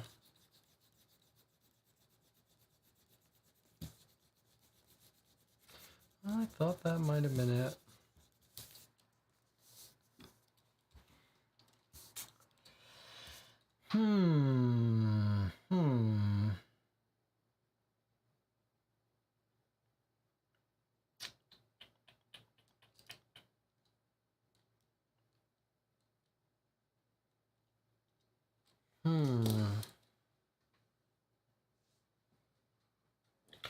Well, another way you could think of it is to read it in this order. Like this is 1, so W, W, W. Oh, that's going to be it.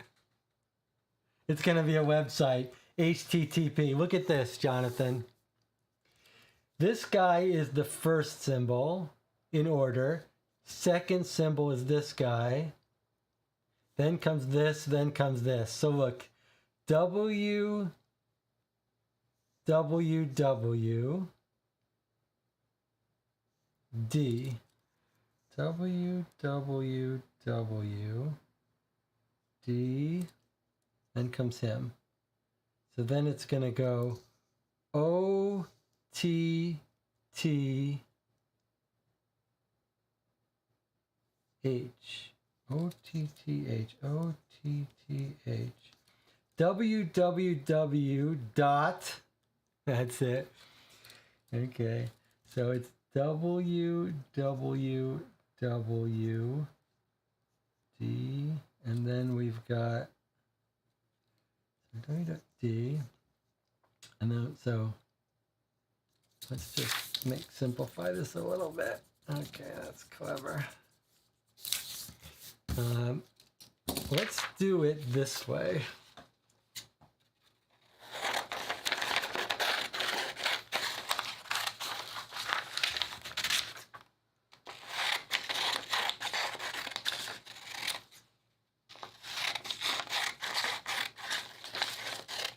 So that's why the words looked like English words, because the words, letters don't transform, they just get rearranged, which is why we thought it might be an anagram, but couldn't make that work. So,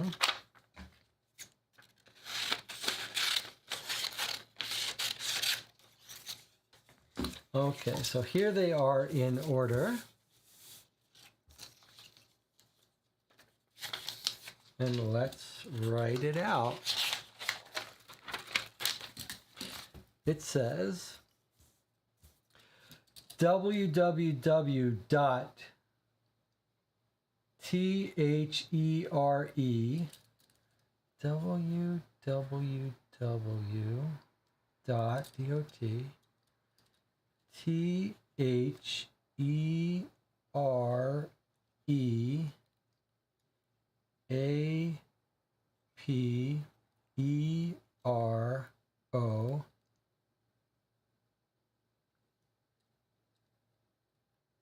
FCAMPGRA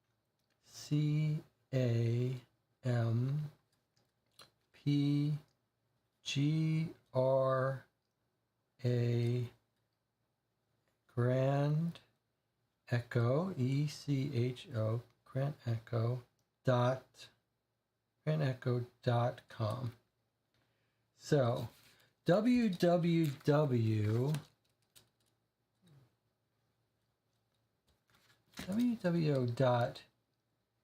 THER,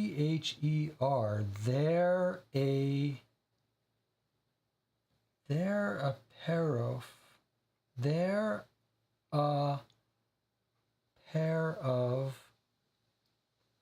what? Why is that so weird? www dot THERAPEROF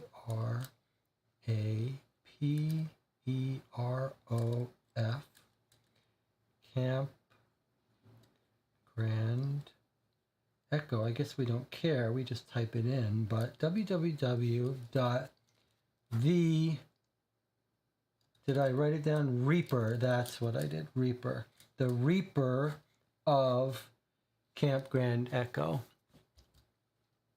www the Reaper, I missed a letter there. The Reaper of campgrandecho.com. Okay. It wants us to go to campgrandecho.com. Who are we to say no? Where are we here? Let's try Firefox. www dot the Reaper of campgrandecho.com. You can't see it at the top, but that's what I typed in. Let's see what we get. Whoa, look at that. That's scary. It says at the top, who is the Reaper of Camp Grand Echo? I'm not the Reaper, but you did find out my secret. I'm not really dead.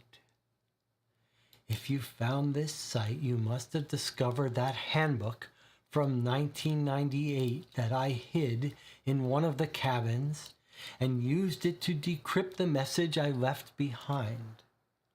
Obviously, you can determine that I'm still very much alive. Not everything you see is real. The Reaper didn't behead me at the beginning of the filming for Camp Blood. I have worked in Hollywood for a very long time, and I know some very skilled makeup artists who can work wonders with a little putty, some cornstarch, food coloring, and their imagination. How else am I supposed to draw the Reaper out? This is the only way I could think of. The only problem is that it worked a little too well. I didn't think the Reaper would start killing again, not with the cameras rolling. In any case, there's some information on this page that I was saving for the show. But I guess it's a fight for our lives now, so all bets are off. Use all the info here to help you figure out what's going on and hurry. Signed, Morty. So Morty didn't really die. P.S. On that cabin drawing, -10 means 10 steps backwards. We already figured that out. Thanks for nothing. He said there's clues on this page. Revelations from Grand Echo Cave. The writing on the cave wall definitely means something. We already solved that, right? Once you figured it out, click on the image of the cave to see what's revealed. Note, password, what might be ruined. No caps, no spaces. Where's our thing? So, that's not the cave wall. The cave wall was our numbers. Okay. So it's telling us how to use this now. Okay, so this is pretty cool. So we decoded this, but we didn't know how to use it. This is what was written on the cave wall. The message says, Trish has to die next. She will ruin your second chance. And then the puzzle, this is saying, click on the thing. The password is what might be ruined. So we know it's a second chance. So we're going to download. Download failed. That might be because we're using Firefox and it doesn't like it. Download failed. I sure hope that that's not something worse. Let's try with a different browser. I'm going to switch to this so you can see me here. Okay, let's try again, typing in www.thereaperofcampgrandecho.com. What did I type in wrong? I did type it in wrong. Let's try again. Campground. Okay, let's see if we can get this to work better. We're gonna, yeah, okay. Install app, no. We're gonna accept cookies though. Okay, so we're back here again. He's not dead. He says click here. All right, let's click here. Download again. Open with that. Okay, password protected. What was ruined? A second chance. So we're gonna say second chance. Trish didn't make it. We found her like this, but out in the woods at around midnight. She was strangled to death and staring lifelessly at the moon. It's truly a shame what happened and is still happening. Certainly seems like the Reaper of Camp Grand Echo is out to finish what was started so many years ago. She's all black. There's like oil or soot, or is it blood? That is scary. This is a Halloween scary thing. All right, so fine. Let's go back here. So Firefox didn't work for us, but Chrome did. Okay, so we got this one. Now we know Trish actually did die. Items pulled from the time capsule. Click the icons below. There's an audio interview. Whoa, there's a lot more little evidence now. Okay, an audio interview. This was buried in the time capsule. As far as I know, no one has heard this before. Trish has a lot to say about something very serious that happened 20 years ago. Okay, so I won't be able to hear this if I don't switch. So here's what we're doing. We've been on 47 minutes, plus we only took a 1-minute break before. So we're going to take a break. I will get my audio up. Jonathan says, seems like we were supposed to solve the puzzle and get to the website sooner than we did. I don't know if it was that or if it was just that it's a different way to get hints. But I'll tell you what, it's 6 a.m. I think we should stop here. I think this is a good place to stop. Because it looks like there's more stuff on this webpage and we haven't done this yet. What do you think about that, Jonathan, stopping here?